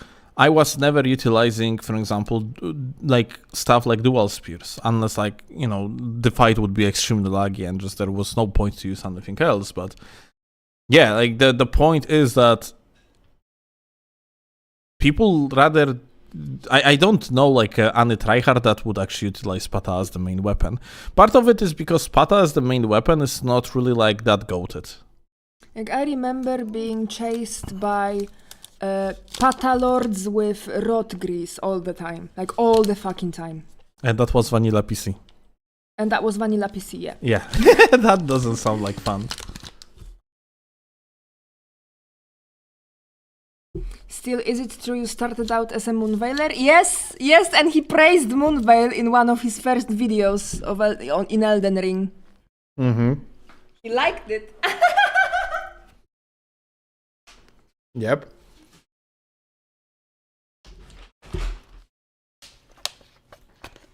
I don't know if I liked it though. You did. We're excited. Closest I was excited for it, but I was excited for the game. No to zjem dzisiaj.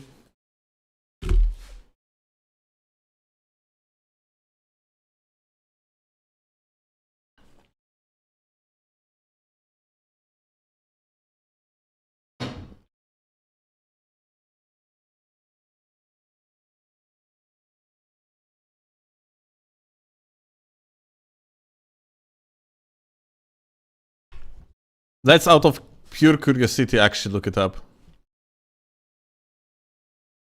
So, you say I enjoyed Moonveil. It was one of the like it was very first Elden Ring video.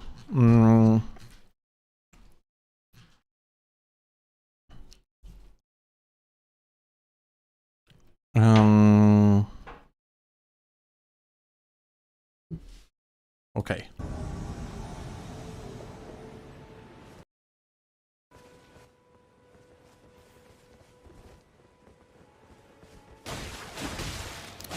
That was very bad editing. Holy shit.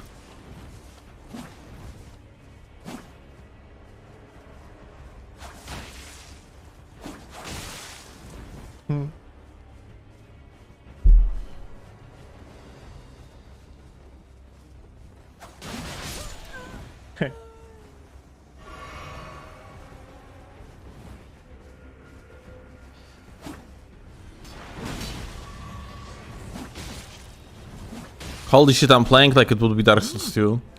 I'm literally positioning myself into like Dark Souls 2. In like Dark Souls 2 way. That's crazy.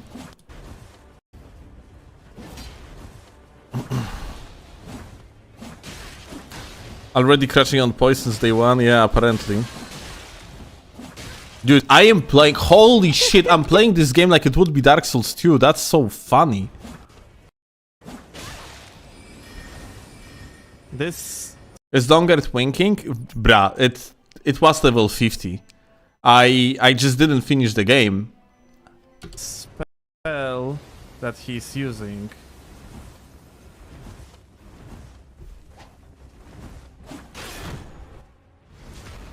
is well. It was level 50, so yes. No, I was playing through the game. I just was invading. It was like my PvE setup.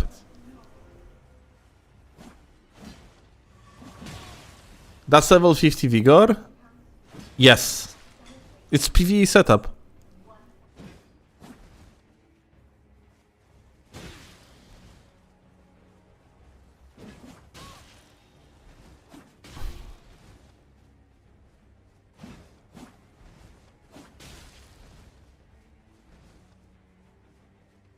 But dude, I am playing this game like it would be Dark Souls 2, and that's so funny to me. If that would hit. Huh?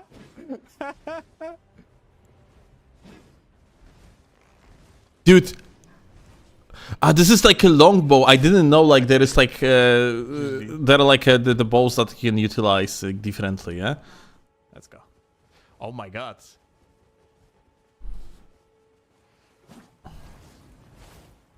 Man, what the fuck is this anime shit? Let's hear it again. Man, what the fuck is this anime shit? That was me seeing this move for the very first time.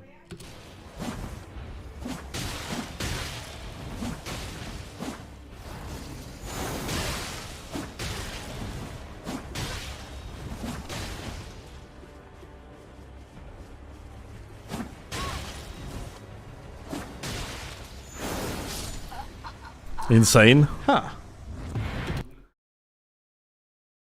Anime shit uses katana? Okay, like, you have a point.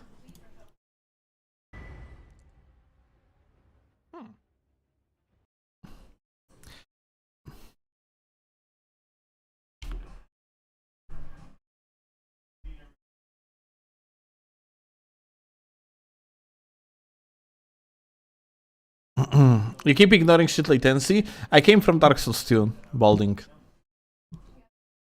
I was playing Dark Souls 2, like, before that, like, so, no. Like, you know, latency couldn't be something that bothers me. Okay. Let's back to the Peeves video. I have roped oil, which I need to utilize more when being chased down. The idea being I can hit them with that, and if I hit them with roped oil, I can turn around and try to literally ignite them.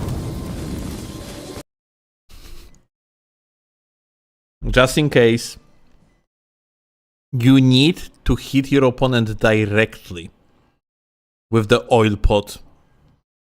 Otherwise the effect is not going to apply.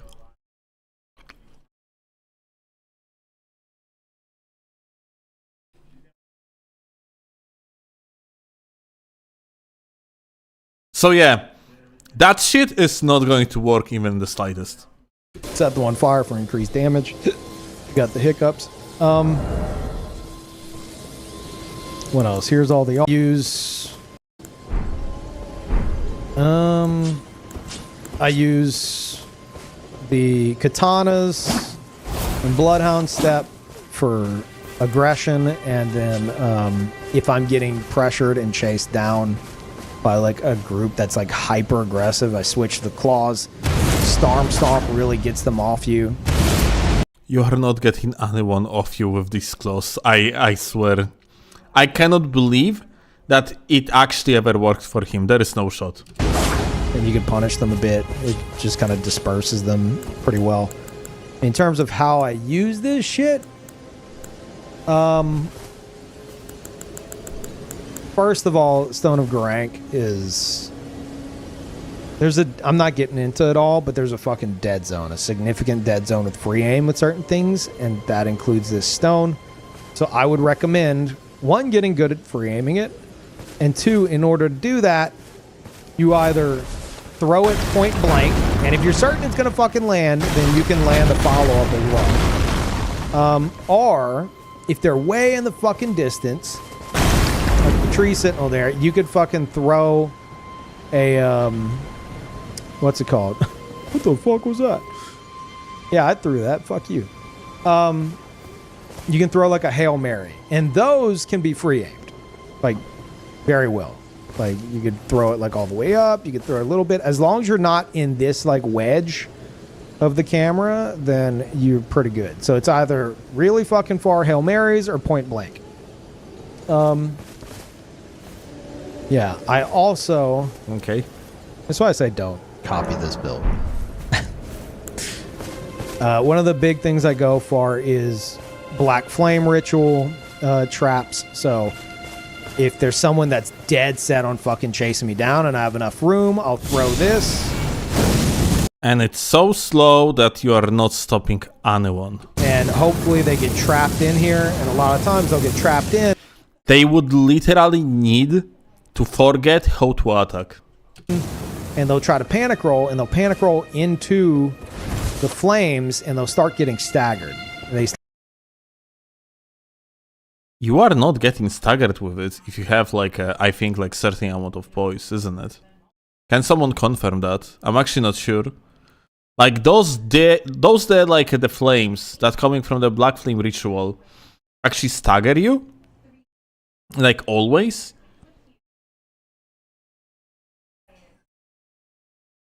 And it has shit hit stun, right? It doesn't like hit stun you very much, even if you're gonna stagger someone.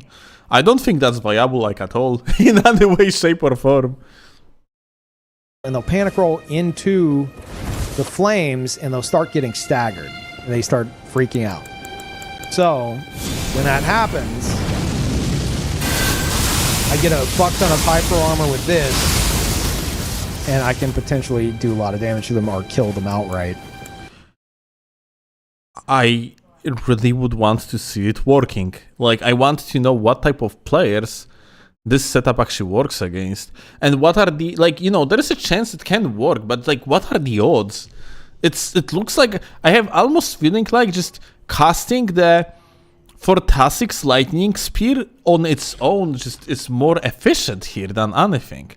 Also, like, you, in the chat, I see you mentioned that, like, I'm supposed to play with the build, and yeah, it's, I'm looking forward to do that. I asked Peeve to send me, like, his PS5 save file. We're gonna play with that build of his, yeah.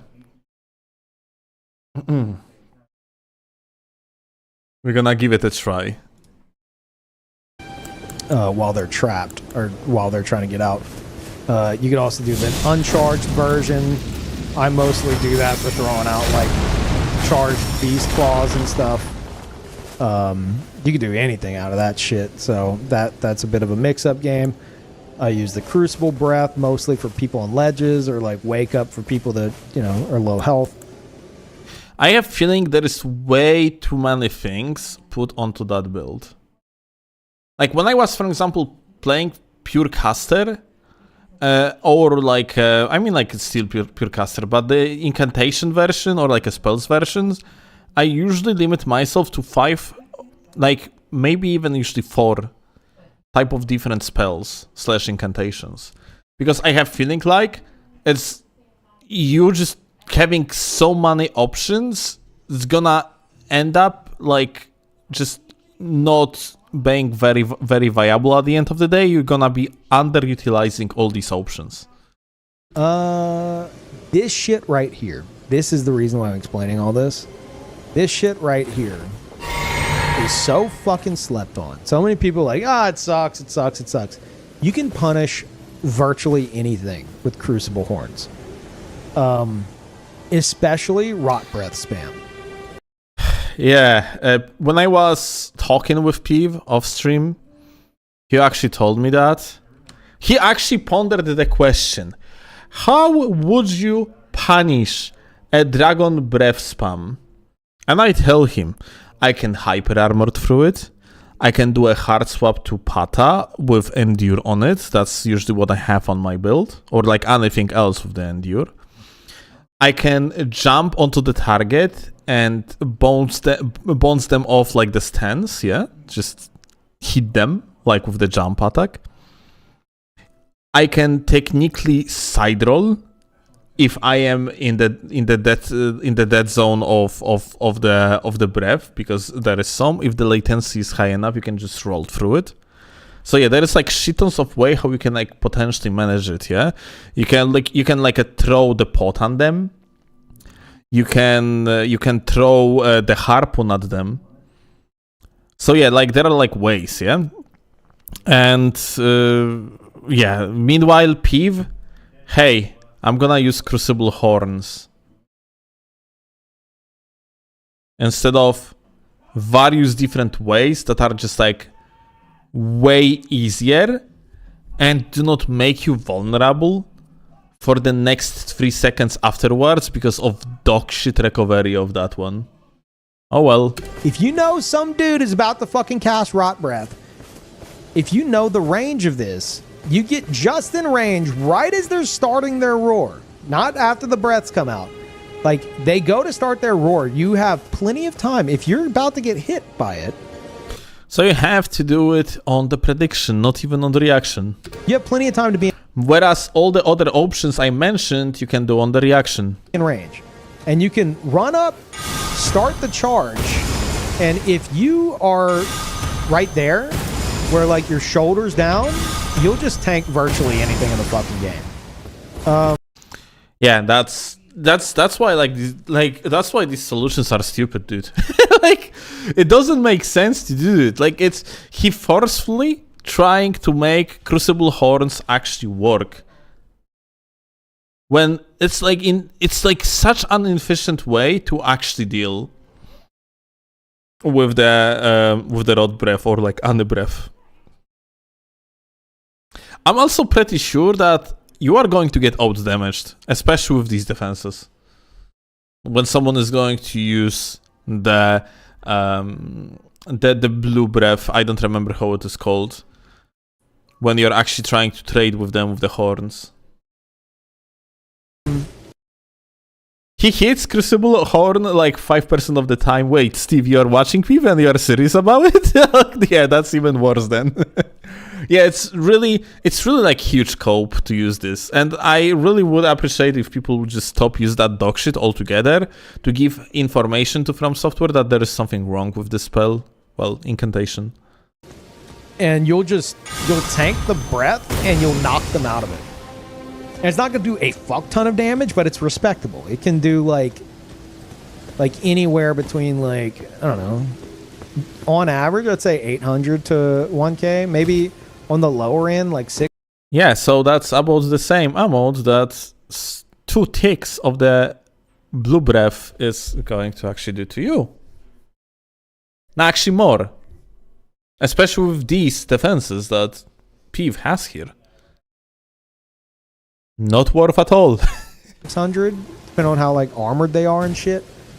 And I have tested like boosting my damage to that with like changing the build up, getting rid of Vike's Dragon Bolt and Light Roll and shit in order to add like Godfrey Icon and Flock Talisman and all this other shit, and it's just not worth it. It's not.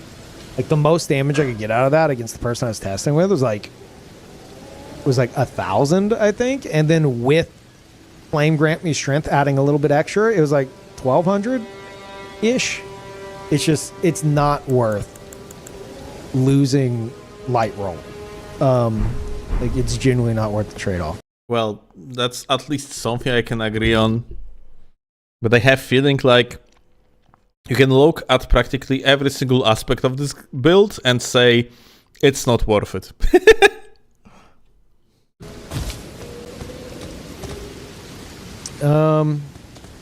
Yeah, no, Brandon, I already tested it. It's literally not worth it.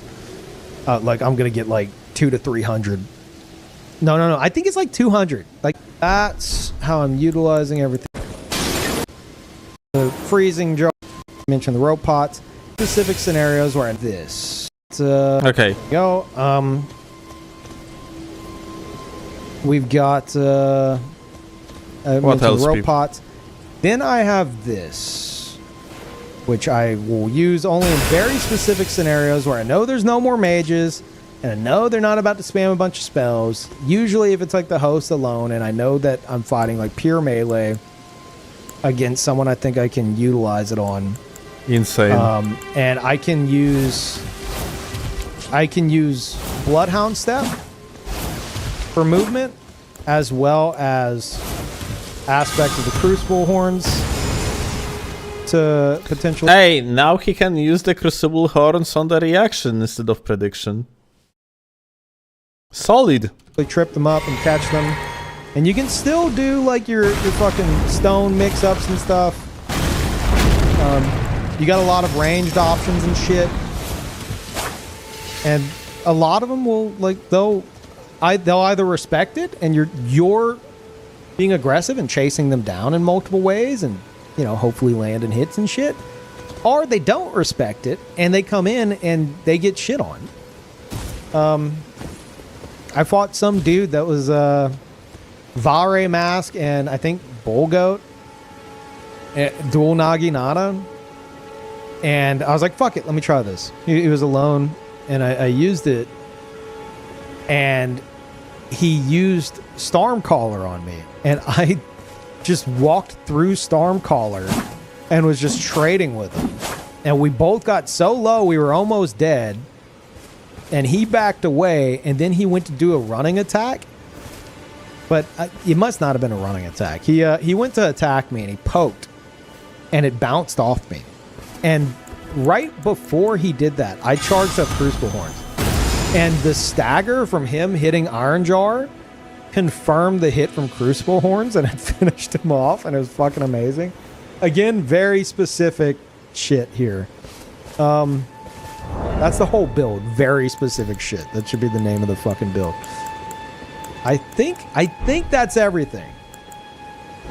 I think I mentioned everything I can highlight. Test, yeah. And now we are going to see the upgraded quote-unquote version for the DLC. Still 50 vigor. All right, so here we are in 2025 with the post-DLC version of the build, which in classic me fashion is arguably worse than the previous version. Fantastic. The main changes... the left-handed Uchi has impaling thrust now. I actually did that soon after recording. Tak. Tak. Recording that pre-handed Uchi. Asia, kochanie. Dobrze. She has impaling thrust back in 2024.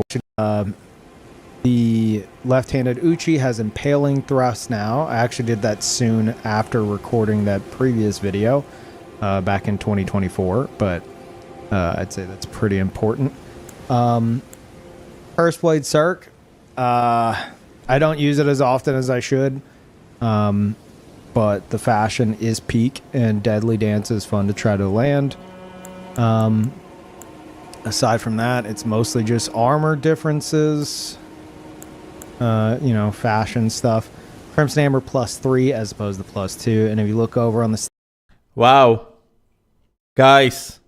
Not 1919 HP anymore, it's 1949 now.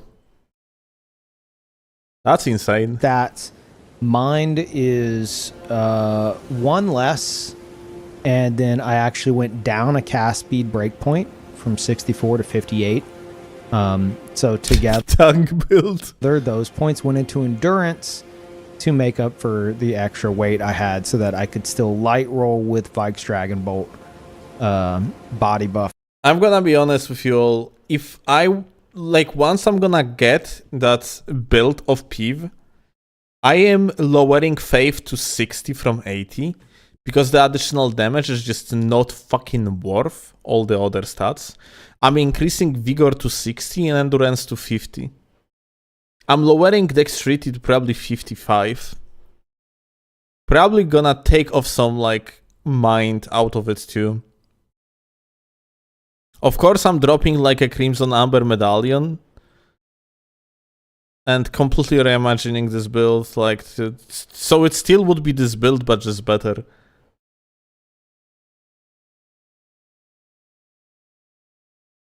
It won't be the same build. It literally gonna be the same build, just actually better. Like a build where you are not sacrificing so much stats for marginal boost in the offense when your defense is so shit. And in such way, you at least would have like the light roll always on, which is pretty important when you're running some like abomination of this type. Active. Aside from that, that's... Cannot be simultaneously same and better. Okay, you know what? Maybe you have a point. Maybe I'm gonna play with the exact same stats, I guess. That's pretty much it. Oh, also, I replaced Catch Flame with Frozen Lightning. Like, it's fun to try to land Frozen Lightning, but honestly, like, even for me, it's on its last leg. Okay, it's been on its last leg for a while. I intended to replace it with that stupid-ass Tornado spell from the DLC, but somehow that's even worse most of the time, because if there's a slight difference in elevation, it's gonna just dissipate the entire Tornado, and, like, it doesn't reward free aiming.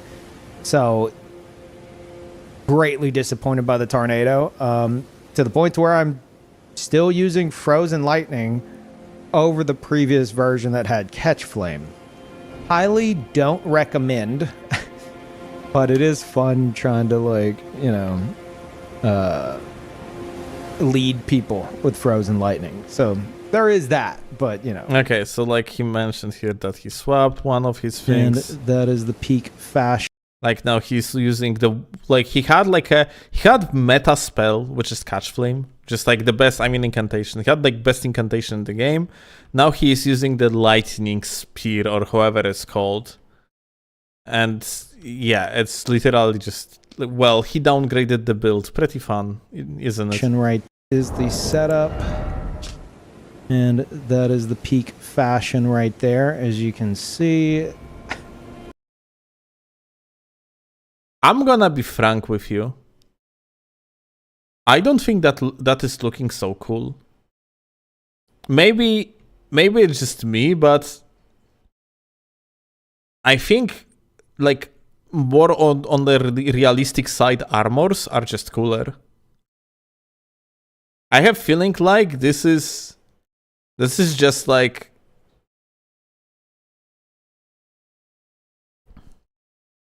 it's anime bullshit. It's like, it's edgy, dude. I don't think...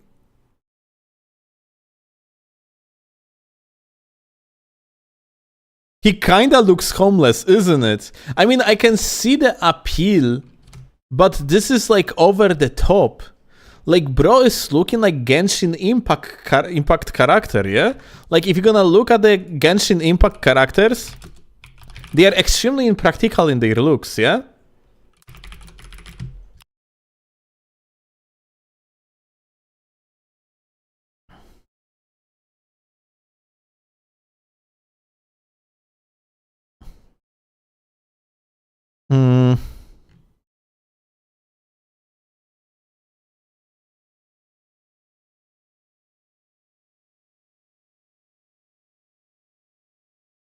I'm looking for one character. Her name was called Official. Here you go.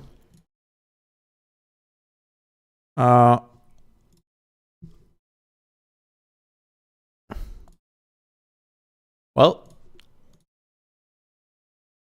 I cannot really character list maybe here. Like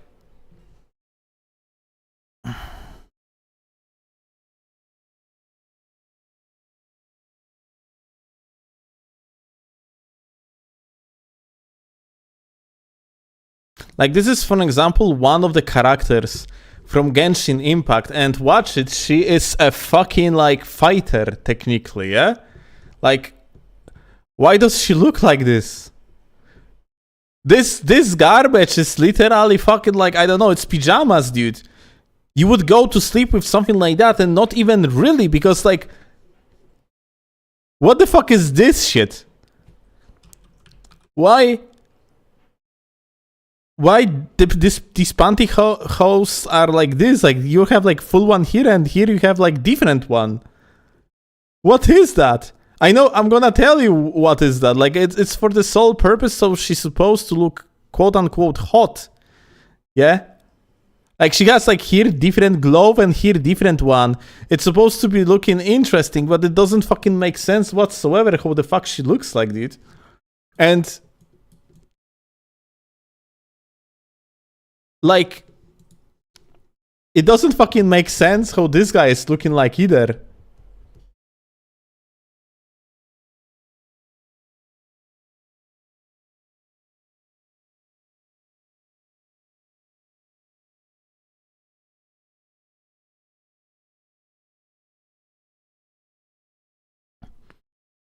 Facial is kind of a bad example. She's quite literally schizo and is to fit the weird girl role. I mean, she's just role playing all the time. I played Genshin Impact. I know that character. But she is still like participating in genuine combat, dude.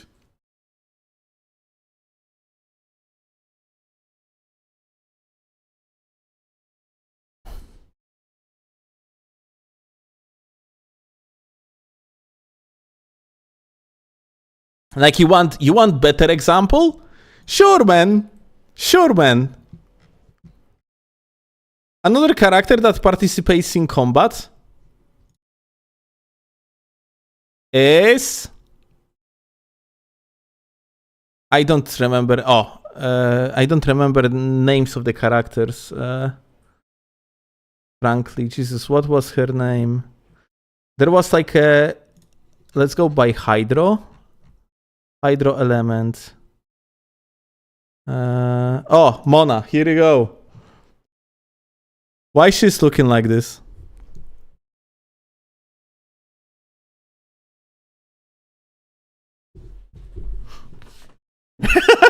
Like, why?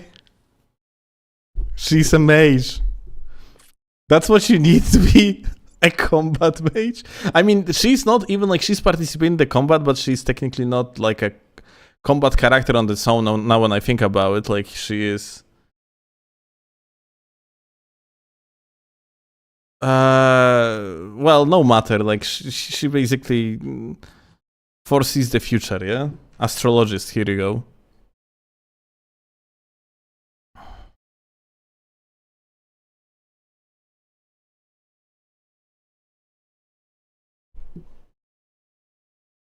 But yeah, like it's basically my point being is like these characters are extremely over the top in the way how they looks like, and same goes here. Like this is so extremely over the top. It is so edgy. It so incredibly doesn't make sense.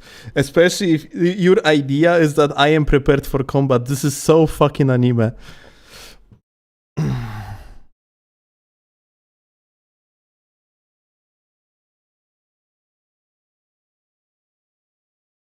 I hate anyone who played this game. We all need to go outside more.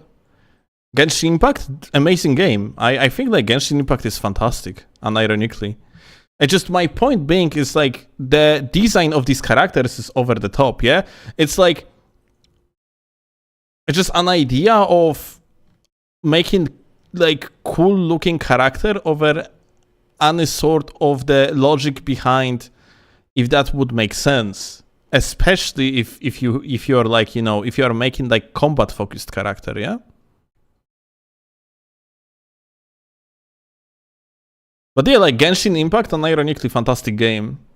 It's just combat wise, but it has lots of issues of different nature though. Mostly related to it being a gacha slop.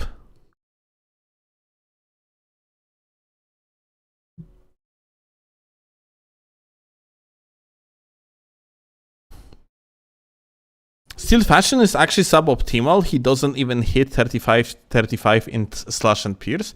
I think I do, Sylvie. I think I hit 37 in something, I think. Or 36.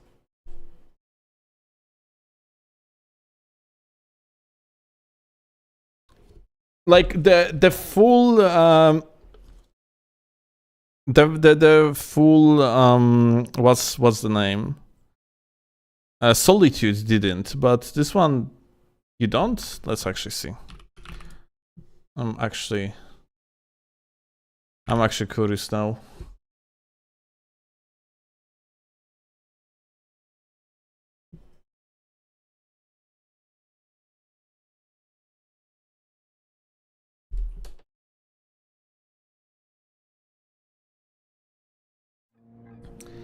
Diglett helmet messes with it? I see. I'm actually curious now.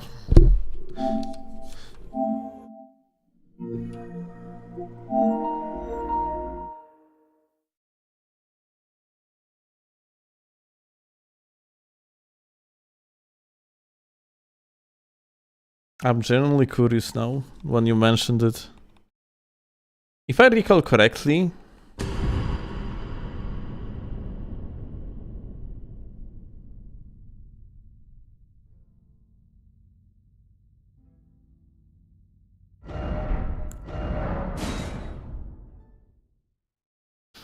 did Peeve like shared his file yet? I'm pretty sure he is sleeping. It's only like what? 2 PM in NA? So like where he is from. Oh, you are actually fucking right. I have 35 in the physical defenses as the neutral defenses. But strike is only 32. Slash is 34 and 33 is the pierce. What about if I swap to this? Well, slash is 36 almost in such case. Pierce is still like a 34.2.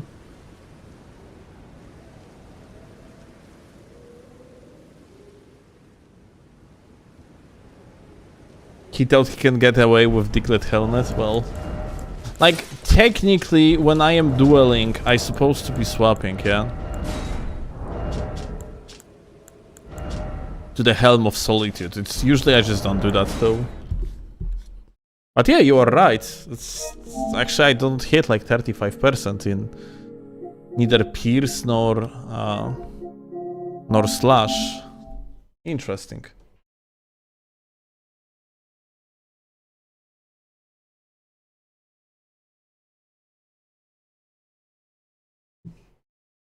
You can make 37. I mean 37 is for very specific setups though.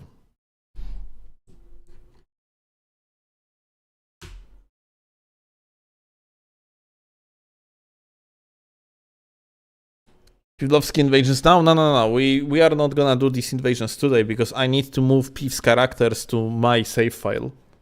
And that is the peak fashion right there, as you can see. That's what it's all about, honestly. That's what it's all about. Oh, also I have the giant red lightning pots there. Again, something very underutilized in the build. Yeah. So I hope y'all enjoyed this video. Aside from this last bit, it was, you know, written out with a script. I can't promise I'll do that in future episodes. All I know is nothing's going to stop me from the next episode being about what everyone is really wanting to talk about. Hidetaka Miyazaki wanting to make his favorite game of all time, an MMO based off of Ultima Online. And I played Ultima Online for 12 years. Alright, so he hypes up another episode of Tarnished Tangents. And it might be an interesting one, but so far, well, I'm waiting for Peeve to drop me his save file because I kind of want to try that build of his. Maybe I'm gonna optimize it, maybe I'm gonna play it as it is. I don't know, like so far I have feeling like that even if he makes characters instead of builds, I think he overestimates damage over utility or defenses. And I think you can make this character just much better by some like sacrifices in particular parts of this quote-unquote build. It's more like of a character, frankly. And just make it overall better in such way. Because yeah, right now, this is from the like pure meta perspective, you cannot justify it in any way. Like there is just yet again, this build is worse than average Kevin's build. Like the guy that got himself Radan's armor on with the Bloodhound's Fang is going to be more optimal than what Peeve cooked. So like from the perspective of like optimal play, you cannot justify it in any way, shape or form. So yeah. Well, Peeve likes to play as an NPC, I guess, yeah?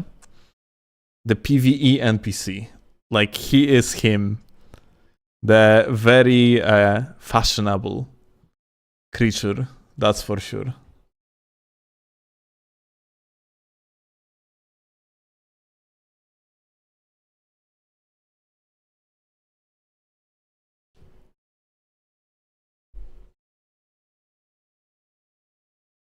Haven't you gotten tired on this game? Not as much as people that asking me if I'm tired of this game.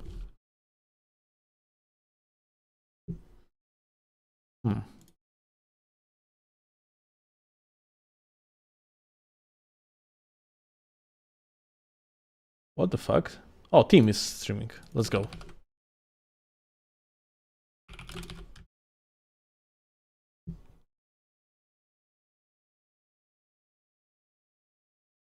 Oh, wait, he's not streaming, he's playing old...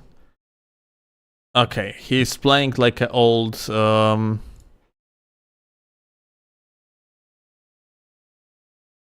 old clips, apparently. So... who else is doing something? Let's see. Veil! Holy shit! Let's go! Anyway, much love to you all gamers, thank you a lot for watching. Say hello to Veil from me and say something nice to the gamer. I'm jumping off to edit that Peeve's footage for you. And yeah, I'm gonna release it probably within like hour or two, and yeah, have a good one gamers. Den 2, when Den 2, by the way, I'm waiting for the release of Den 3. I'm skipping Den 2. See you later. Have a good one. Bye. And yeet. People from YouTube, I send you into the void, by the way. So yeah. Have fun. Yeet.